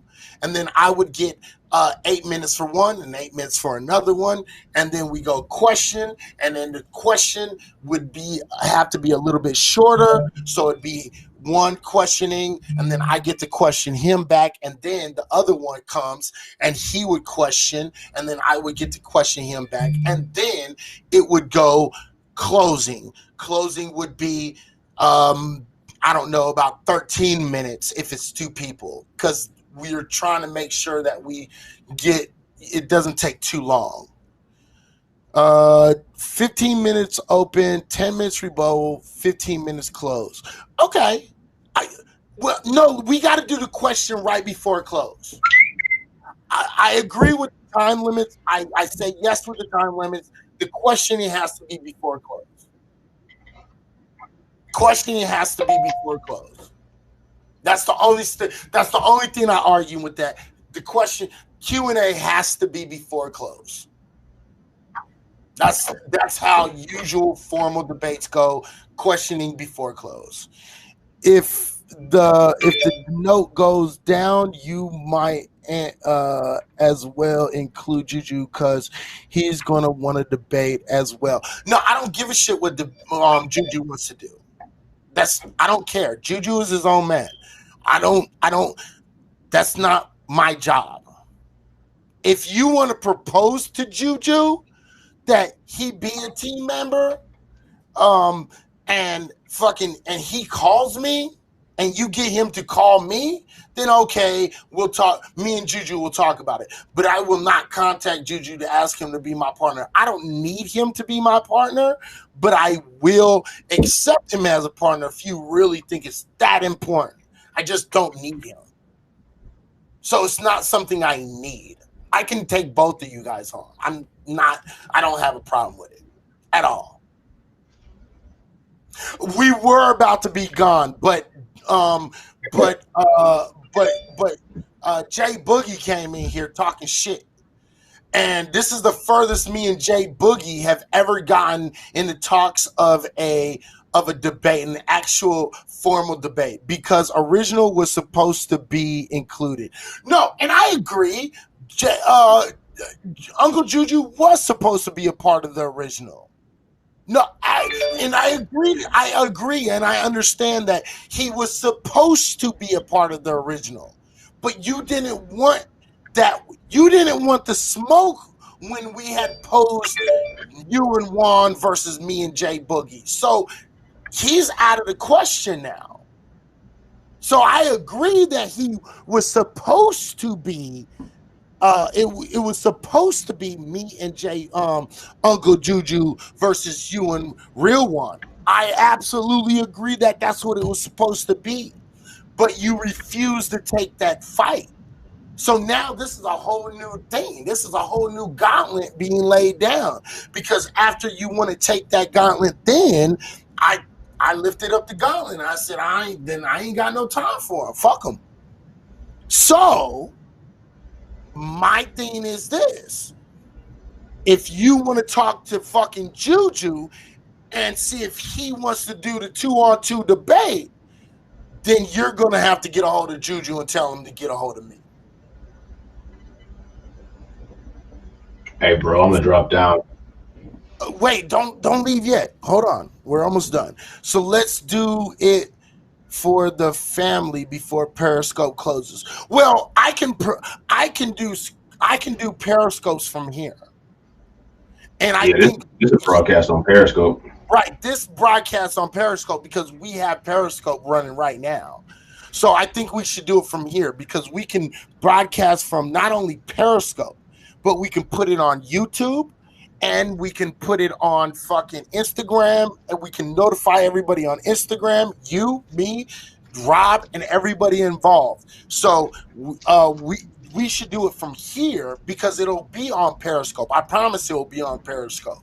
Like, it'll be on my Periscope, and if you log in from here and you make an account from here, it'll be on your Periscope also. Yeah, like Jay Boogie, you could make an account on this and then link your YouTube account to it, and everybody will be streaming it at the same time. It'll be like the same shit on different TV channels, like the presidential debates. So it'll be on my channel, it'll be on Rob's channel, it'll be on Juju's channel, it'll be on Juan's channel, it would be on it'll be on everyone's channel across the board. It's fair. This is the best spot to do it at. Not only that, but you can automatically link it to your YouTube.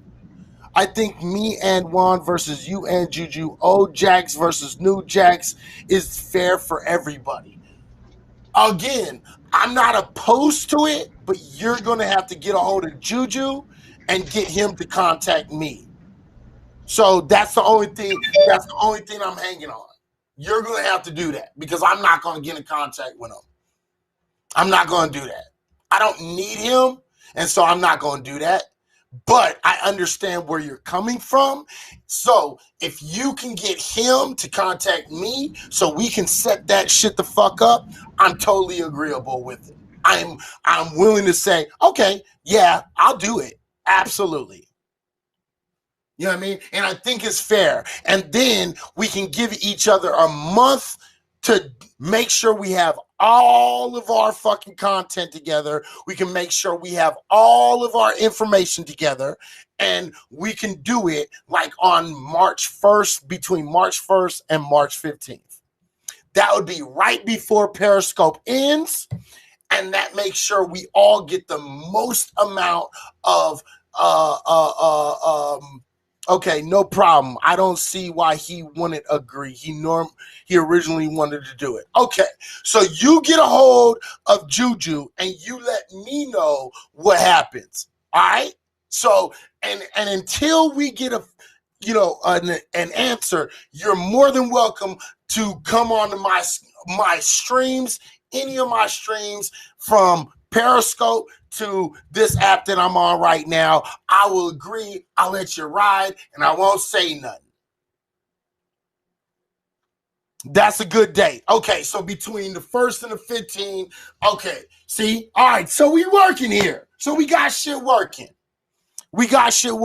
So for right now, can we agree on the basics, the basic generals? These aren't set in stone. These are the basic generals that we're agreeing to, right? Cool? We agree? This platform is better so y'all can share the screens too. You know what I'm saying? Y'all can put your evidence right up on the screen. You know Absolutely, because we can have up to 6 people on this screen. So I think this is way better.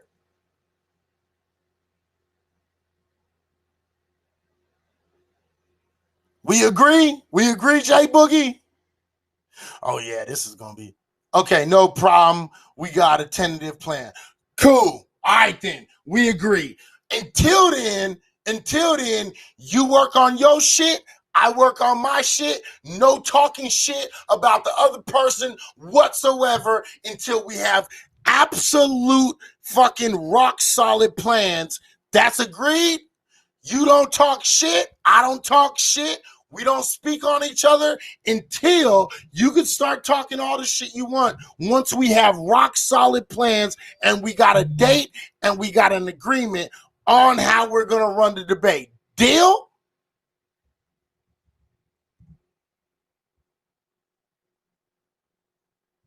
Deal? You agree to that? Can't believe this shit. This is the first time this nigga has ever stepped the fuck up. Wow, I'm awestruck right now. You know what, nigga? I've got my motherfucking candy, and I got my cake, and I got to eat it too, nigga. I got a fucking brand new motherfucking hosting spot, nigga, and I get to start this shit off by eating this nigga the fuck alive.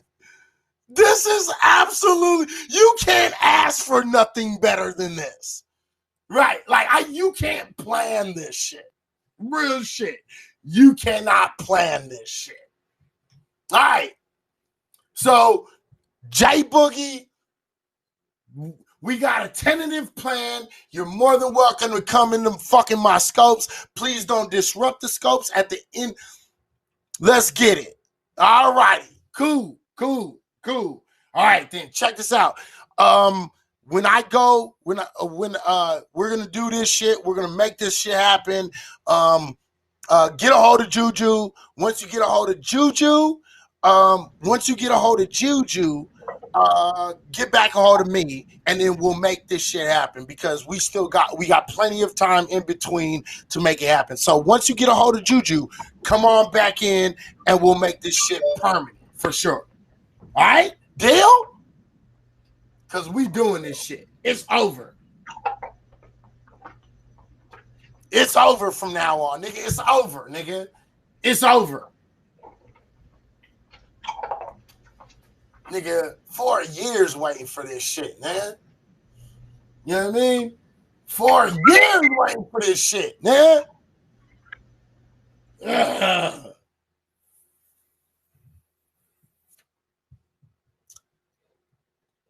All right, man. Rob.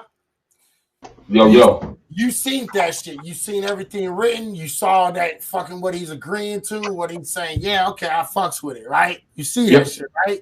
All right. Yep. Everybody else sees this shit, so we gonna do this shit. So I'm gonna hold you to this shit, J Boogie. So hopefully, I don't think you know what I mean? Honestly, I'm gonna reassess everything that I've said about you. I'm gonna assume you're not gonna fake on your word. So that's what's up. I think that's gonna be a good end to Periscope. You know what I'm saying? Honestly, I think it will too. Honestly, I think it is well deserved. It is much needed, and you need a bang to leave Periscope. I think this is the perfect way to end Periscope and start our new travels down the road, wherever the fuck we travel down the road. Mm-hmm. Absolutely. Abso-fucking-lutely. So I think this is the best way to end the Periscope. Absolutely, bro. Absolutely. All right, man. It's good that y'all making progress, agreeing on things and moving it forward too in a civil way. That's what's up. You know right. Absolutely. To move it forward in a civil way. We get this out of the way. We can move over in a civil way. He can fucking go his way. I can go my way. And that will be the end of it. And I think that's the best way to go about that shit. Abso-fucking-lutely, bro. Abso-fucking-lutely. All right, man. So with that being said, I ain't seen him answer any more questions. So I'm just going to assume that he's on the same page as we are. And I think this is the best place to leave this at, because we're already at 4 hours and 12 minutes. So I think this is the best place to leave this at. Because I'm gonna fall asleep. I know. I'm gonna get on and play me some PS5, because none of y'all niggas got no PS5. Okay, I'm gonna play me some Spider-Man and shit, Miles Morales, and definitely stay the fuck up. Y'all already got it, so you already know, bro. See a really good debate, formal debate, following rules, everything that we're supposed to do the right way, and that is going to be the end of Periscope. It's going to send Periscope out in the stratosphere. So make sure you are fucking there, and we'll see who comes out on top, we're gonna just let everybody choose who they think was the winner. Yep. All right. Sound like a plan. That's what's up. Hey man, this was great. Two Scopes, man. I appreciate Yeah, man. it, Rob, bro. This Yeah, you know I got you, bro. hey, This man, was good shit. this was a great idea to come tonight, man, and do All these right, man. Scopes, bro. These was awesome, bro. Yeah, hell yeah. These was dope. Absolutely, man. So, hey, with that being said, hey, Rob, man, for everything that you've done in the fucking scope, man, and all the technical shit that you've been making sure keeps up to date on all these things, man, I want to say thank you, brother. I appreciate it. You know I got you, bro. You know I got you. Absolutely. To everybody that's came into the room, including Jay Boogie. Look at that. For everyone that came into the room, including Jay Boogie, I appreciate you coming in, paying attention to what the fuck we doing, having a conversation, being able to have a conversation, the civil conversation from the brother Michael MJ to the brother fucking what's it? I can't ever. Is it Twan? Twan? Twan. That's what it is. Twan. So to Twan, to everybody that came in tonight, man, I so very much appreciate it. I appreciate everything you have. We have a lot of people that came in here tonight, 2.1K people, you know what I mean? Made a little bit of fucking change. So for everybody that fucking donated a little bit, $3.70, hey man, $3.70 is better than $0.00. You know what I mean? So thank you for everybody. Thank you for your time. Thank you for your patience. Thank you for everything, because without you guys, there is no us. And we're going to bring you guys good information, good knowledge, good fucking shit. And bonus, you guys are going to get a motherfucking debate, a formal debate. And it's going to be a really fucking good debate. I don't care. You know what I mean? I don't think this nigga is stupid. You know what I mean? I never said I think this nigga is stupid. You know what I mean? Now, I've said this nigga's kind of a pussy, but I don't think this nigga's a pussy, like stupid. Okay? So, we're going to make this shit the fuck happen, and hopefully this brother stand up and he do everything he's supposed to do. So, with that being said, I appreciate Elevated Thoughts. Thank you, you beautiful human being. Twan, brother, thank you, Twan. I really do fucking, you know what I mean? And Elevated, I know you a dude, but that still don't mean it's like no homo shit for calling you a beautiful human being. I just want to let you know that shit, okay? But, you know what I mean? You can still be a beautiful human being and not be no bride. So don't. That's a no homo right there. So, yeah. Okay. All right. So thank you guys for all your time, your energy, your talking. You know what I mean? Thank you for all of this shit. Thank you for everything.